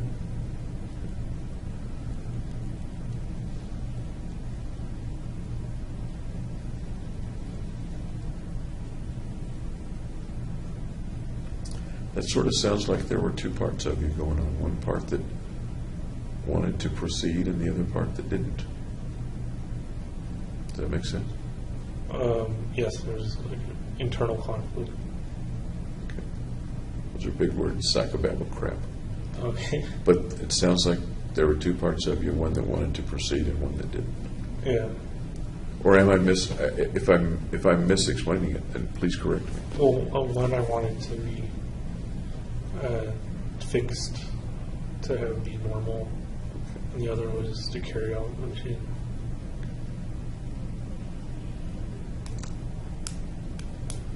Was the you that you thought wasn't normal, was that the thing that was creating the mission? Or was that the normal you, the thing that was creating the mission? I don't think there is a normal me. You don't think there's any part of you that's normal? No, not like that. Okay. I just figure myself as abnormal.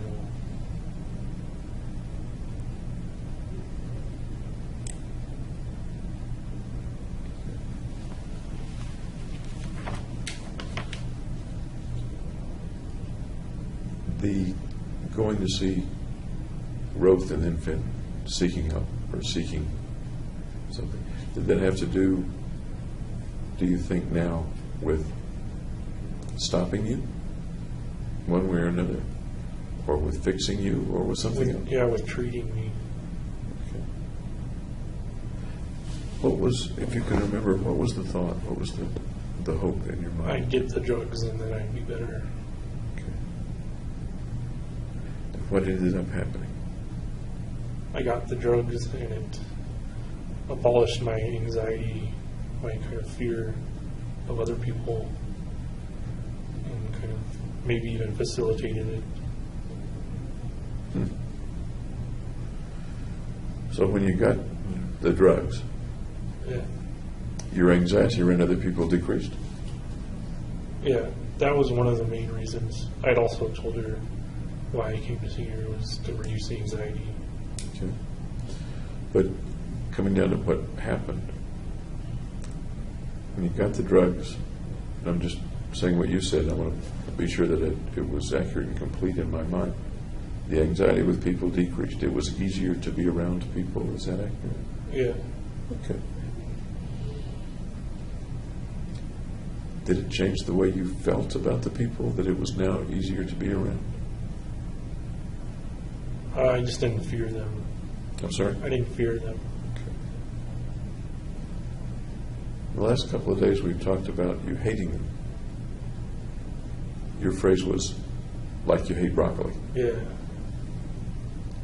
Not a, I want to hurt you hate, but a, I want to get away. I want to avoid you. Yeah. Is that, that's what I heard. That's anyway. right. Okay.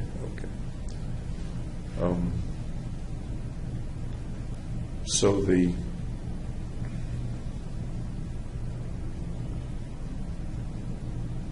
I guess that makes me ask, what did the shootings have to do, if anything, with hating people?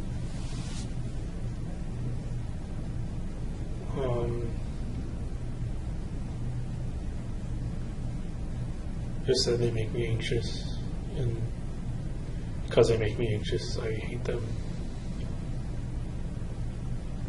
You described that hatred as wanting to avoid. Because they make me anxious, I want to avoid them.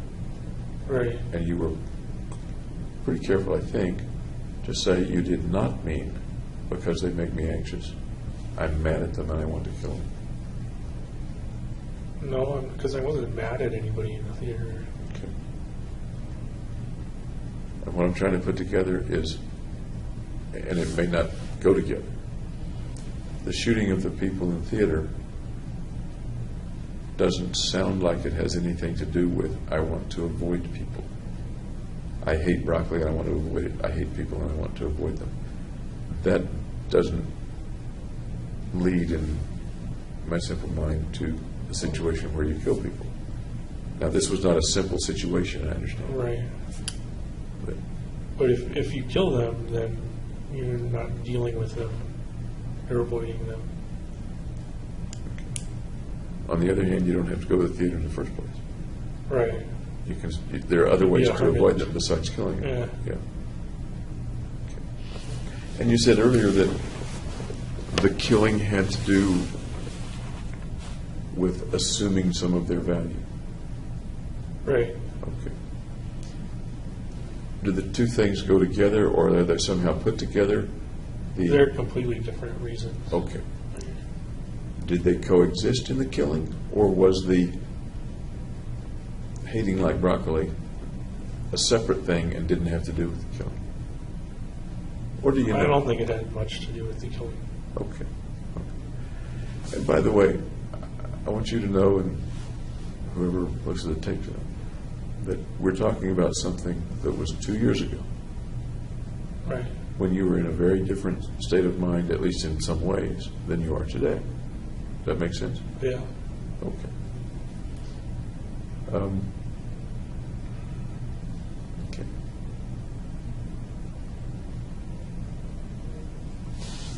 The things that might have helped, what you called the drugs, and maybe there were other things that might have helped. There were 2 or 3 kinds that were tried, as I recall, right? Clonazepam, propranolol, and sertraline. Okay. Did you take those things as prescribed? As directed. Okay. And what was the result? But you already told me that your avoidance of people went down, decreased. Right. Anything else happen with regard to the medications?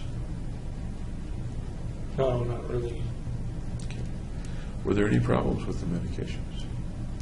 There was with the clonazepam that it had side effects. What side effects did it have that you recall? Maybe like tired, I think, and unable to focus. So did you not take it because it made you tired and unable to focus?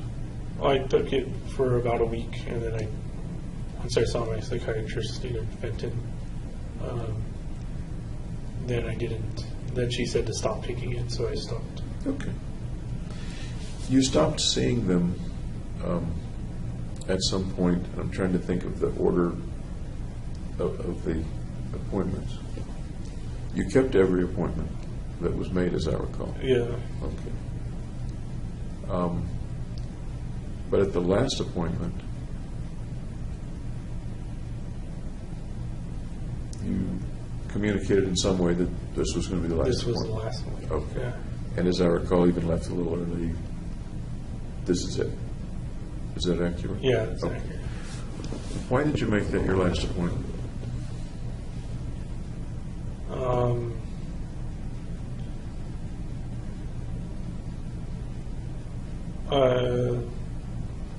I don't know why.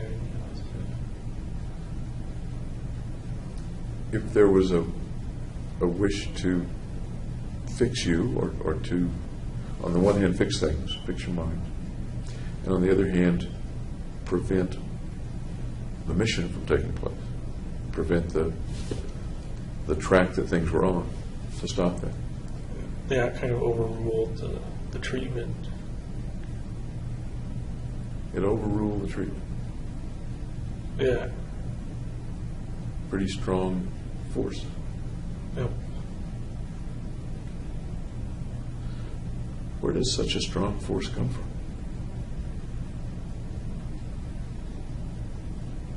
I don't know. It just took hold of my mind. I'm sorry. Took hold of my mind. Took hold of your mind. There are some pretty strong forces that take hold of people's minds sometimes. The impulse to drink for alcoholics, to shoot up for heroin addicts, to do other things. Yep. Any thoughts about why this took such irrevocable hold of your mind, such unbeatable hold of your mind? I don't know why it dominated, but it did. But it did, is that what you think? Yeah. Okay. Did you think of any other ways to stop it? Well, at that point, I was more concerned with going through with it than stopping it. But going through with it,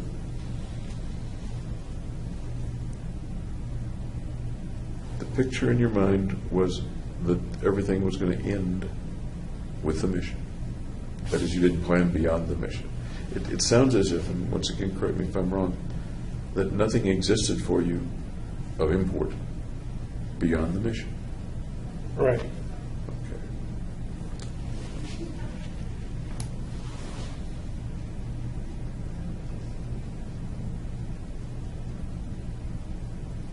Did you see anything about the mission that said it was a wrong thing to do? Not sure.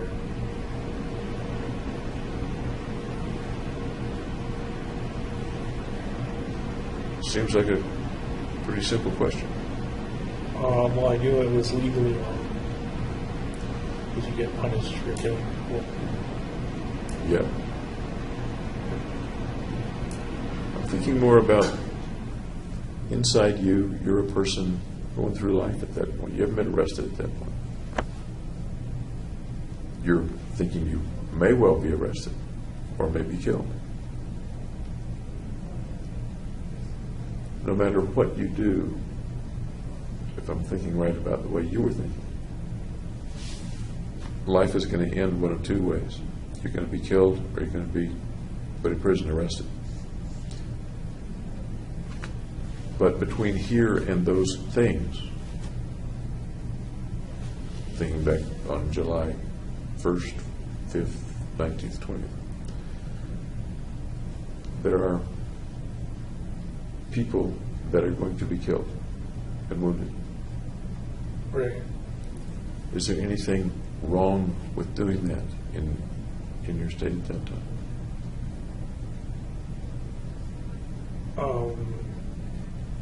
I just consider the numbers really, not people.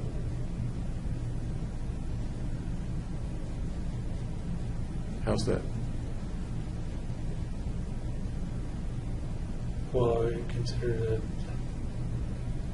it was going to be a number of people that died, kind of in conglomerate mass or something. But as you went into the theater, you saw individual people buying tickets, getting popcorn. No, I didn't look at any of the people. You must have, because you didn't bump into them. You looked at them one way or No, another. I Okay. didn't single them out as individuals. As you drove to the theater,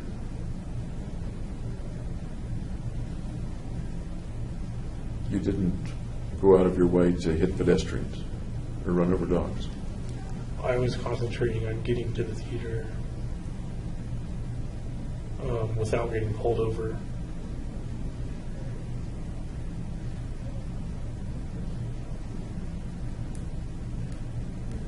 Let me come back to the concept of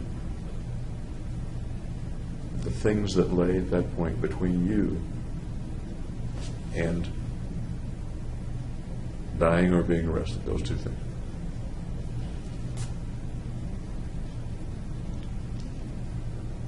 Did it ever cross your mind that you were going to hurt people? Not real people, kind of. It was just kind of amorphous people. People are going to get hurt, not John Doe or whatever.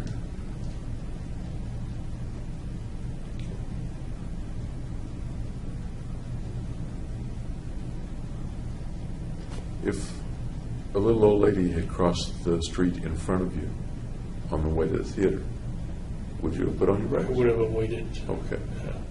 And why? What Because what would have gone into avoiding that person? that would have interfered with me carrying out the plan and going to the theater. And that's the only reason you would have avoided hitting the little old lady? Plus, that's kind of personal, hitting a little old lady with your car. You don't know her. Never saw her before in your life. You don't know her name. Okay, I guess it's not personal then. I'm sorry? It's not personal then. So once again, this is kind of a rhetorical question, but I'd like an answer.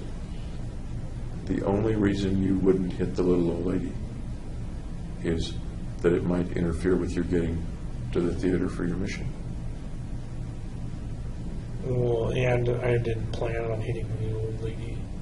It would have been a surprise. And that's why this is a kind of a hypothetical question. Doesn't really exist. But it may give us some insight into the way you were thinking.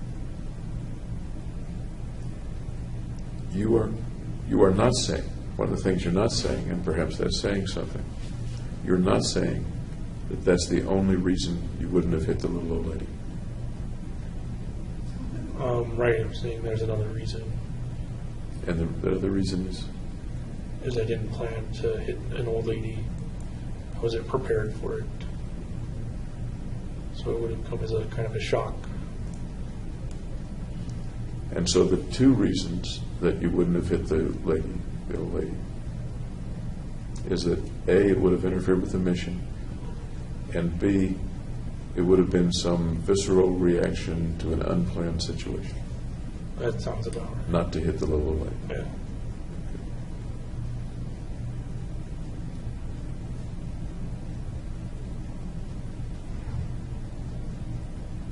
The people who were in the theater, how do you feel about them now? I don't know. Okay. They're going to make me know though. At the trial, you mean? Yeah. I expect so. Let me go back to just after the shootings happened, in the day or two after the shootings happened. Okay. Wait, did you say okay? Oh, I said okay. Okay. Did you have any thoughts about the victims, the people that were shot, etc.? No, I just heard the numbers. It was like over 50 wounded and 12 died. What came to mind as you heard the numbers? It was new information. I didn't know that while I was in the theater. Any feelings come to mind? Any pictures or feelings come to mind as you got that information? Just that I was worth 12 more people than I was before. Okay. Do the wounded count in your worth in that way of thinking about things, or no? I only count fatalities. Okay.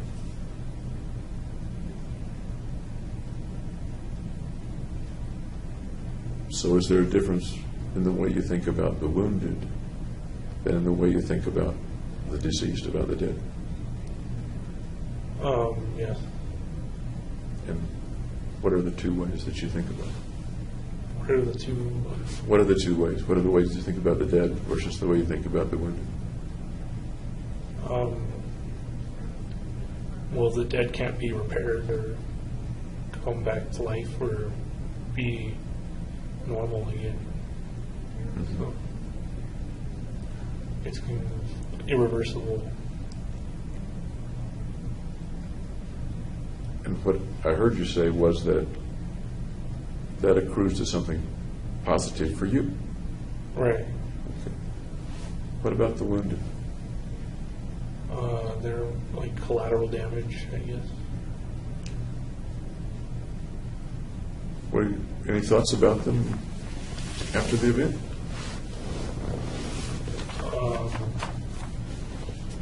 I regret they had to be wounded. In what sense do you regret that? Excuse me. In what sense? I guess what do you mean by I regret that they had to be wounded? rather than like the bullets just missing them or something. Do you think there was any chance at all that the bullets would just miss people unless they were destined to die? I think it was statistical. You shoot enough bullets into a crowd, you're going to hit somebody.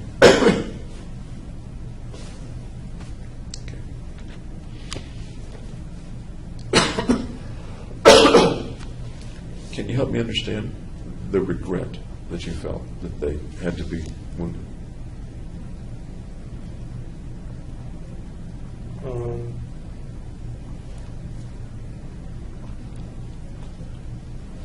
Well, they get debilitated, and like, some get paralyzed or lose limbs, and like it's too bad that couldn't have been avoided. Is your view that it couldn't be avoided? It couldn't be avoided because I'm basically shooting blind into this crowd of people. So, But that's the way you set it up. right. So it couldn't be avoided. But that's the way you set it up. So if I had set it up differently and like aimed specifically for the people, I guess it could have been different. You set it up so that people would be wounded, not killed. Does that make sense? Not intentionally. I set it up so that people would die. How is it not intentional that you set up a situation, you planned it meticulously, use your word,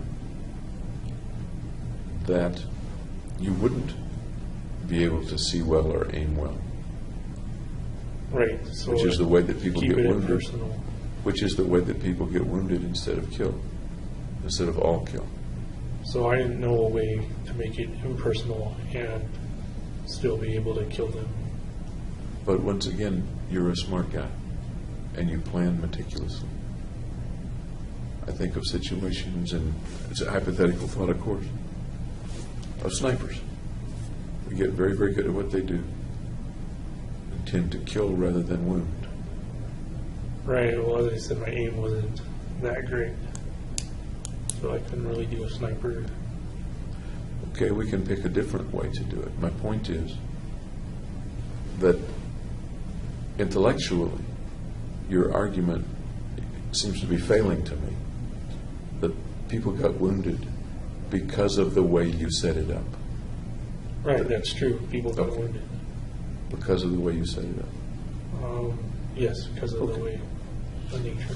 The people who were killed, that, as I understand it, there's no regret or less regret for the ones that were killed because you accrue their value, at least that's the way you felt at that time. Is that right? Right. Did you have any thought about those that they left behind? Their Also relatives. collateral damage. The argument begins to sound pretty quickly like the ends justify the means. Make sense? Yeah. If that's not a reasonable way to think about it, I really would like to hear what your view of it was at that time. Not necessarily looking back at it, but what your view was at that time and before the shootings. That there was an awareness, at least intellectual awareness, it seems to me, of lots of collateral damage. Right. But the end justified the means. Is that a reasonable way of thinking about it or not? There was no way to avoid it. And with that plan. With that plan, there was no Yeah. way to avoid it. And I was already dedicated to the plan. What do you suppose locked you into that plan? Just that it was realistic and it could be done. But the collateral damage was part of the realistic part, and that was going to happen. Well, I didn't figure the collateral damage had anything to do with me Really? after the crime. It wouldn't matter. To you or to anybody? To me, Would it matter to somebody else? certainly the people who are injured, yeah. And how about to the people who were family members of the people who died? Yeah, them too. Okay. Did those folks come to mind at all as you were planning? No. Even as it's logical that this will happen, but the end justifies the means? There was no fear of consequences. I'm sorry? There was no fear of consequences. Was there any awareness of consequences? Yes. Okay. I'm curious as to how you made the awareness of consequences evolve into a lack of fear or concern about the consequences.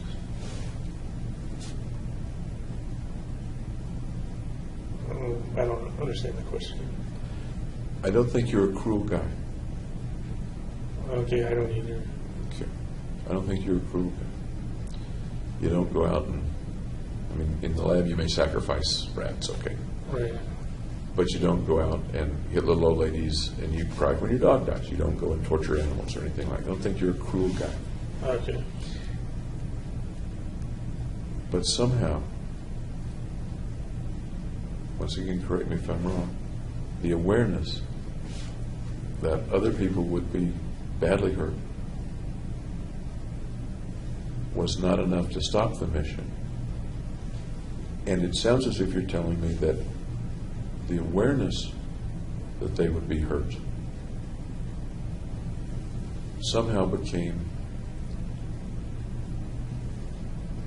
a lack of concern about the consequences to them or anybody else. Right. Okay. Can you help me with how that, Why that is the way it is. and why is sort of an odd question. Sometimes why is not the right question. Okay. But it may be in this case. I'm wondering about the process. How does it go from there are going to be many people hurt in lots of different ways? How does it move from, okay, that's going to happen, but I'm going to do it anyway, and I have no concern for the consequences? Because I think in general, you do have concern for at least many other people. Right, so that's all kind of appearing now that it's after the fact that it's happened. But before it happened, I wasn't counting on dealing with any of it because I could have died. And you're bringing another part into it that may be real important. You said not dealing with it. I'm not remembering your exact words, but not dealing with the consequences. Right. So now I have to deal with the consequences. Before the shootings, I didn't think ahead, so I wouldn't have to deal with the consequences. right after the shooting, were you concerned with the wounded or whether anybody was going to get hurt at the apartment? I inquired if a child was hurt because I saw a sign that said like child division homicide or something. As you came into the Aurora? Yeah, I inquired You of my did? investigators. And did anybody tell you one way or the other whether a child was hurt? No, they were evasive. What do you But I think? put it together What did you put together? that a child was killed the next day, I think. How did you react at that time when you put that together?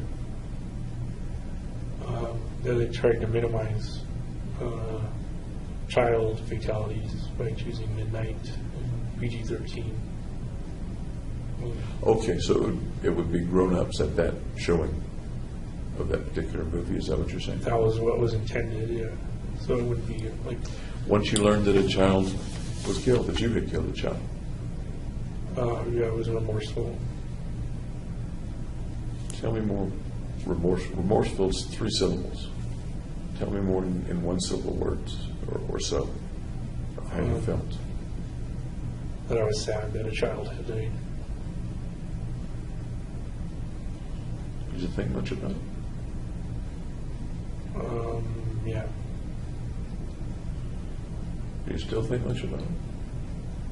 I don't know how it could have been avoided, though, other than changing the plan into something else.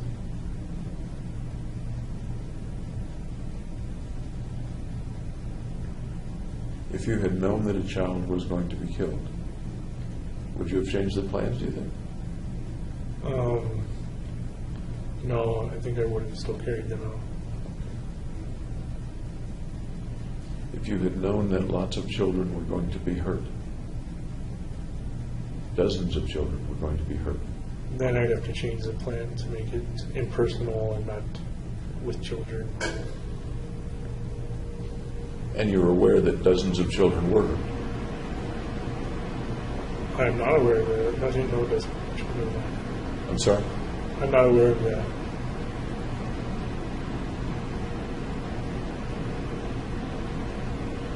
Once again, you're a smart guy. You think about the plan meticulously, Right, but not much about the consequences of the plan. right. What about the children of people who are killed? Are they hurt?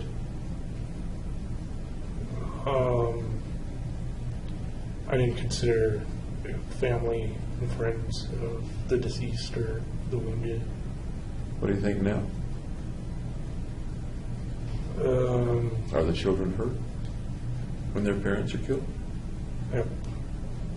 Are they hurt when their parents are wounded? Yeah. Yeah. So at least in that sense, dozens of children were hurt. Indirectly. The children are still hurt. Yeah. Does that make you feel anything as we talk? Not so great. Tell me a little more. What do you mean not so great? Well, it wasn't my intention to kill children or leave them parentless or like that stuff. Soon after the shootings, days, weeks, did you think that there were some children? Did it occur to you that there were some children who were parentless? Who were what? Who were parentless? Who had lost one or both parents? No, I never took that perspective.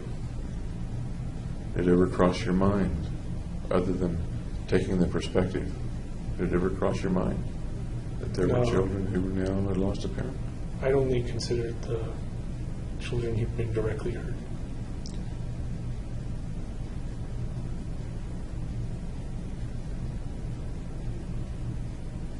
And as you were approaching the mission, approaching the shooting, it sounds as if it didn't occur to you. One way or another, it did not occur to you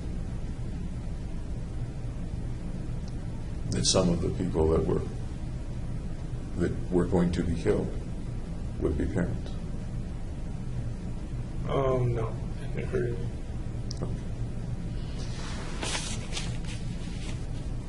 You've talked about remorse or regret. You've used the word a couple of times. Almost, and I'm not sure of the feeling that goes into the words. Can you help me understand the feeling that goes into the words remorse and regret as you're using them the last couple of days with me? That's kind of hard because they are the descriptors of the feeling.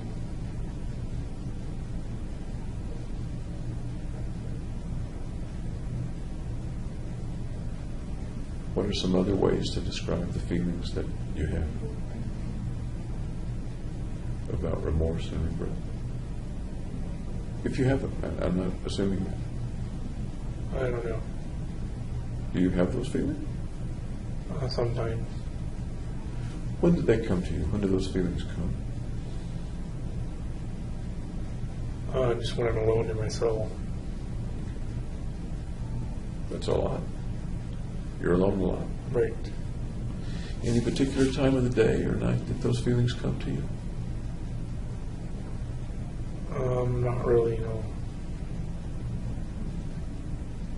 Sometimes make it hard to sleep, for example. No. Okay. Was there any time, you've been in jail for a couple of years now, was there any time, early, middle, late, that the feelings were more or less, or interfered more or less with you? They were more right after, or shortly after. Tell me what that was like. I'm interested in what that was like. I don't know what to tell you. Just tell me what it was like. What was it like soon after the shooting? What did you feel like?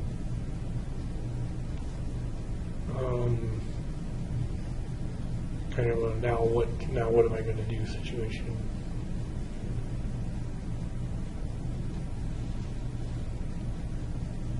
Now what am I, in what context, now what am I going to do? Right.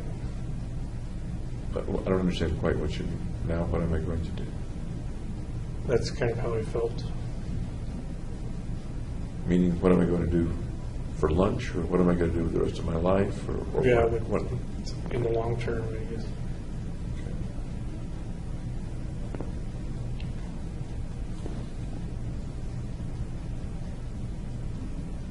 Anything else about the way you felt about remorse or regret after the shootings, right after the shootings?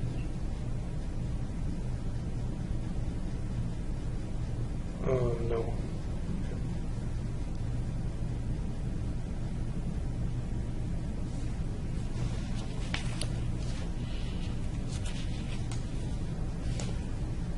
The folks that died, the value, or what are the best words to use? The value, the power that they had, that accrues to you. What's the best word to use? What comes to you as a result of their dying? Their value. Their value. Can you describe to me what value means in that sense? Just what they're worth. And what do you mean they're worth?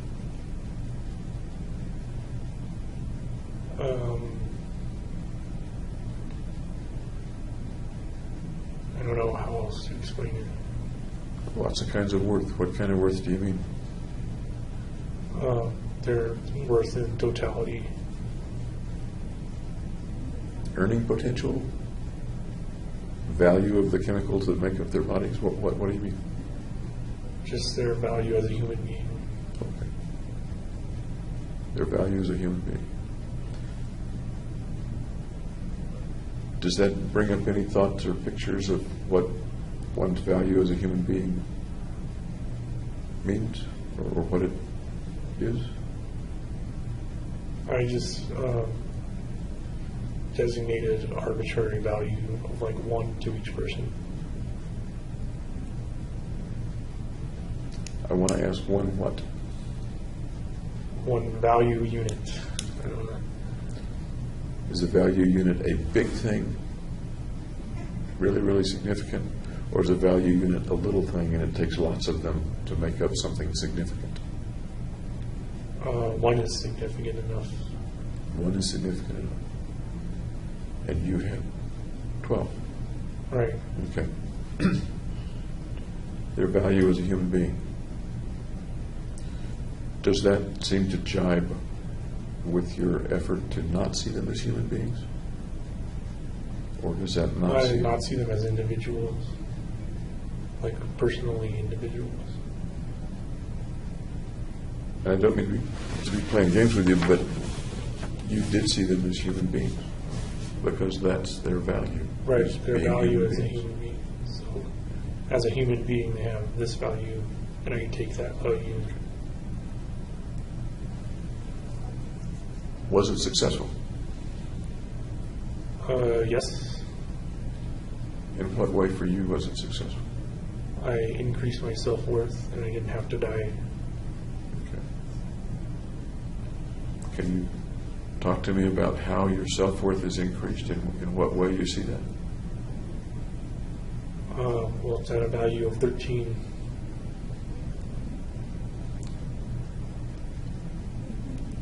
In what way then are you enhanced?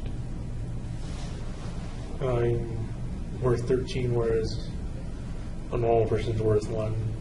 Or, yeah. Do you feel that value 13 or 12 times more than you did before?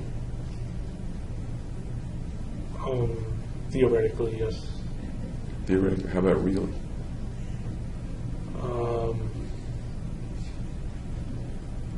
Well, it's only theoretical in nature, so No, it's pretty real in nature. How about really?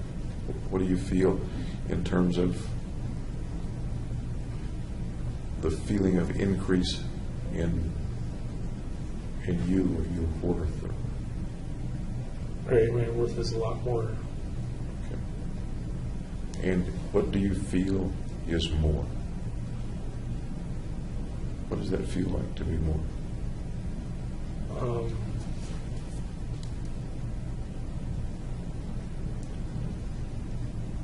Just that I feel better than before. Okay. Many, many times better, lots and lots better, or incrementally better? Incrementally. Can you put your finger on any of the things that trouble you less, for example, or that you do better now than you did before July 20th?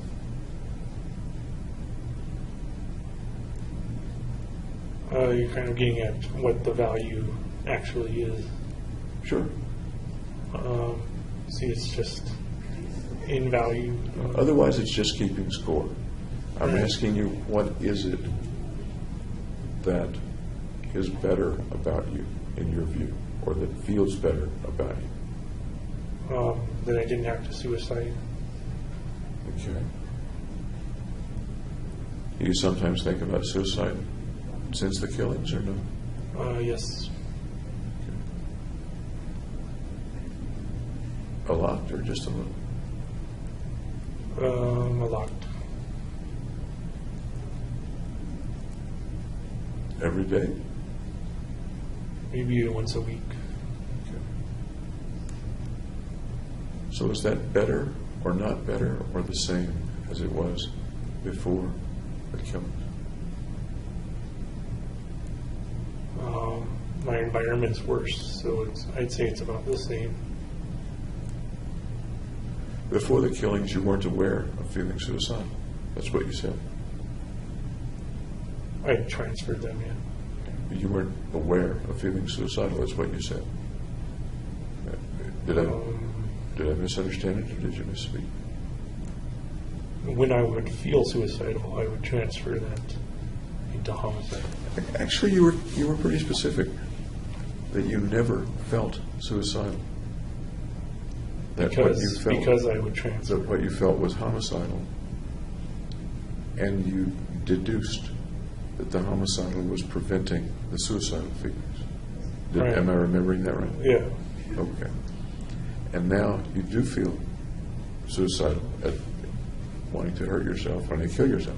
Is that right? Yeah, because I've already done the homicidal.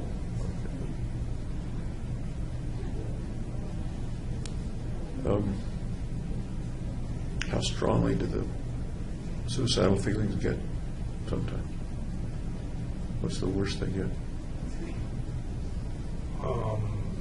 Just they get bad. And what's bad? How can you explain to me what bad is? How bad they get? Whereas I'm contemplating a plan to suicide. You know. Have you tried it?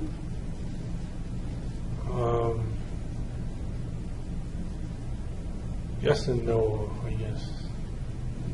Tell me about the yes part. I was trying to bang my head open in the cell. They tried to put me in the hole or suicide watch. They had to put me in suicide watch. And I was still banging my head on the cell, like doors and stuff. That was the day that you fell backwards off your bunk? Right. Okay. And did you also banged your head against the wall on that day? In the suicide watch, yeah. Okay. I've seen both those cells, as you know, when I was there a week or two ago. Okay. How many times did you fall backward or from the Only bunk? twice. They took me to suicide watch on the second time. Do you remember the thoughts you were having at that time when you were thinking about it or doing it? Falling backward from your I don't know why I was falling backward. Now, do you remember the thoughts you were having? What you were thinking about? No, I don't remember. Do you remember climbing up on the bunk? Yeah, and falling backwards. Let's take it a little at a time. You climbed up on the bunk. You remember standing on the bunk? Yes. Okay. I remember seeing you in one of the cell videos standing on the bunk. Okay. And you're looking kind of straight ahead, I guess. What happens next? In kind of slow motion, what happens next? I just lean back and then fall. Okay.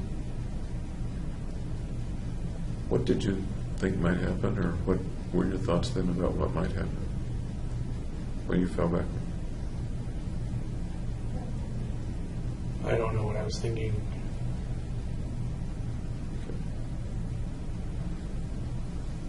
Then they put you in the hole. Yep. You usually work. That's a pretty crappy place to be. Yeah, bad environment. Very bad environment. Barbaric environment. Yep. Tell me about being there. Well, first off, I couldn't see because I didn't have my contacts, and people had like scratched a bunch of stuff into the walls, and I started interpreting them as messages. Do you remember what was scratching the walls, or what your interpretation was at that time? Well, someone scratched like Ethiopia or something. I thought that was kind of applicable. Applicable? Applicable. In what way? And that it was kind of an Ethiopian environment. Okay. And I didn't realize you didn't have your contacts at the time. That you couldn't see. Or you couldn't see very well. Couldn't see very far. Before that, in the days before this happened, had you been getting your contacts regularly and able to wear them? Yeah, but I'd had them out because I was going to go to sleep. But then I did the head. What time of day was it that It was at night. Okay, it was at night, so that's why you had them out. Yep. Did you ask for your contacts? No, Or glasses or something? I figured there wasn't much to see anyway. That must have made it even worse, I guess. not being able to see. And at some point they came in and strapped you to a chair and started an IV. An IV and took me to Denver Health. I'd like to hear more about that. I think we're going to have to stop for tonight. Okay. Sounds like a very, once again, crappy experience. Yep. Once again, anything that you want me to leave with? Any thoughts you want me to leave with? Nope. Okay. Thanks for talking with me again. And I'll see you tomorrow about 9 o'clock, okay? All right. Okay.